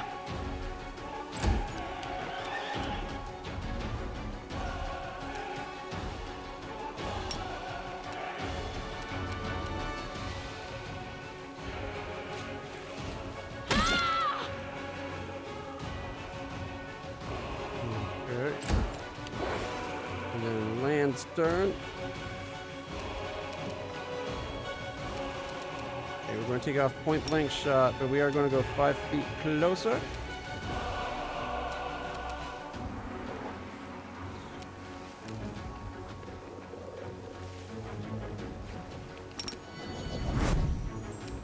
Kill this one, which will hurt anything in the area, and then go on. You won't survive me.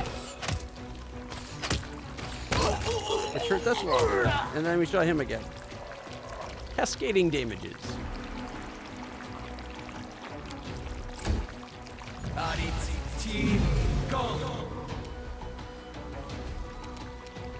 Oh look,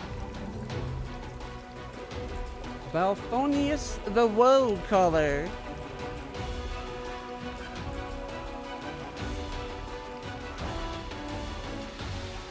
Invisible bastard.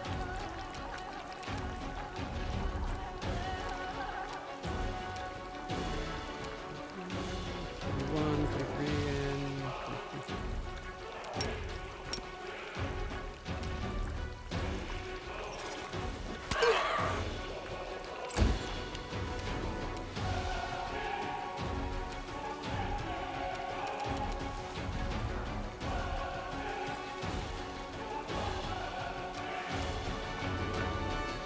she's going to move up. And she's going to give true seeing.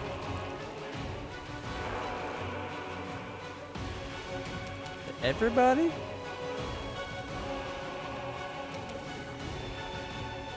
No.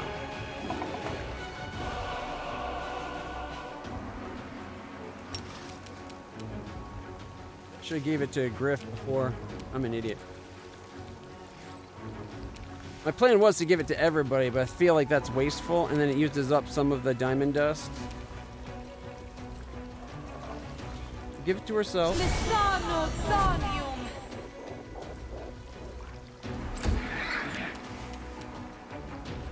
we're going to attack from death from above.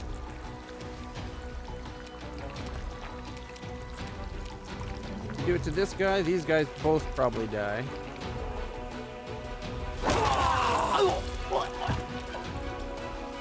Yep.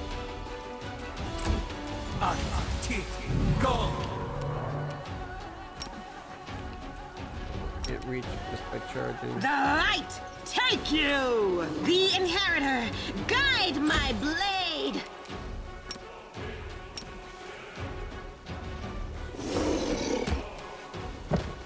Knocked him over. When he gets up, he's going to be killed by attacks of opportunity. And now it's this dingus's turn.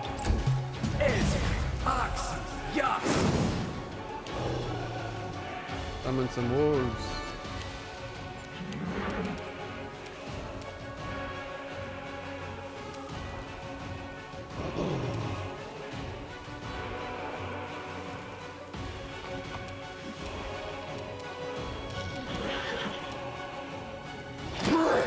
Oh, 17.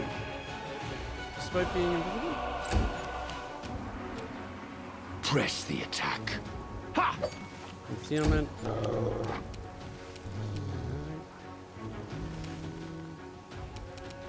Attack!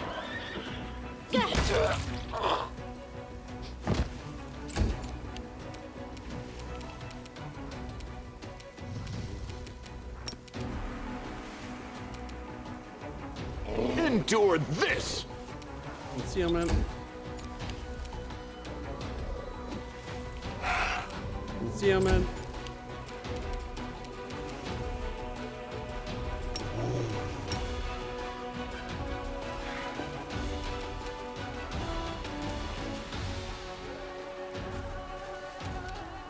You are today's sacrifice!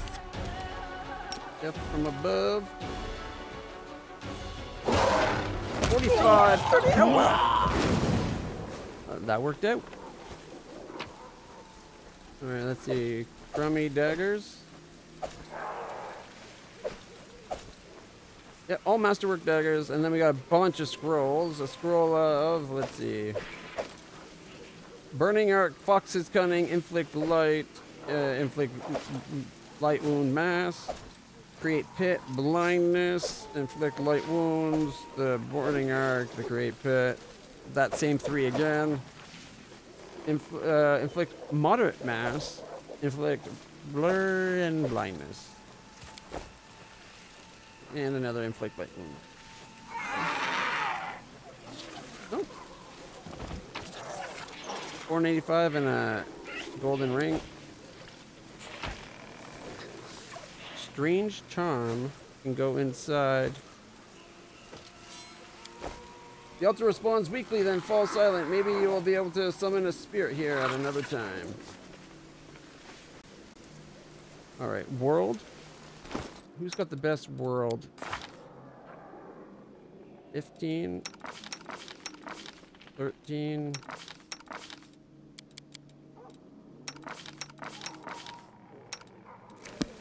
I heed the voice of the spirits. Guidance myself.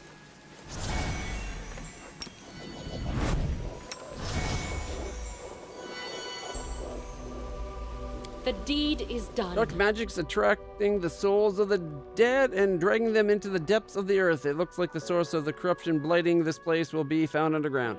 We already cleansed that. I'm guessing maybe we have to wait for nighttime to figure out what we get by putting that in there. Our path leads on. I was wondering that they said we never did figure out where we got to put that. Oh wait, there's still... It's still saying there was loot up here. I wonder if it means inside this place. We'll go double check.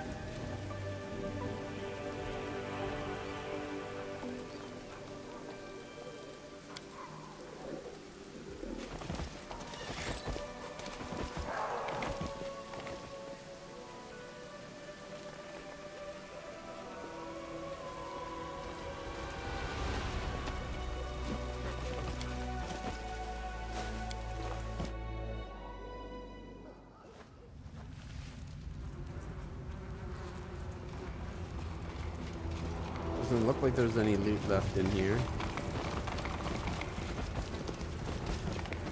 I will guide us.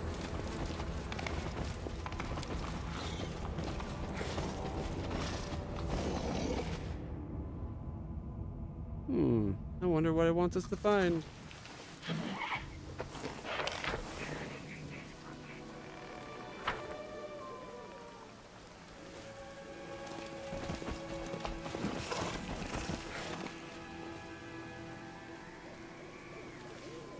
Odd.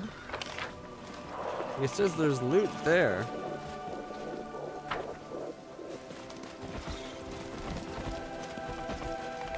Without a doubt. We still gotta find the spirit catcher's horses, I believe is what we're looking for.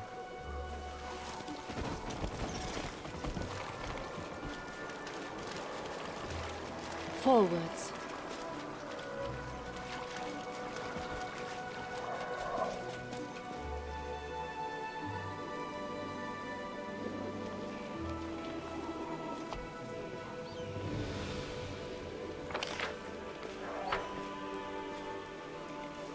We march ahead.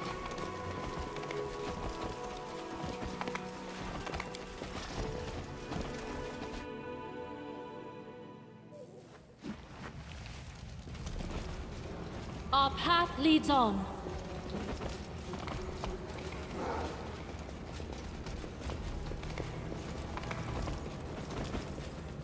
That's kind of ominous. Giant evil-looking statue in the background. I will guide us.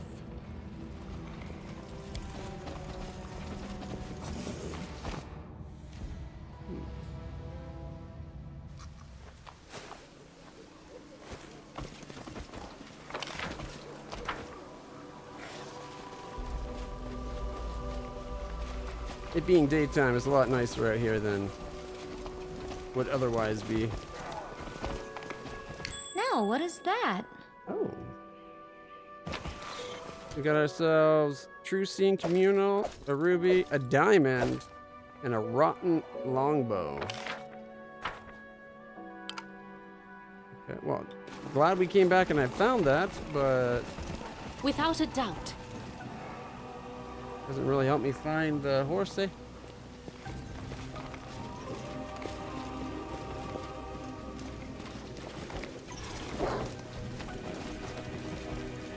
Forwards.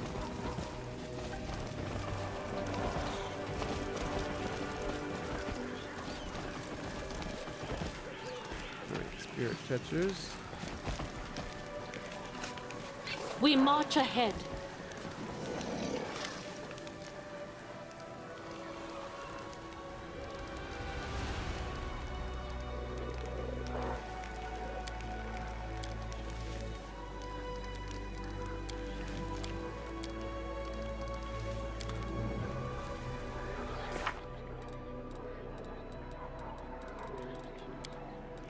Find the spirit catcher's horses. But it seems like I've been everywhere.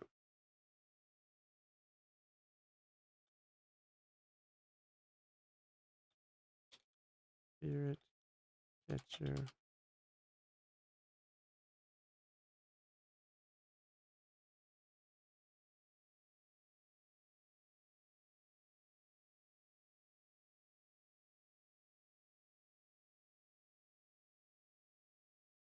Still looking, found the horse near the altar to the Smilodon spirit, southern center part of the map.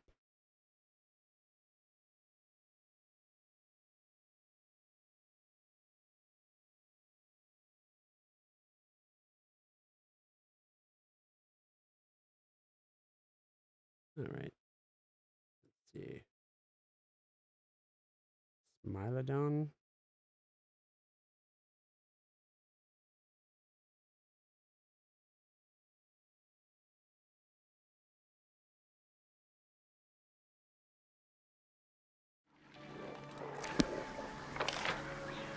Southern center of the map.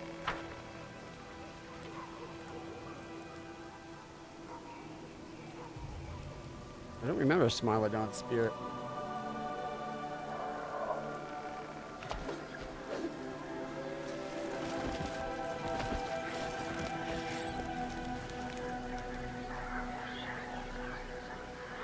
Unless they mean this thing.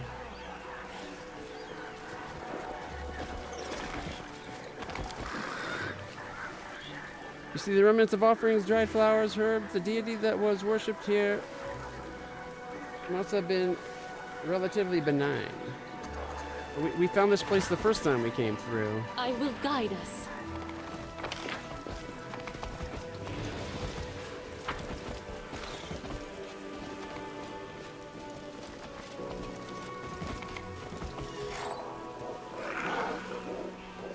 Unless the horses are supposed to be in a different map, but that doesn't make sense, does it?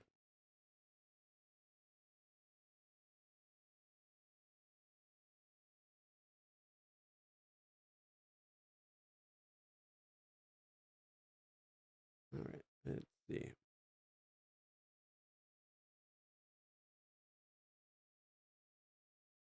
Quest begins as you agree to help Vinchek. The dead horse can be found on the south side of the map. The quest is completed upon inspecting the horses, and you gain no reward for reporting about it to Vinchek, which is fine. I just want the quest completed. The southern part of the map?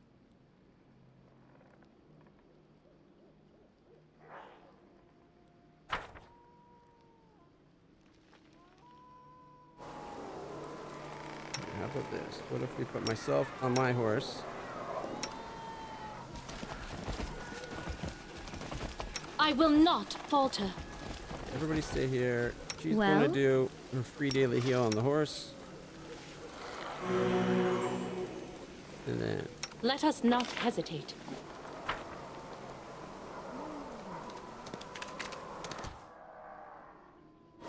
Without a doubt.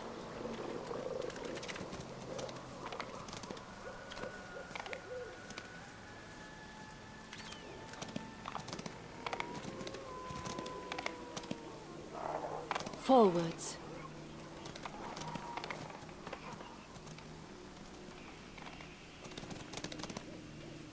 the cave we came out of. Ah. Finally, we found march it. ahead. A little tiny nook that I didn't notice you could climb up.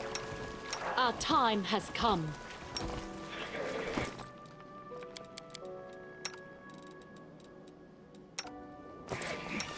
I think I saw some of those horrible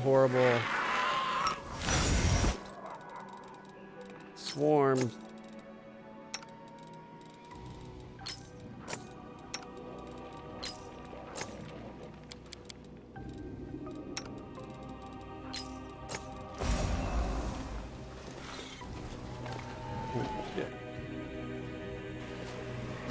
Some pretty easy to miss spots, if you ask me. Oh, they're Carrion Storm. Our path leads on. So maybe not swarms. I don't Always know. be ready for the worst. Make every strike count. Yet another obstacle. 27, 20. 27, 22, and 18. I believe that's what you call a pretty good opening salvo. It's immune to bleed, but... Is it dead? Did we kill one already?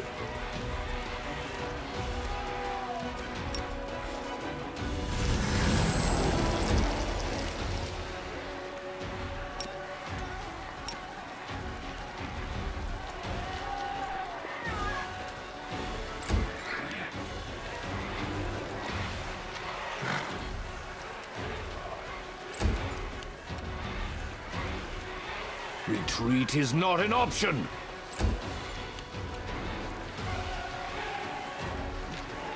I think there's something over there. Devoured horse. Yes, they're going to turn into the swarms. I missed an entire section of the map.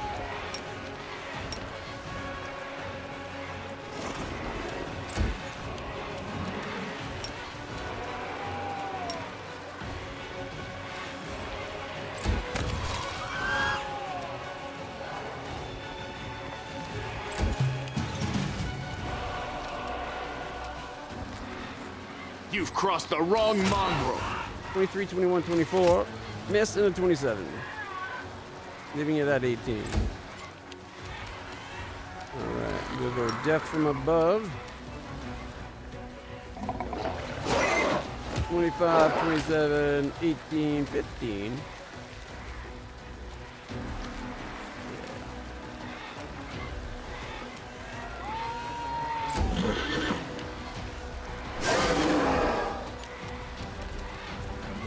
Go for their hearts! 6 and 7.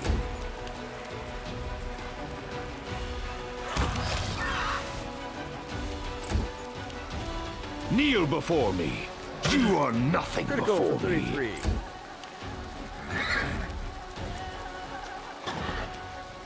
Critical miss. Is it just me or is the... Is our dinosaur getting bigger?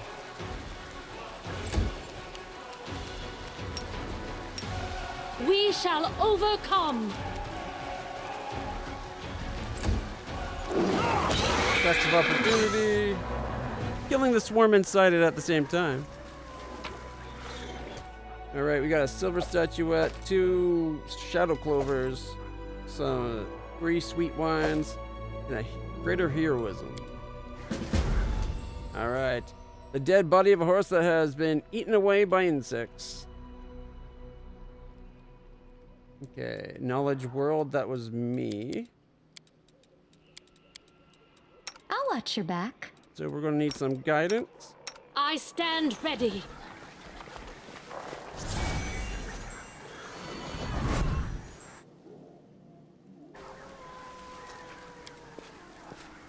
This task is beyond me. I failed? What? I rolled a 2. An altar of some kind.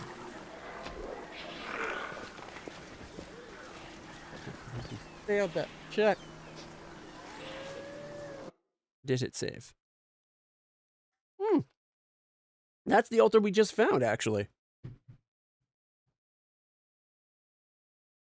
Normally I wouldn't reload just for a failed skill check. But we came all the way back here for what amounts to something that's probably getting us nothing experientially.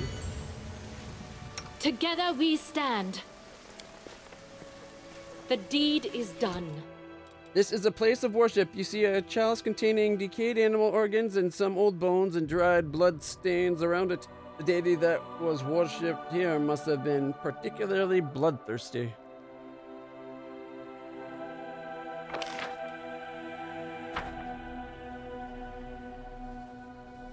Actually, here, if we're going...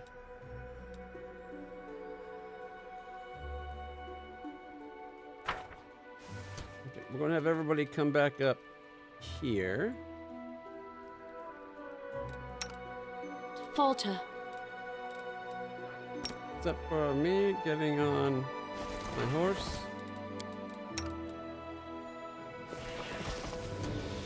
I will see this through.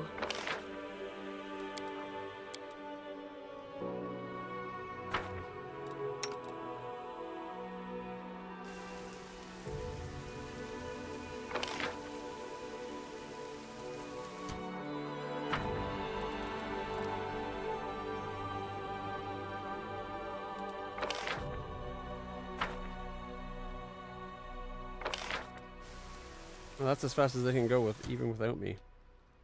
I just figured that without me they'd go faster because I'm the one slowing everybody down. Alright. I found your horse. They're dead.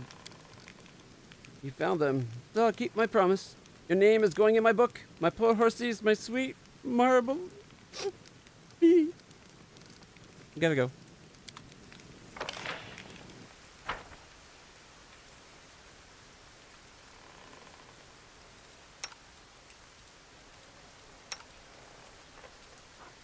Our time has come. Now, since we've done this, I'm wondering if we can wait near here to have something happen.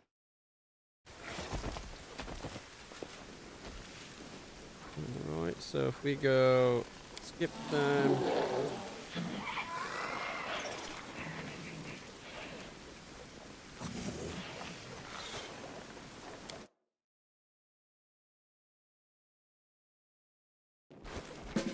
must rest to fight another day.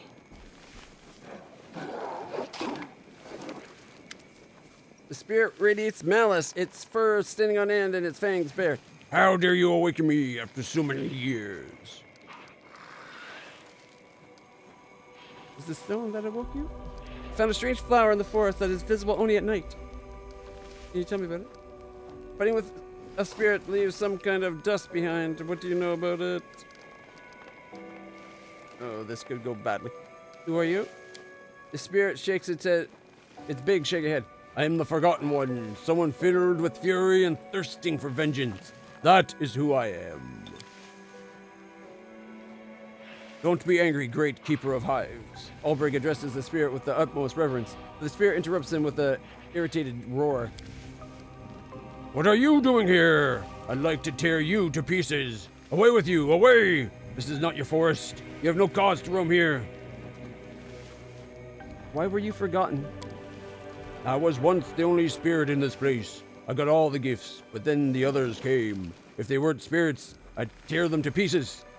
They made people forget about me. The other spirits get no offerings either. Most people have left these parts because of the demons. Lies, oh lies! The deer and the Smilodon told you that, did they? They lie, hide gifts so they don't have to share them. Growls low in his throat. Thieves and liars, I hate them. I'll make them pay. Thank you for your answers. Was it that stone that awoke you? Key to the passage between worlds. Humans invented it to disturb my sleep. They used to bring gifts. How are you going to exact your revenge? How am I going to? I would demolish the altar of those pitiful creatures, the deer and the Smilodon, till not a stone is left standing. But I'm too weak. You will do it for me. All right, I'll destroy the shrines. I feel this is going to go so poorly.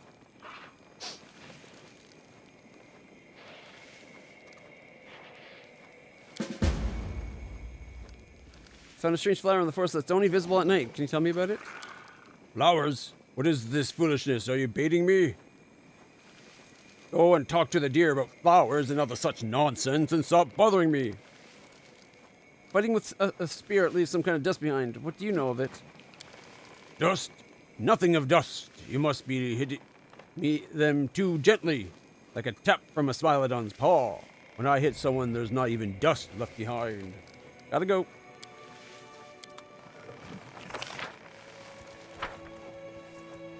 Oh, I wonder if that item that being sown here is one of those flowers that you can only get at night. I will not falter. Off the horse.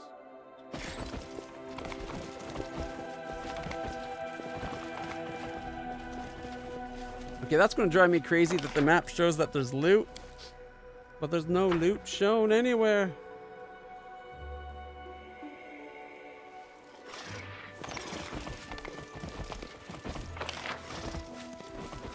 Alright, so the Smilodon is that one, right?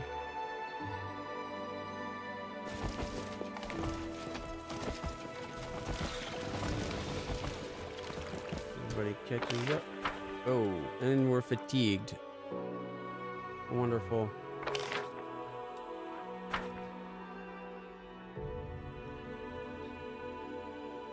Where's that other altar? Oh, do we need the stone to channel it?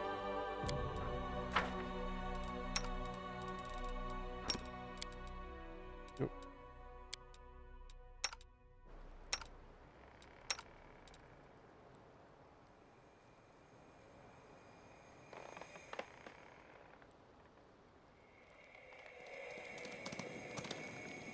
Oh, it won't let me grab it. Okay.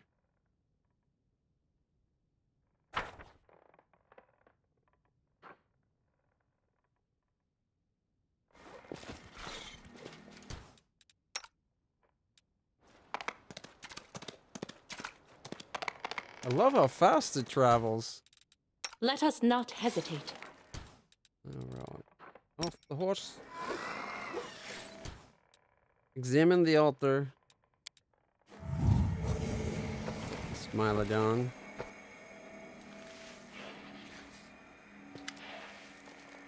The moon runs across the sky, and all that runs is my prey.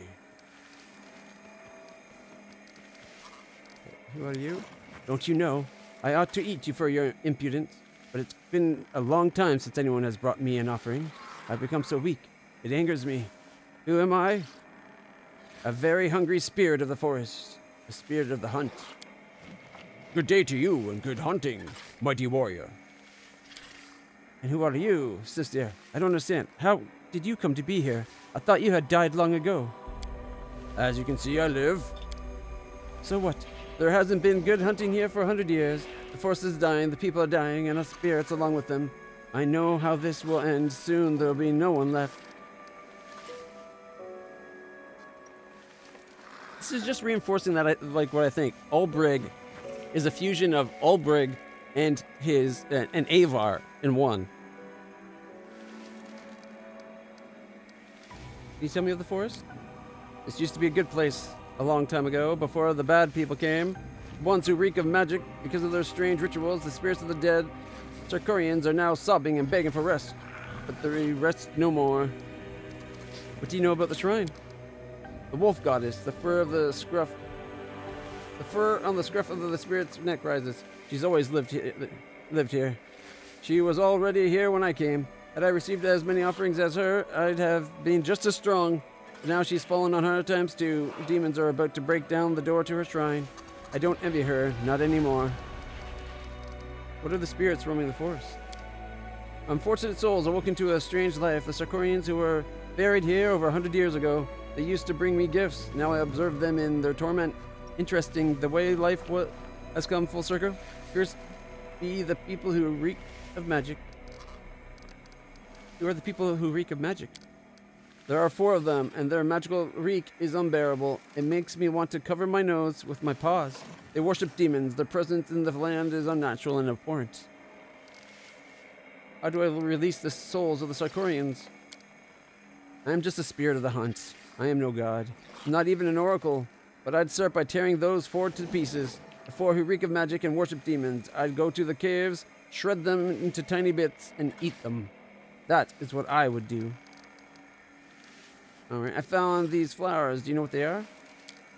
What would I know about flowers? Do you expect a deer to deal in stalks and petals? My concern is the hunt. Meat, flesh, and hot blood. The dust that's left behind, the very essence of a specter. What little corporeal form it can enjoy is contained entirely within that spectral dust. Sometimes I hunt at night. I tear their ethereal flesh apart and feed on it. But I have little strength left.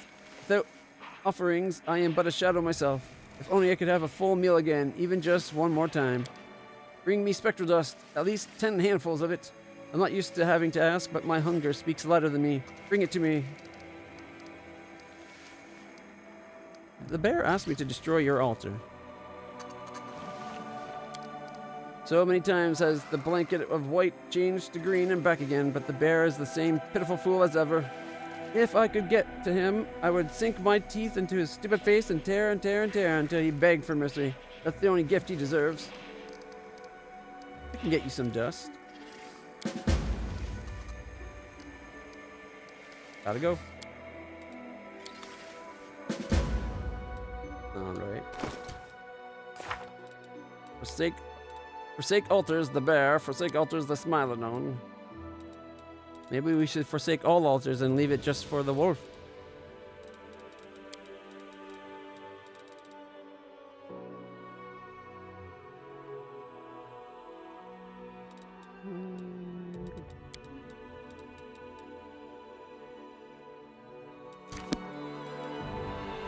I'm not going to desecrate the altar just yet.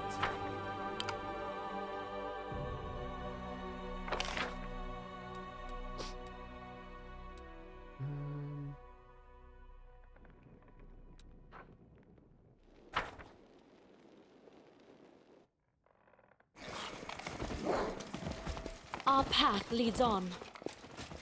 I wonder, did I accidentally sell off the dust that I had? I got 20 spectral dust. How much did we need for the quest? Battered spirit. No, that's the wrong one.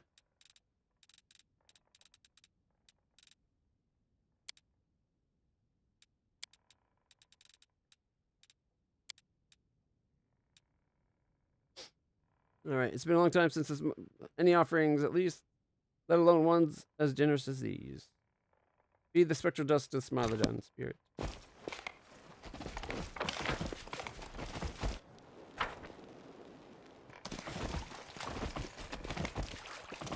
Now, last time we were here, things at night were still popping up. I wonder if it's one-time event for each. All right, we're going to I will guide us. examine the altar.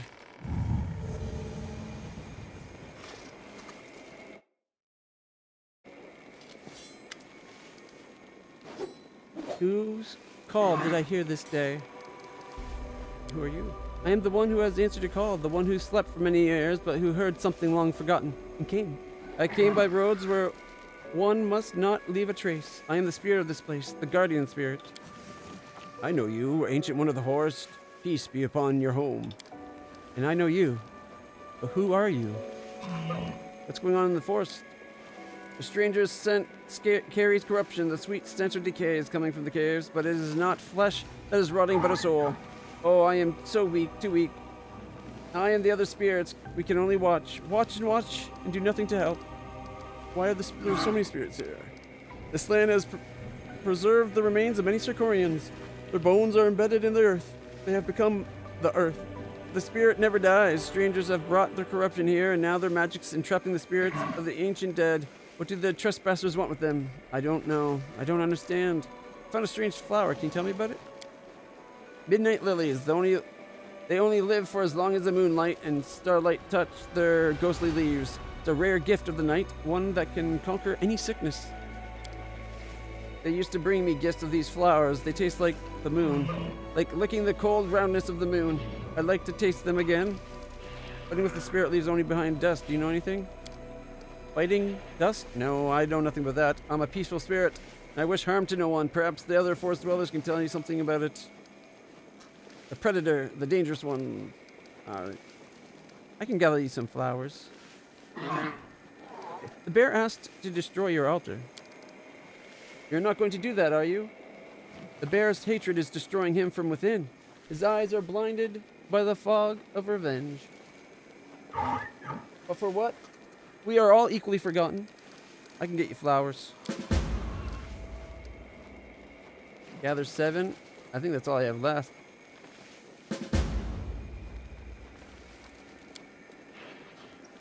The spirit stamps its hoof and turns away from you. You are but a fleeting moment in its life.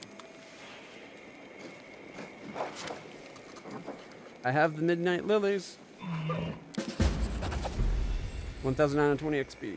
The long forgotten taste takes me back hundreds of years to the days when this land was young and so sweet.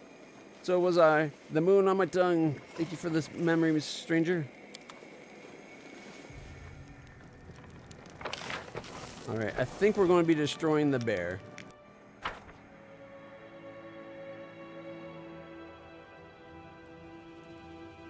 They say the bear's turning, like, being corrupted from within with its hatred anyway.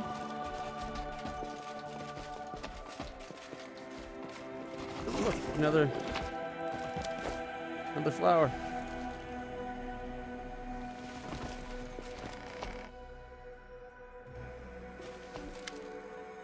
I have the dust.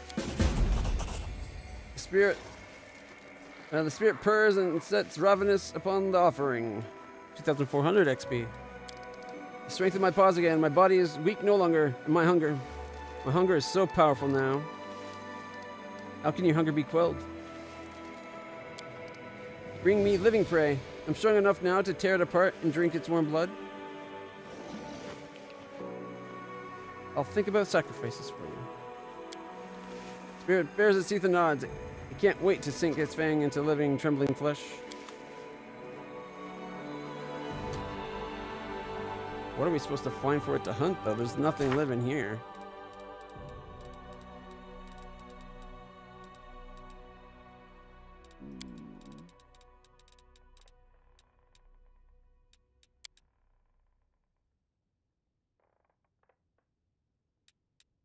I think we need to take the bear out and leave the other two alone.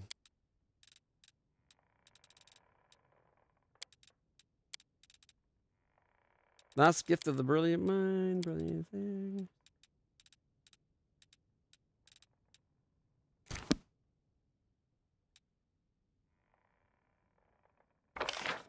All right.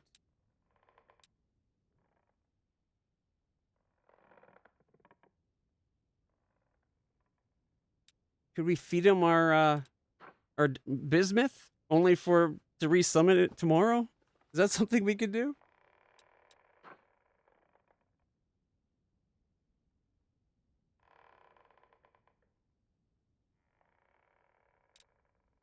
Man, I don't know.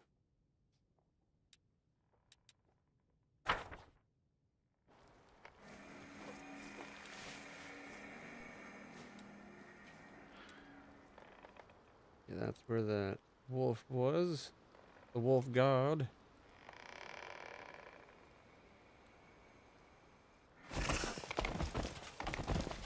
Back and forth. Back and forth.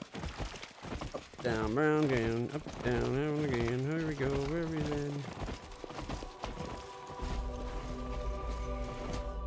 We march ahead.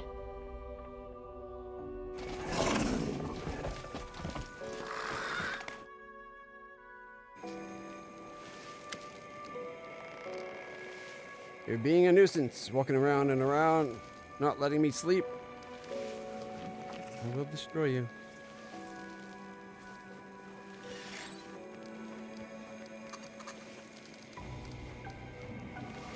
Yeah, I feel bad. I don't like. It feels wrong to kill him, but it's already being poisoned from within.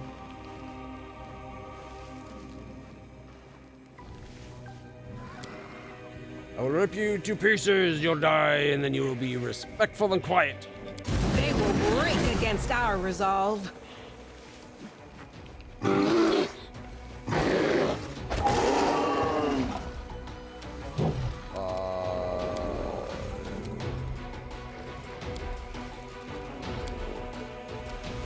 What just happened? Oh, I think it knocked us down. Standing up's going to get me attacked. Or not.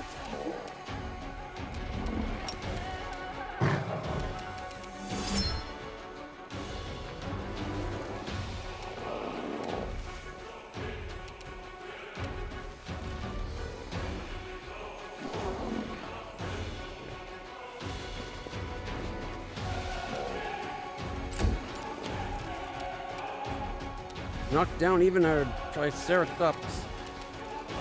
Oh, I should have just left bismuth down.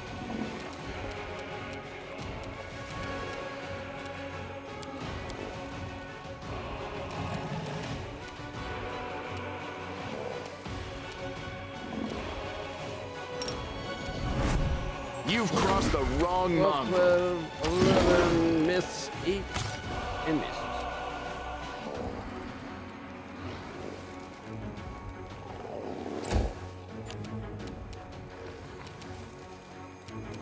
Okay, and then we can have her do considered a neutral undead, so just undead bane.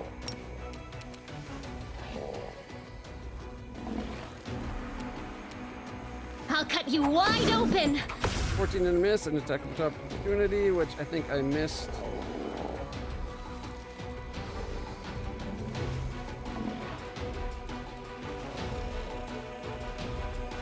If she attacked for normal, I made an attack of opportunity off of that.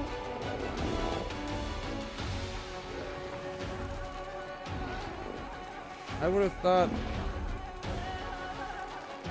Air Spirit with Demon's Terror missing.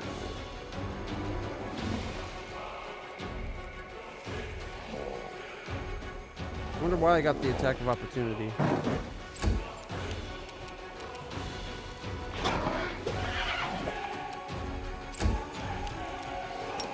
Death from above. Oh, too close. 24, 21, miss.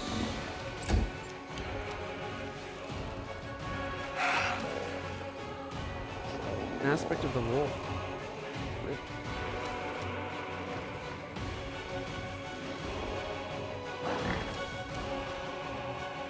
You can make a trip combat maneuver as a swift action. Does not provoke attacks of opportunity.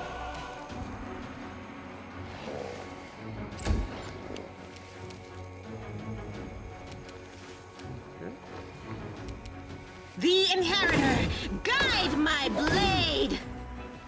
I don't think she can hurt it. Ready? Ring of the Mad Duelist. He's got an aspect of the wolf trip option now as well. Retreat is not an option. Miss, 11, miss, miss, miss. Oh, Yeekers.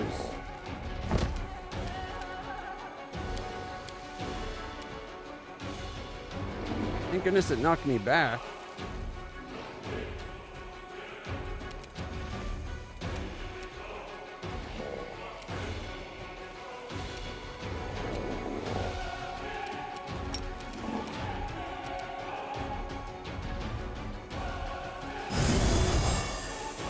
Damage.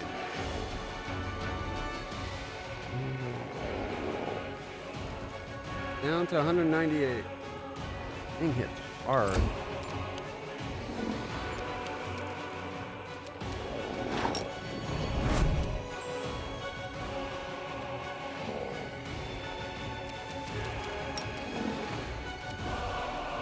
You won't survive me.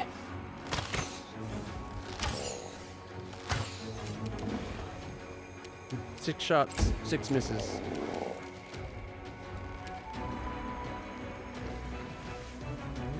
Yeah, we all have aspect of the wolf all of a sudden. Did the Smilodon give it to us?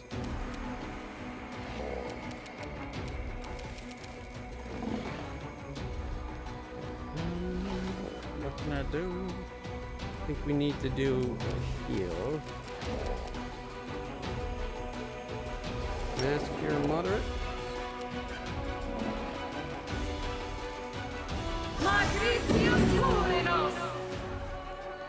I think it did 10 to hit. Yep.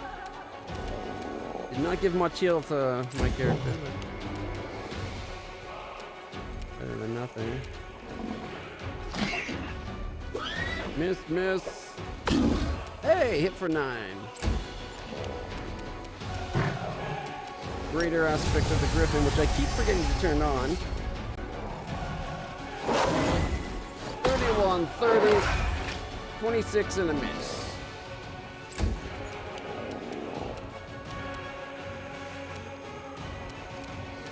The bear's down to 92 hit points. There's the haste.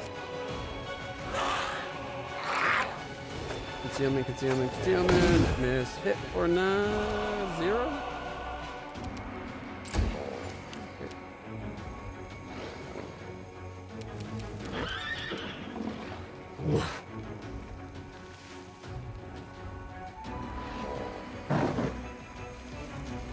The light, take you! 13, 0, Ah! 0. Reggie's going to stand up.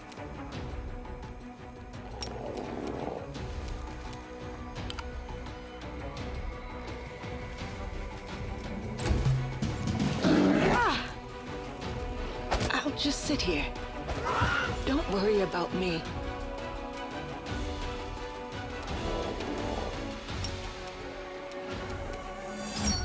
Challenging you. And then attacking. Attack! Miss, miss, miss. Miss.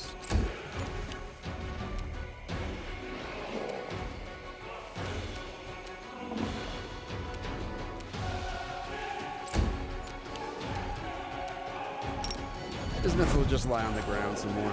Endure this! 12, 11, miss, miss, miss, and a miss.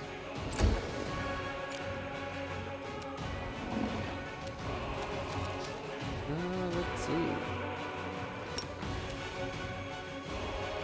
Magnesium Turinos! 13 damage to the bear, healing everyone else a little bit. Should have just attacked, actually. She's got the undead bane on it. 8 damage, miss, 9 damage. Okay, I'm sorry. Should a ghost not be able to hit a ghost? Like half damage, but it's a ghost to a ghost. So surely our ghost horse should be doing normal damage. 26 remain. This fight's over.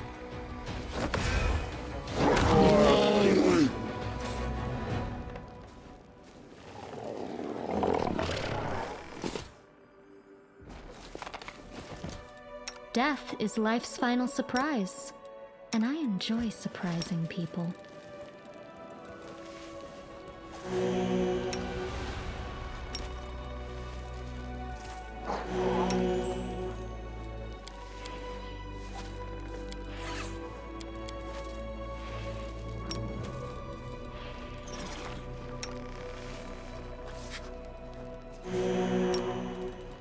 Bismuth.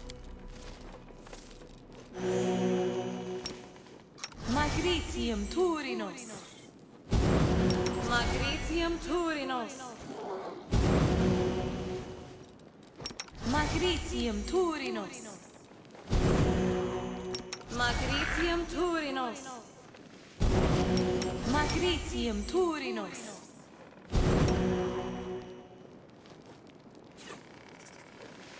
Magnesium Turinos! Magnesium Turinos! 13. 17. Magnesium Turinos!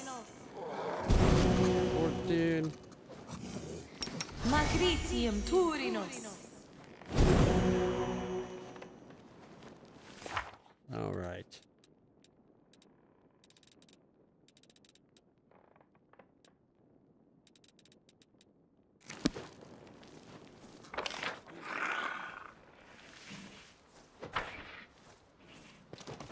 Our path leads on.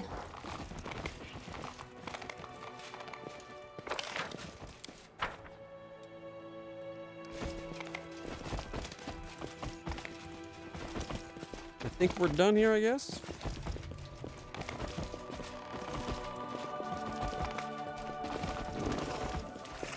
I will guide us.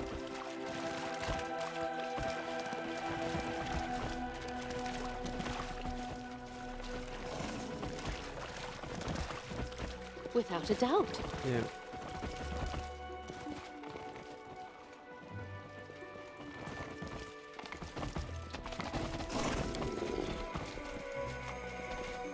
Forwards.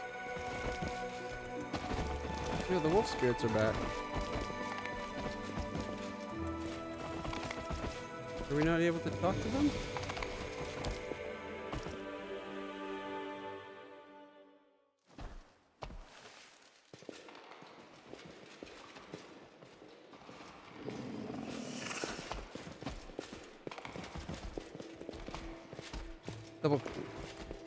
Double guessing myself with the whole did we actually find or miss off the item that's supposed to be down here.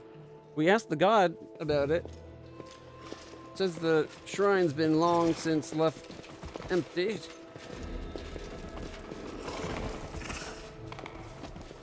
We march ahead. Doesn't look like there's anything else here for us to do. Alright. Our path leads on. There's probably not really worth the double guessing. But at least we checked. Now we know we didn't do anything else here. Or we didn't miss anything behind here.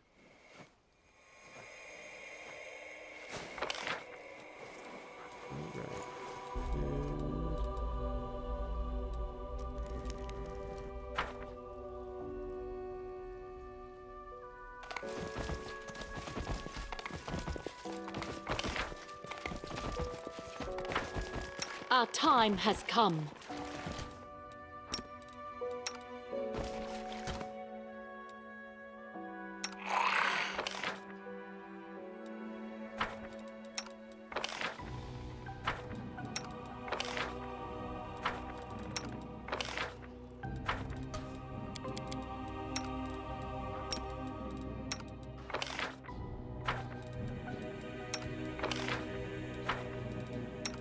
Everybody walk there individually.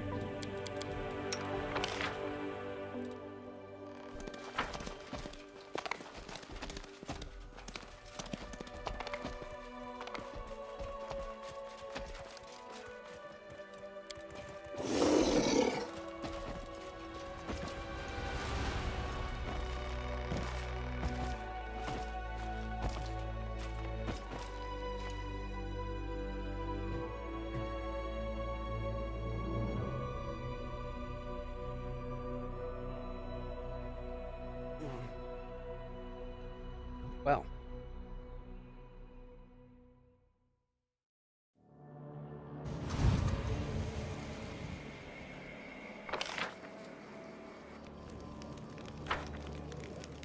Yeah, look at that. It's got a nighttime, like all the little fires.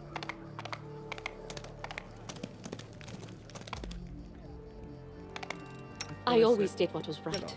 Therefore, I became righteous. Does it mean whatever I do now becomes right because I am righteous?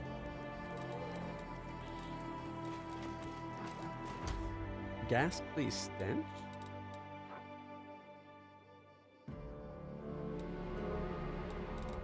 Rely on me. The ghastly stench in that last area?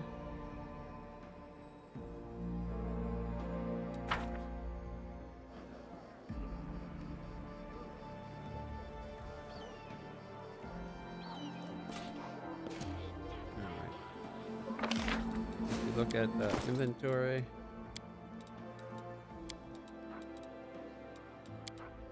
Don't think we really got much of anything going back in there.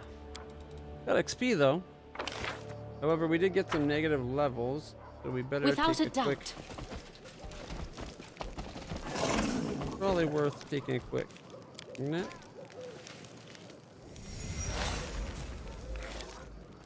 All right. Use the spell. Yeah, fresh yogurt. It's the one that lets you travel longer. Yeah, fish on a stick.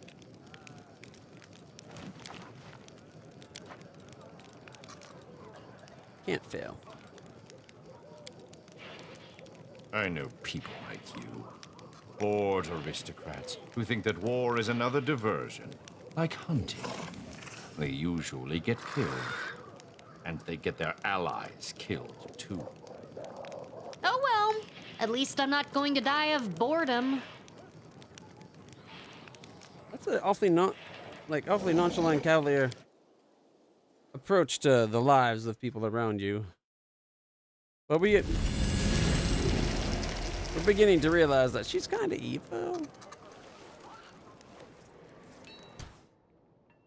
What the heck's going on? Together we stand.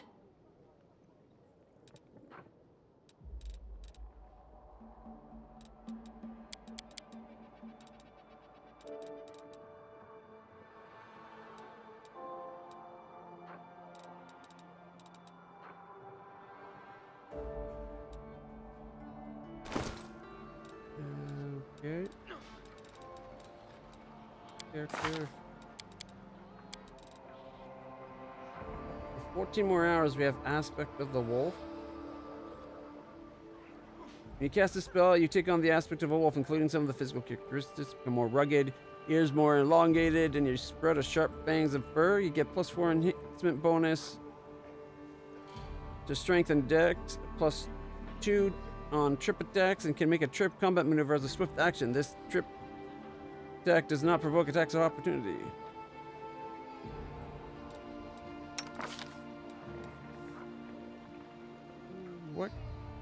What caused the aspect of the wolf?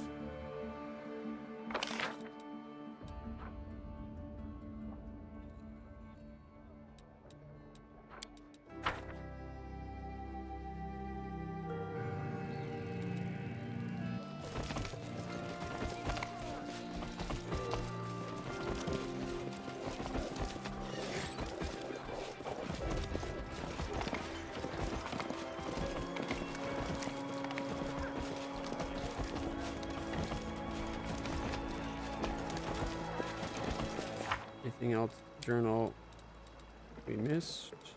Don't think so.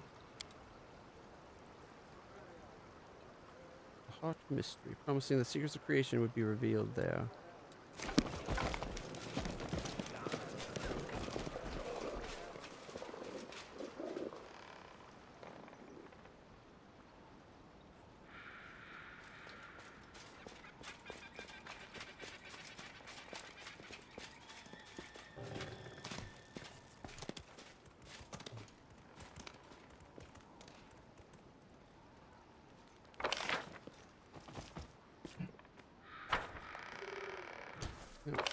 No, right here. We march ahead.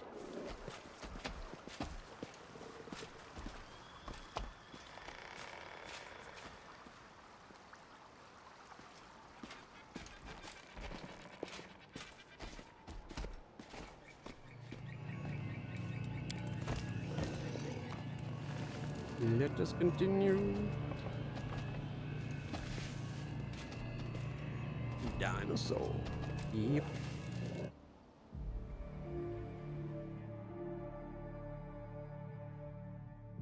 Alright, we'll get our way back towards Dresden. I only have about, at most, maybe an hour. So...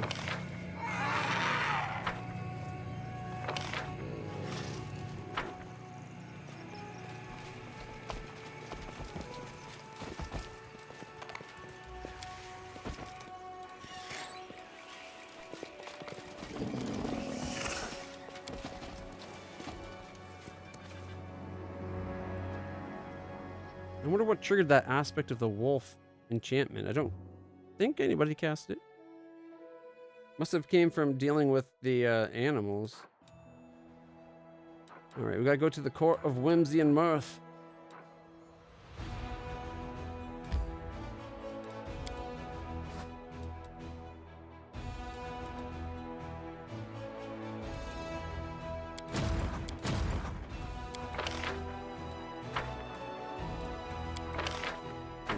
Both of them.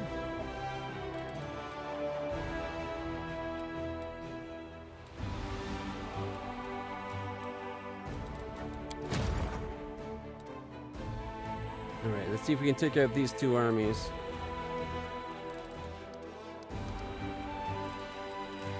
I'm tempted to grab one of the people from this army. From her army, like we could grab the axe throwers and add it to his and just make it like a super army. Crimson dust. Even in the withered grass of the world wound doesn't grow here. The heat bleached the rocks and made the dead trees shrivel. The only moisture to quench the thirst of this wasteland is the blood of mortals, as indicated by the scattered bones and scraps of rotting flesh. It is more than plentiful here.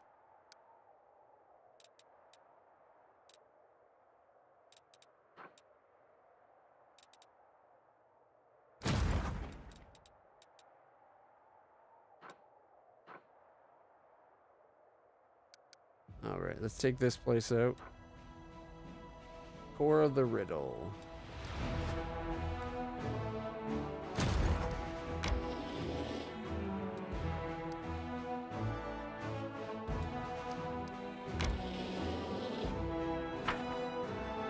Here we go.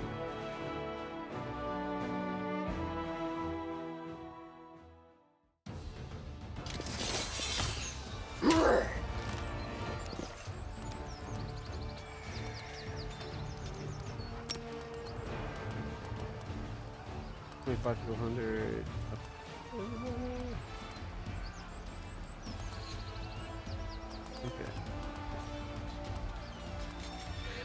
It looks like half the all is what you can do with his spell. And if we do lures, 15.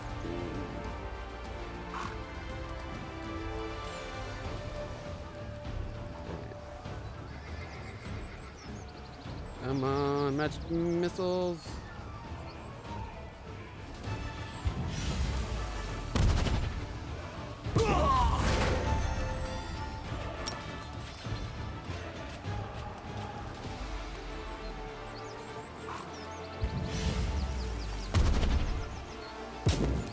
Didn't get them all.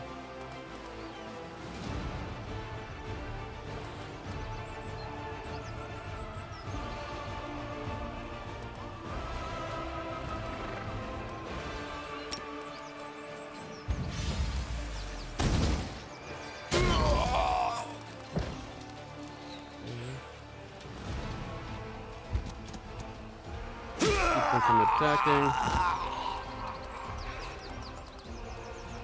I wish I could wait.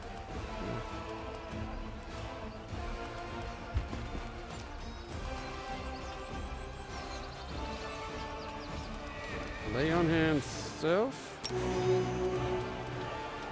Up to 33. The evil. Doesn't look like it.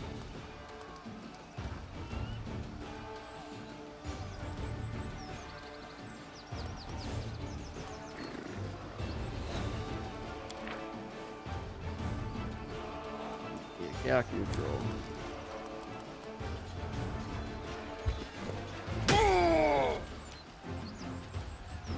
42.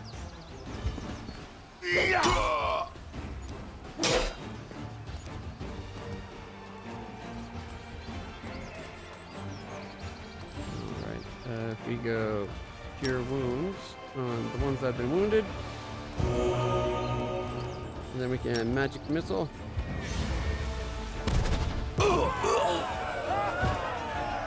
Technically flawless victory. We've gotten our first fort in this area. Not bad, not bad, not bad. Oop.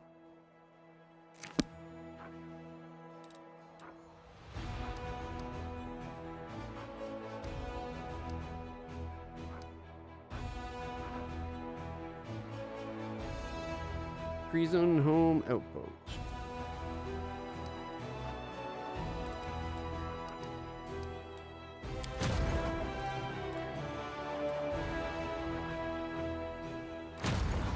Don't want person.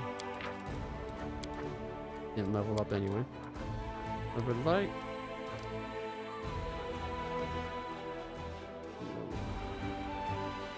Never been in this location.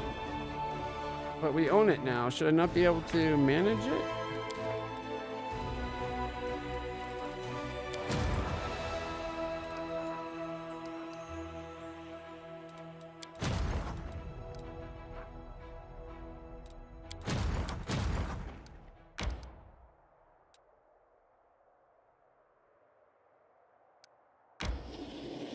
Oh, more direct path than what we took, apparently.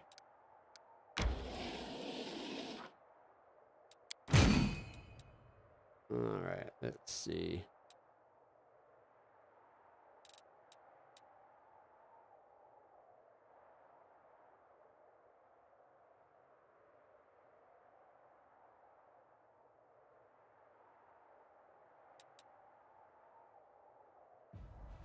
Maybe the clerics? Attack power is now an 8.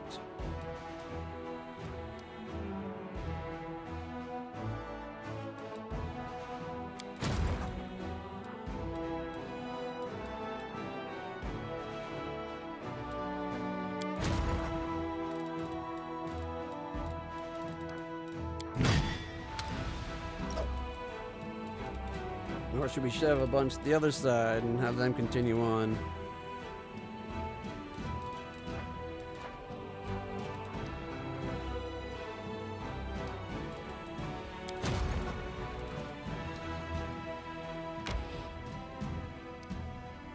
The Gray Road.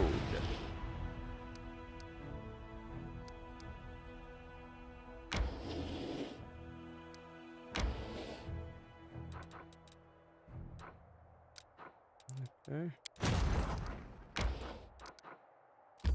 And now it lets me manage. Once I get them off standing there.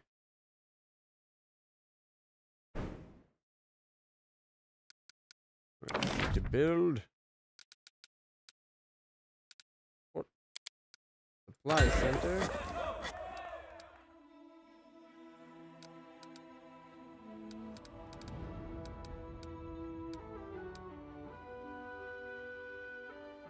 5% more infirmary for everybody.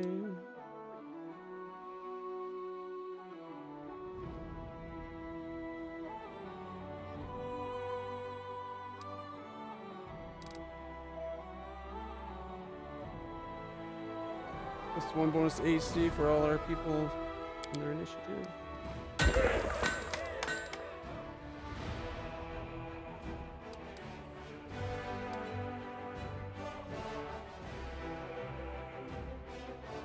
Three days of siege before you lose the city. An inn. Finance point increases finance point income by 200 if there are no other buildings that provide recruitment growth in the fort. Only one inn can be built in each fort.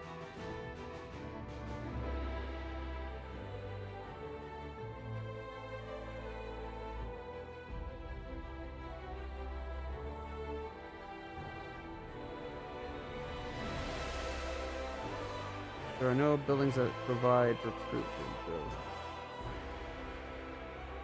So if we built it in here, it'd get us that bonus. Because nothing else gives recruitment, right?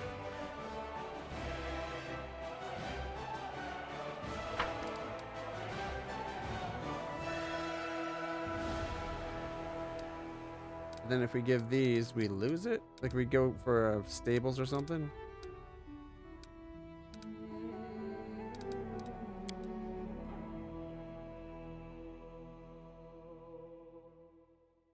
I'm wondering, oh. So I think it's making me wonder if I should go back through the older ones and make sure they all have an inn. But I don't know if they'd actually get me the bonus then, because they now have, most of them have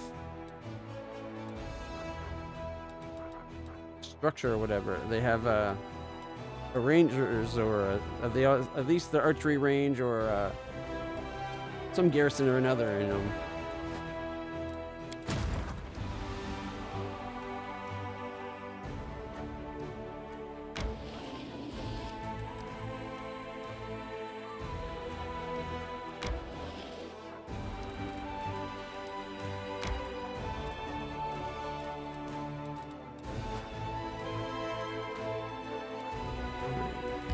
Go 21 hours to get back to base.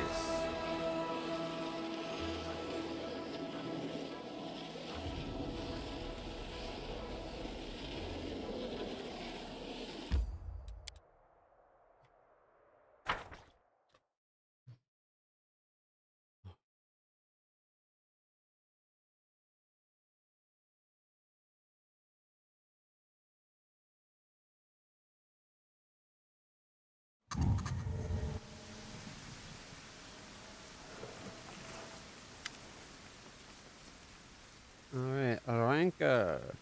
The surrounding noise and clatter dies down as you approach. Aranka waves to you. LitlClutch, I am so glad you're here. Forgive the chaos. It started when we tried to decide what the new song for your cohort, or for your court should be about. I've already composed a melody, but it looks like we can't agree on lyrics. Care to lend us a hand? The assembly quickly builds back up to a storm of noise. The indecipherable din of voices gets occasionally drowned out by the shouts of Battle March, the Zebra Song, and remember to put the roses are red rhyme into it. Okay. I'm at your service as always. What's the fuss about? Hush, everyone. This is the part where I, and I alone, you understand, tell the commander how far from reaching common ground we are, dear friends. I think she was about to say how stupid we're being.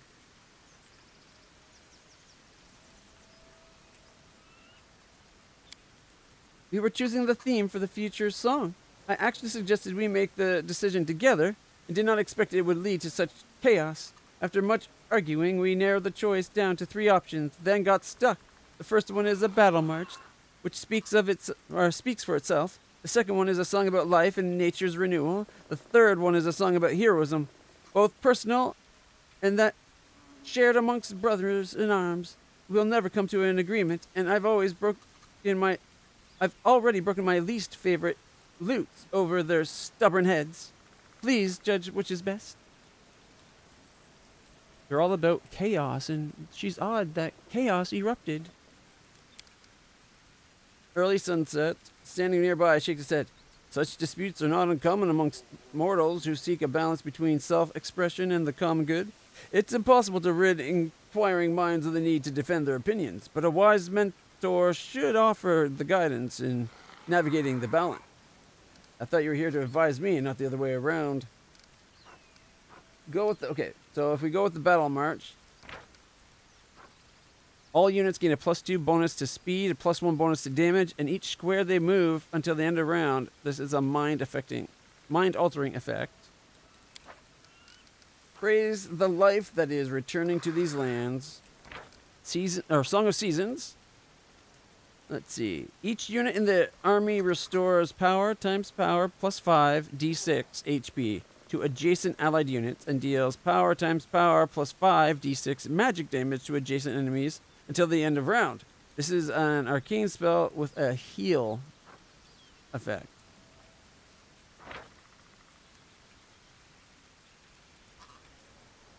So it's good and arcane. Okay, so that'd be what? So is this like all our generals get this ability, or we get this when we do combat ourselves? I don't think we do combat ourselves, do we? We need a heroic song, would be a heroic ballad. Heroic ballad.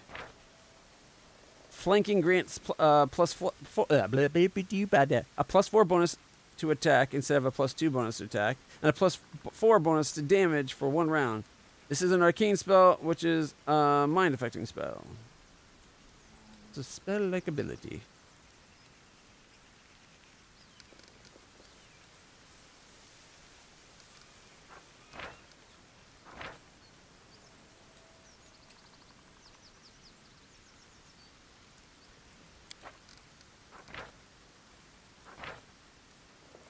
Inspired Advance. All units gain +2 bonus to speed and +1 bonus to damage for each square they move until end of round. This is a mind-affecting effect. +2 bonus to speed and +1 bonus to damage for each round. Okay. So all our units would be +2 speed, and the further they move, the more damage they deal.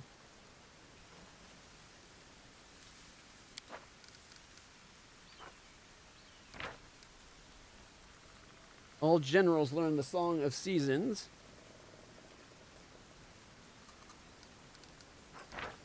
Or the heroic ballad.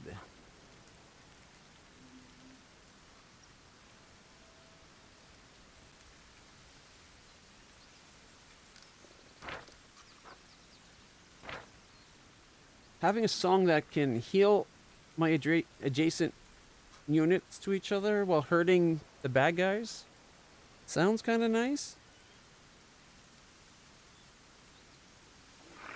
Alright. 16 times 16 plus 5. I think I might go Song of Seasons.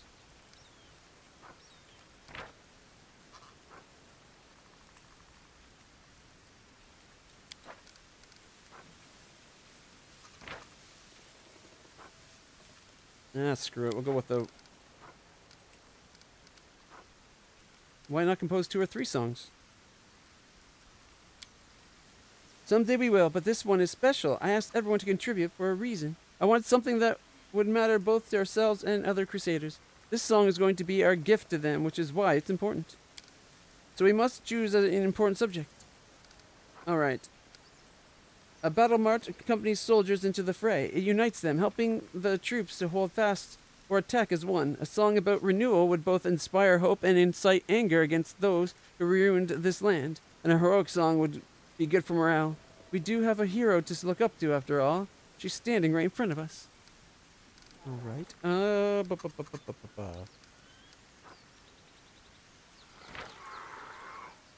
think I'm going to go with the first one, mainly because more damages are the more our troops move in a turn. Great. The extra speed's great. Let's move them further. But that way, all their generals get it, and I don't have to sacrifice casting a spell to get the effect. Excellent. This is a far reach from my usual genre, but I've been itching to try something new.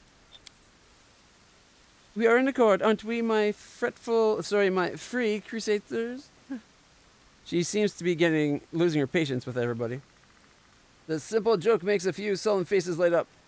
I am glad we worked it out. I really want this song to be good and bridge the gap between free crusaders and the crusaders of Dresden.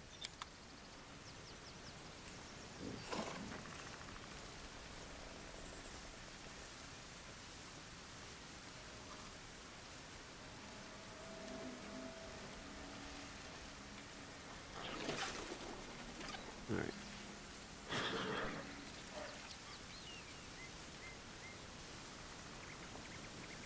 The Halfling Warriors. Maestro Aventurine.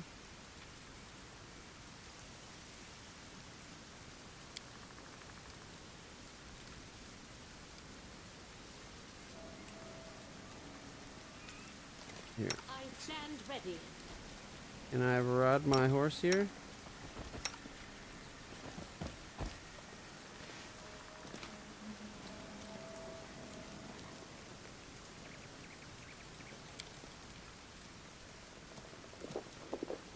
The halfling dummies for combat training. Each dummy has a sign lovingly attached to it displaying a name such as Gwenda the Meanie or Tubby the Straw Man.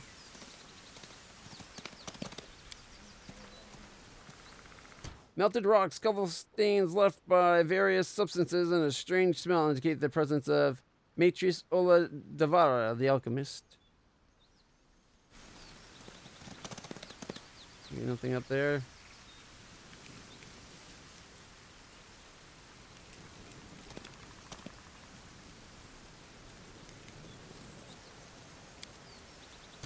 I view the lovely dragon was here. If you're reading this, give me a cookie. Oh. Yeah, you could actually see it.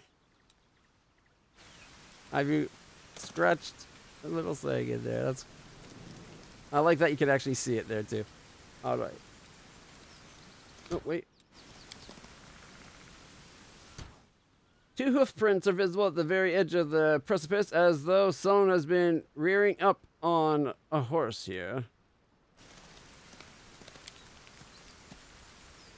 Down with the pikemen confectioners, says an inscription made with pebbles. Alright. Where's the way out? Where's the...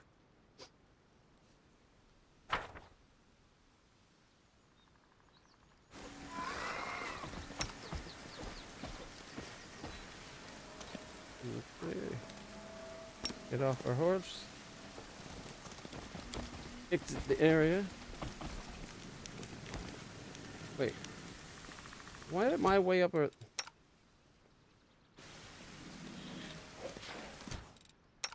Our path leads on. Let us not hesitate. Get on the horse. Get down here. Oh, wait, there's one right here. The mysterious word Valhalflings has been carved in the stone.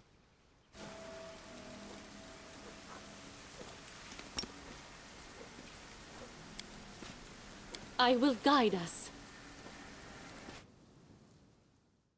All right.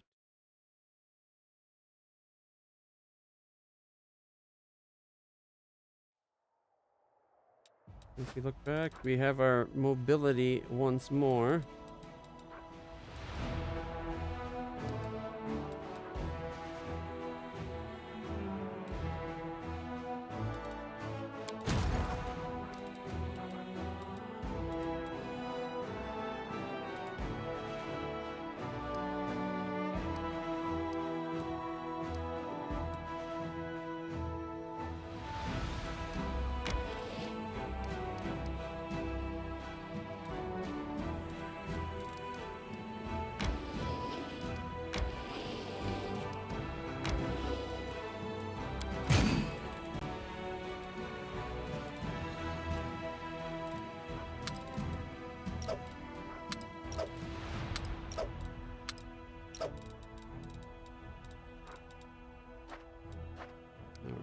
Their attack power is an 8.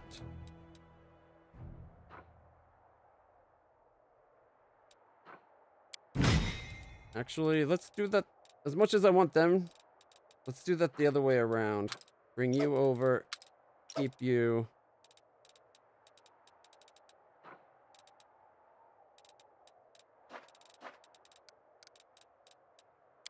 Only gets him to a 7, really. Ooh.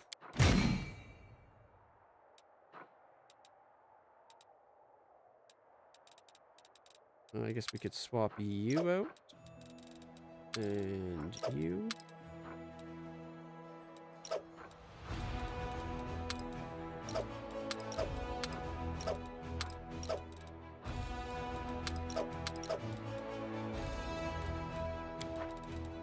There's an 8.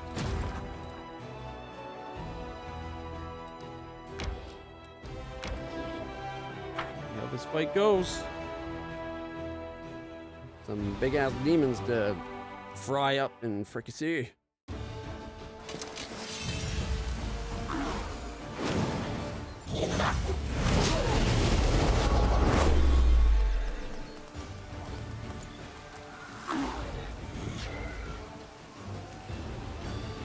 A reckless attack on its foes. This turns the damage this unit deals with its attacks is doubled. After that, the unit suffers a -4 to AC until the end of combat.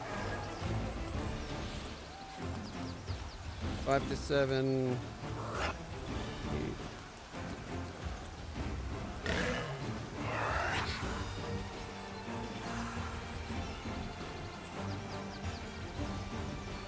Oh, this spell-like effect. I figured I should have done one of the other ones. Oh well.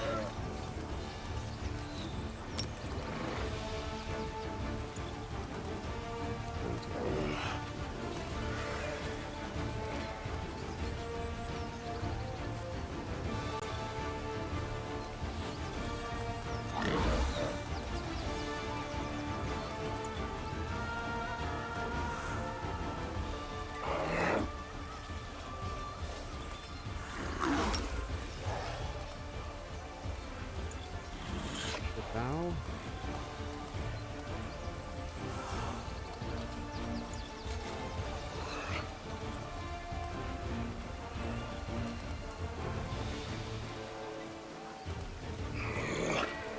The ranged attack or okay, let's go. 5 to 7.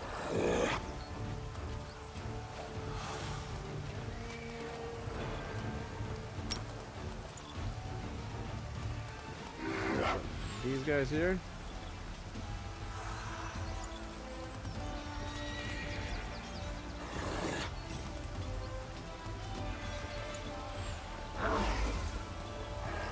They all have fire resistances, which is a bit of a pain in the ass. All units in the army get +2 bonus to speed, 3 to attack, and 5 to initiative, and +3 on reflex. For 1 round. Then you can't fry something with magic.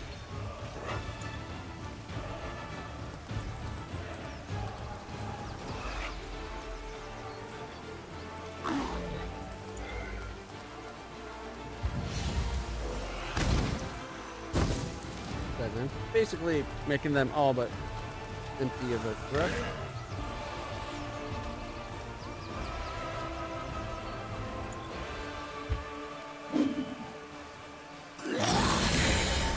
Go again. There we go.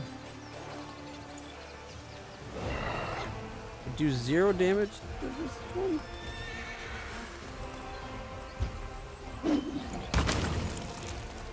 Alright. Magic missile up to guaranteed to kill that one.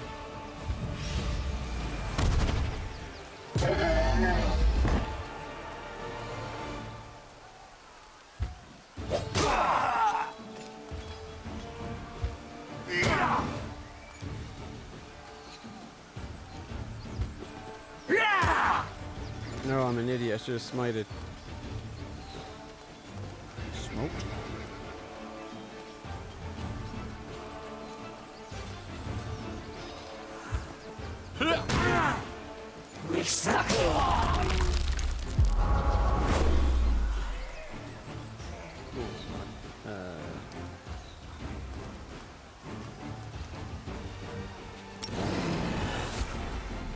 Guaranteed to kill.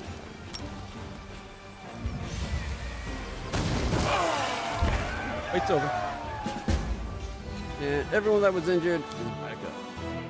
That could have been a very tough fight if I hadn't grouped my armies together.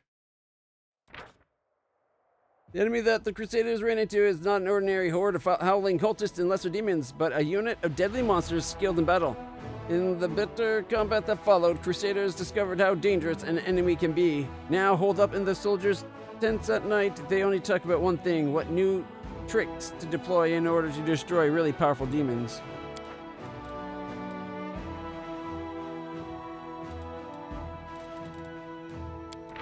Didn't quite level up, unfortunately.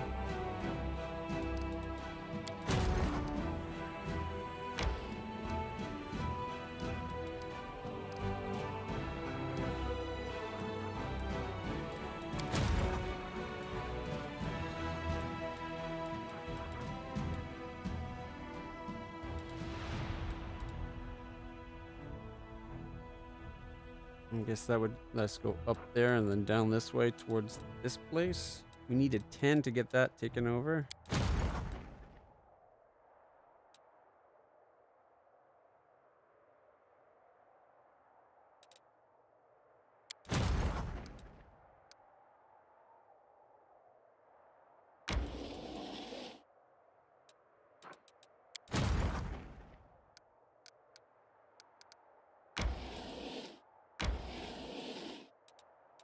All right.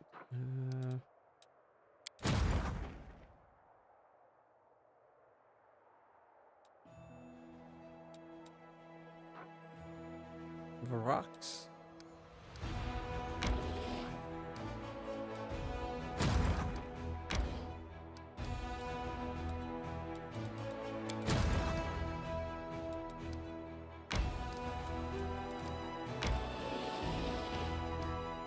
Can't go no further. Okay, well.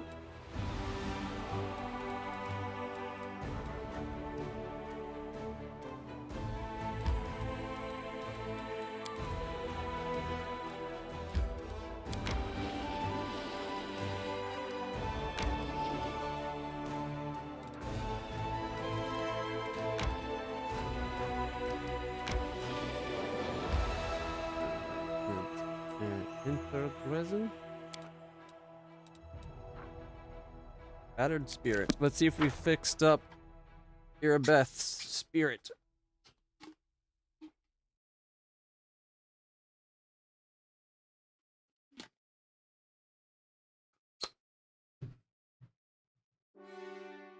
Alright.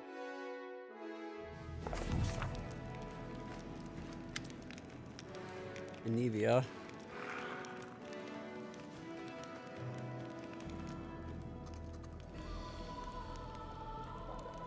Commander, greets you with an energetic nod. My people have reported some shifty-looking characters hanging out in a cove not far from here.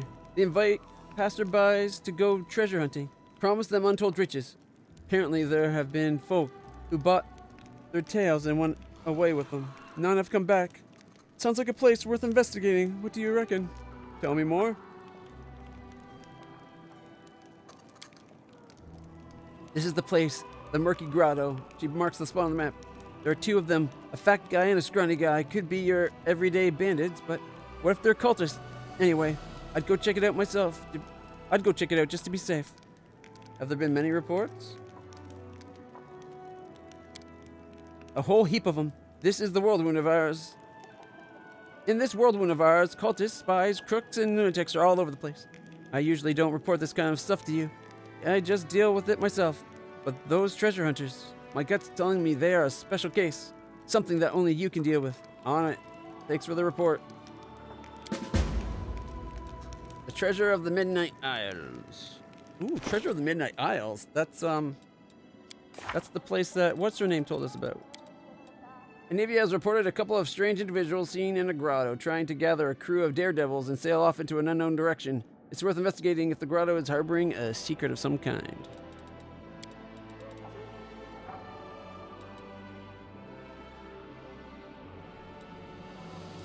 Alright, above the clouds. I thought it was just right there. Wait 2 weeks and go again? Maybe it's every 2 weeks we gotta keep going back?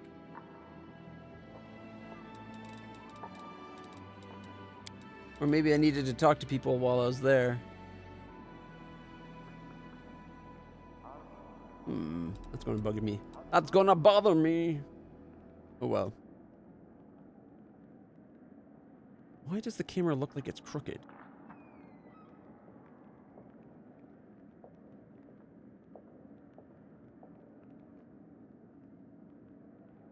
Because it was.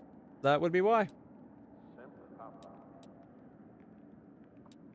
Be careful what you wish for. Woljif, who has dreamed of Power's whole life, now finds himself its unwilling pawn.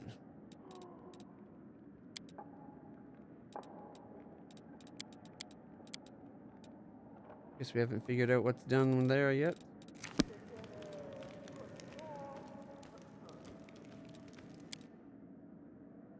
Alright.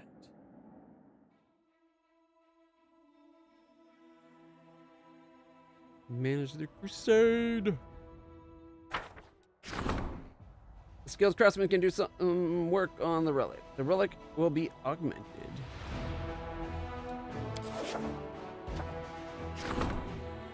Alright, we can make it a flail, a light shield, or a scale mail. Turn into scale mail. It becomes a +3. Scale mail of the Thoughtless Daybreak. Alright. Let's see. Max of 5. It's mithril. 5 dex max. So it becomes an 8 with a +5. Okay, that.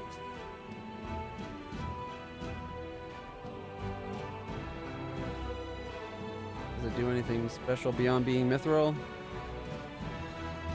No.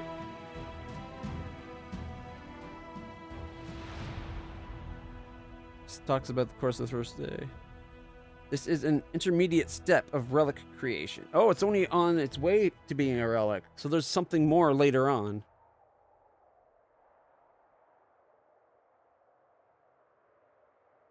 We'll end up with no relic.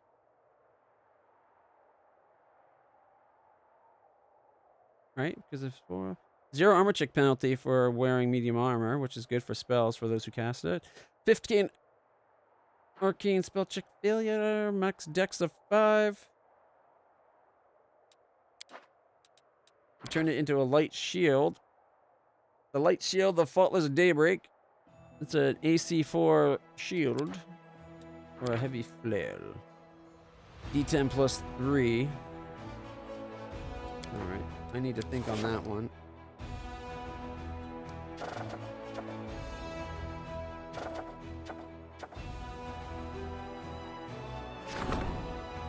Okay, we need to strengthen diplomatic levels.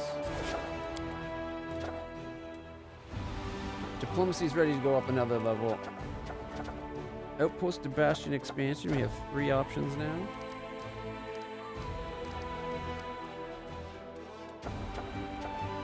Fate of the Soul Shield.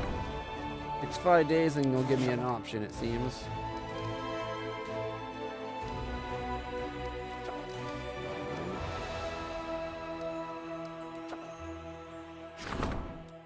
Level up our diplomacy.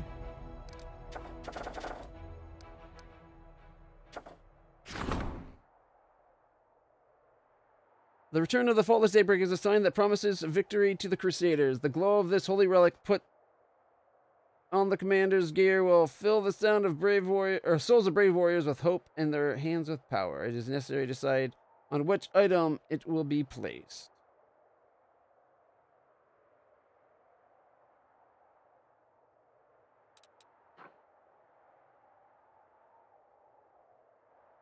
Oh wait, is it saying that because is that like modifying the equipment I already have, or it's just modifying equipment? The heavy flail speaks of the fact that I'm wearing a heavy flail right now. But if it takes that +3 thing away from it, I don't want to do that. Or the speed enhancement or whatever. Where is it? No, see, it's just a normal flail. Okay, Demon's Terror is a normal flail. And this is a heavy shield, not a light shield.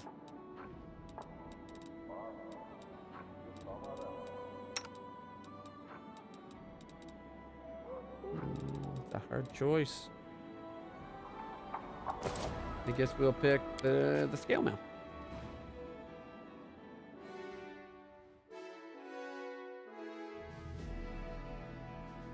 +3 scale mail of the Holy Break. The Faultless Daybreak. Scale mail. The scale mail of Faultless Daybreak.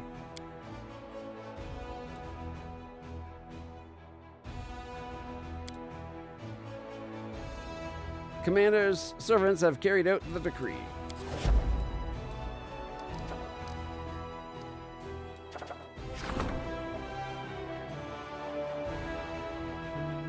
By upgrading 500, and we can... Does it say which one it upgrades?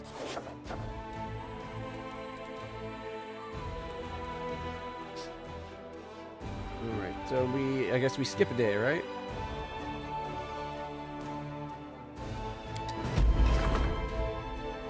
Strengthening the diplomatic tie, our council levels up. Work for the Giants. There we go. 5 days to finish. Oh, I gotta take my meds. 5 days to complete enchanting the Faultless Daybreak.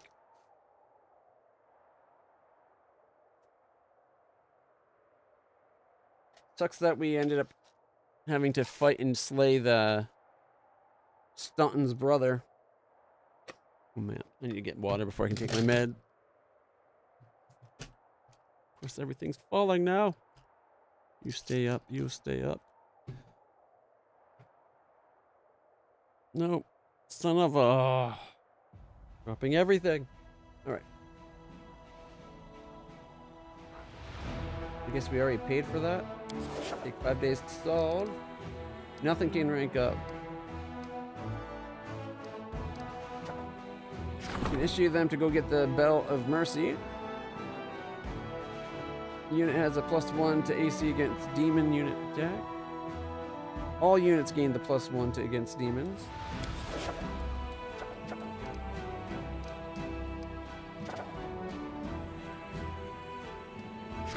Thought we already issued that. Oh, we haven't issued it. We have that option now, I think. Cursed children, what? Demons have been stealing children in Kennebras and possessing their bodies so that they can get close to Crusaders to deliver a dagger strike. The officers are asking how they should proceed when encountering the possessed. Saving the children must come first. It's a good outcome. Crusader morale increases by 30. All units receive the vulnerable feat for 30 days. -2 AC. Safety of soldiers come first. Adds 550 military experience. Set a trap for the demons. Dangerous kids decree. Adds 2,000 diplomatic experience point. Crusade morale increases by 30. And hunt down the kidnappers. Hunt for the kidnappers. Adds 1,500 diplomacy and 60 energy points. Takes 75. Okay. Costs 1,000 to set the trap. Requires diplomacy. Adds 2,000 diplomacy experience points. Crusade morale increases by 30. We're going to set a trap, I think.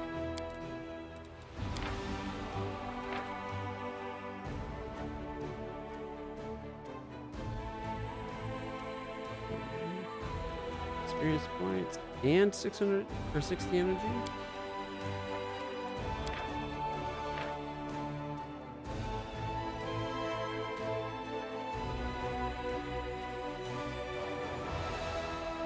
That's 1,000.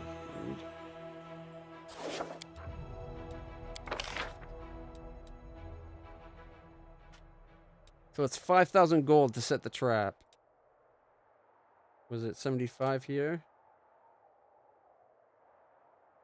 Which is 1,875. I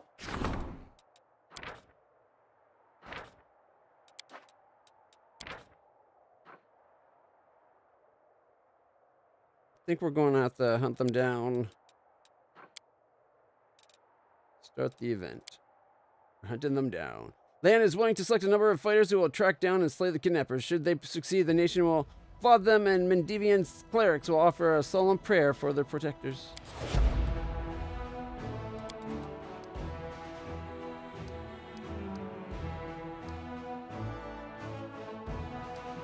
I think that means we can't do this now, though, right? Because that's logistics.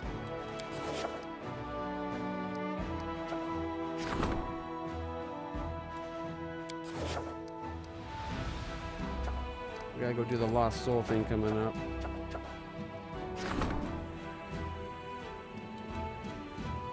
Do we start making the scale mail now, or do we start looking into these?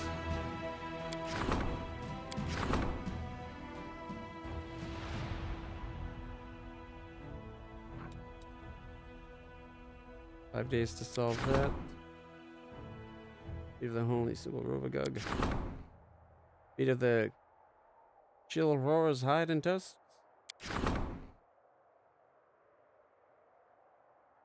The fate of the Crest of the Fallen Knight. 500, 1550. We'll start that one. All right.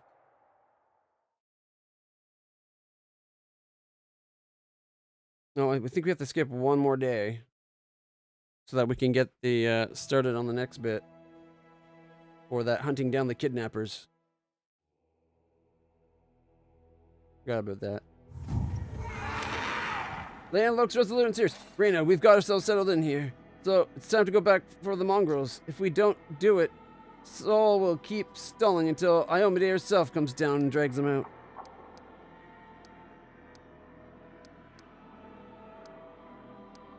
I don't need pathetic underground monsters at my crusade. Why do you want to go back for them? Why are you coming to me with this now? You know, I just had so much on my plate. First we were running around putting out fires in Kennebrass, then we were running away from the gargoyles, then we were running to save Dresden. Why don't we just run to the caves now? I could ask the queen to summon the mongrels as crusaders, but Saul would like a real decree as a seal. But asking you is easier for me. Asking a queen about such a little thing is awkward, and you don't seem to have anything to do right now, you know? Because managing a huge fortress is so easy. Well, let's go. We can always use more fighters.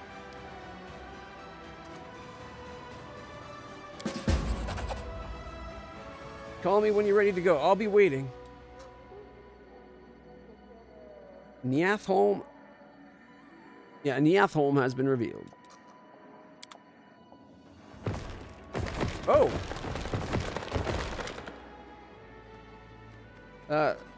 Skarenthal the Rock Cleaver. An entire grove seems to be heading your way. A creaking procession of tree ants and moving trees approach you. Greetings, Lushbringer. Oh, most worthy leader of 3 crusaders. Says the tree ant whose bark is cracked and gnarled. I am Skarenthal the Rock Cleaver. Like everyone else who has come with me, I am a guardian of the perished woods of Skazarkolas. Demons are our sworn enemies. They destroyed or corrupted our forests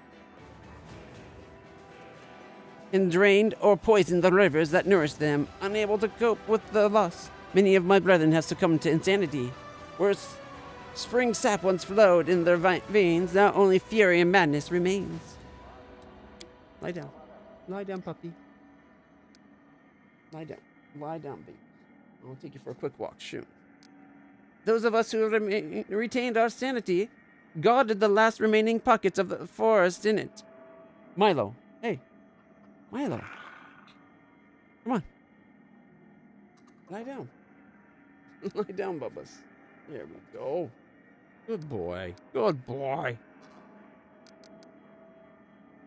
Remaining pockets of forest in the world without hope.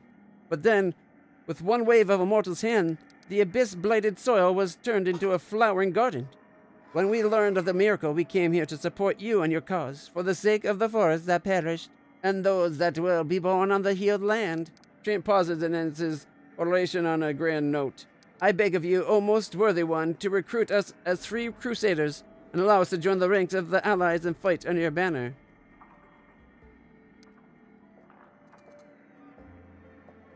Alright.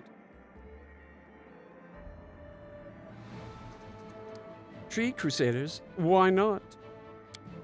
Rena, you should bear in mind that the tree ants are accompanied by quickwoods, carnivorous plants that often hunt humans. Recruiting them would be akin to letting a pack of ravenous wolves loose in your house.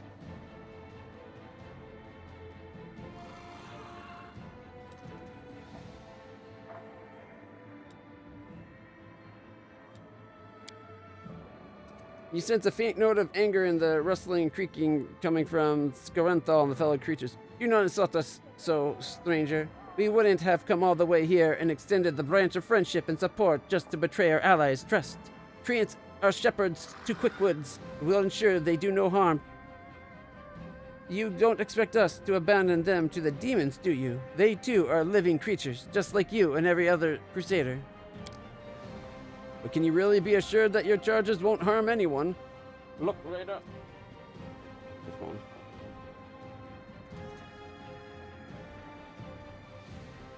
Stop with the alarm for now. There we are. The best choice for you and those who trust you would be to refuse to accept them as crusaders. Still, if you choose to let them join, make the treants tell you where their groves are located and promise to burn them down in retaliation for the Quickwoods' wrongdoings, should there be any. Threaten our ally or something Threaten our allies for something they have not yet done and probably never will? Out of the question. I will accept them as allies without threat. Chaotic. Of course I'll accept you as my allies. That said, I didn't like what you said about shepherds, Skarenthal. My allies are not sheep. The Quickwoods have their own life to live without you watching over them.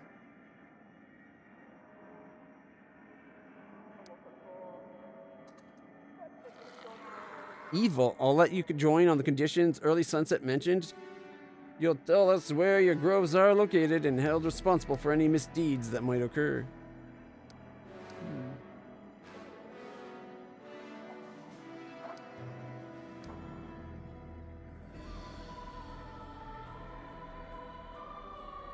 My allies are not sheep. The Quickwoods have their own life to live without you watching over them. I'll go one.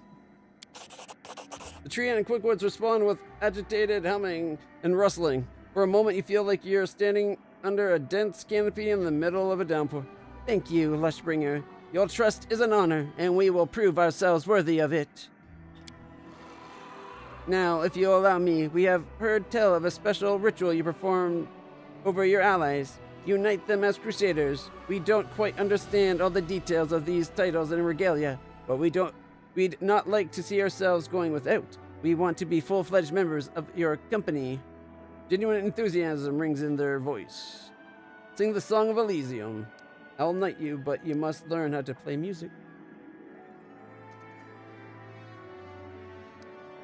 I hereby knight you, Treants and Quickwoods, as free crusaders.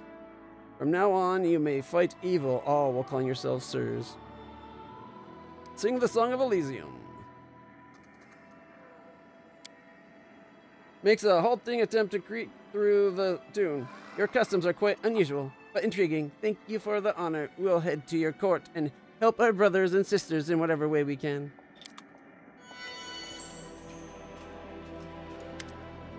Lady Konome. Alright. Commander, it's time for you to play a more prominent role in Mendev's politics. Fortunately, the ideal opportunity has just presented itself. A conflict is brewing in the capital. A clique of aristocrats displeased with the royal council is screaming against Her Majesty's loyal servants. It's the usual power struggle. Something of the sort occurs every couple of years in any civilized society. Your entrance on the political stage is long overdue. Given that your opinion in Mendev is outstandingly well respected, the Royal Council has decided to make use of it. They're expecting you to denounce publicly the nobles' attempts to challenge their rule.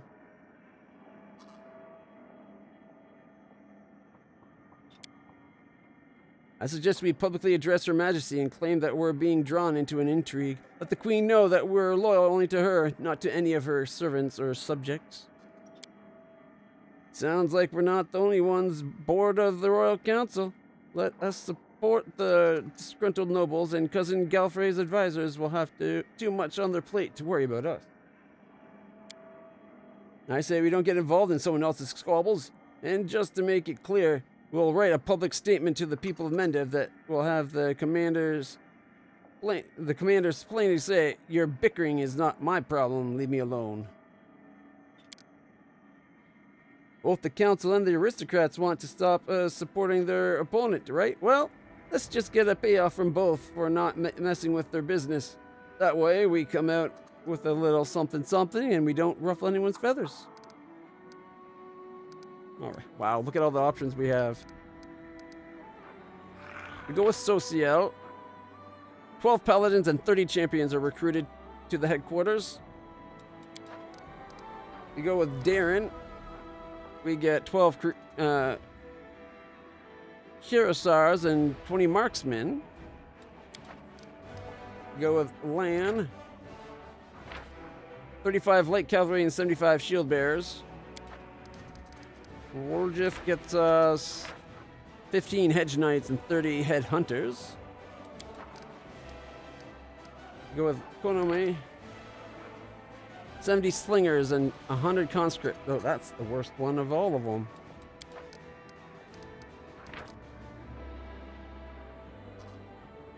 Or we can get plus 10 morale from the Crusaders.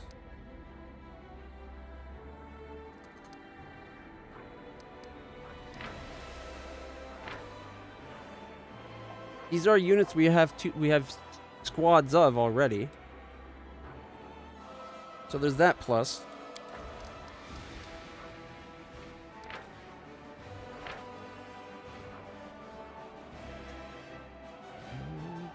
Lots of hit points, okay armor, some damage reduction.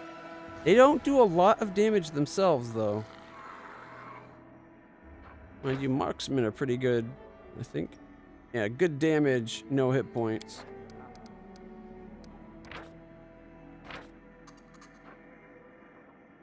Champions and paladins. I think we have some of both. Actually, I think we might only have 2 paladins right now.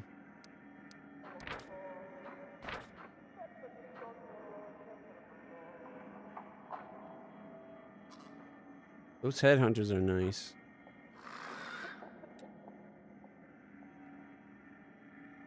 Costs 2,000 finance points to do it. 2,000 finance points. 2,250 finance points.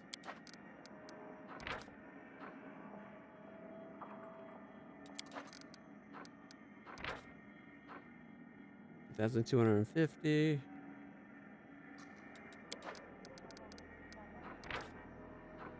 $1,000. So hers is the cheapest, but it gets us the crummiest of units.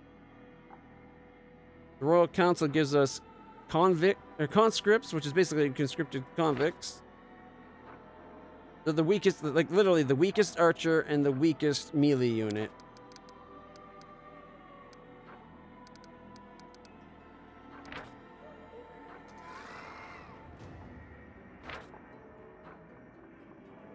Decent HP, mediocre damage.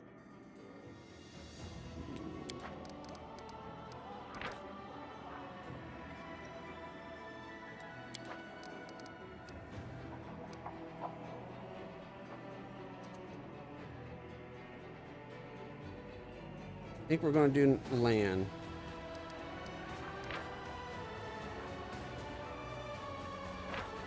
The marksmen are the best archers we could get, but they're glass cannons. That's huge hit points, but hardly any speed, or hardly any damage. So these are really hard to kill. Don't kill well. These kill well, but are easily killed.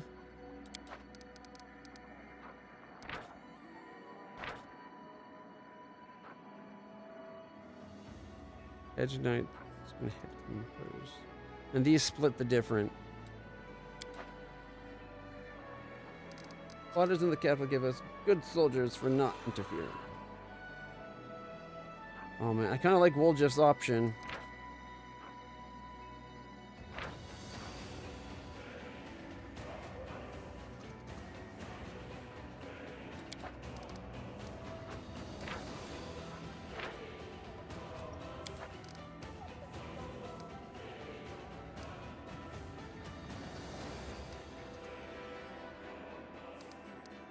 And have the address to the address to the people prepared. Let them know that we're take no part in political games. I don't really like any of these options, if I'm being honest.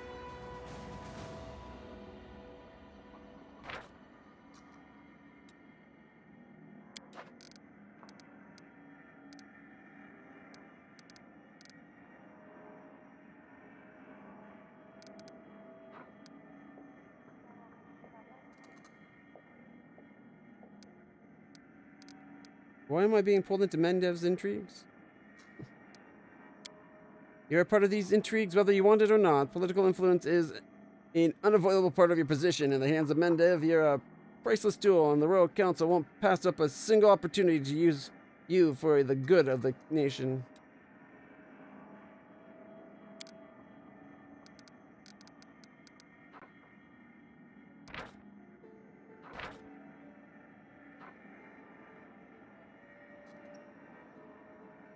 Paladins are decent HP and not bad, but not great damage. Champions are not great in any regard, in my opinion.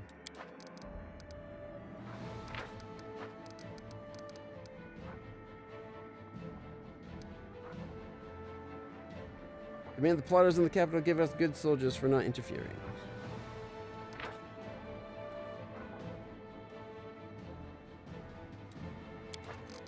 Do it.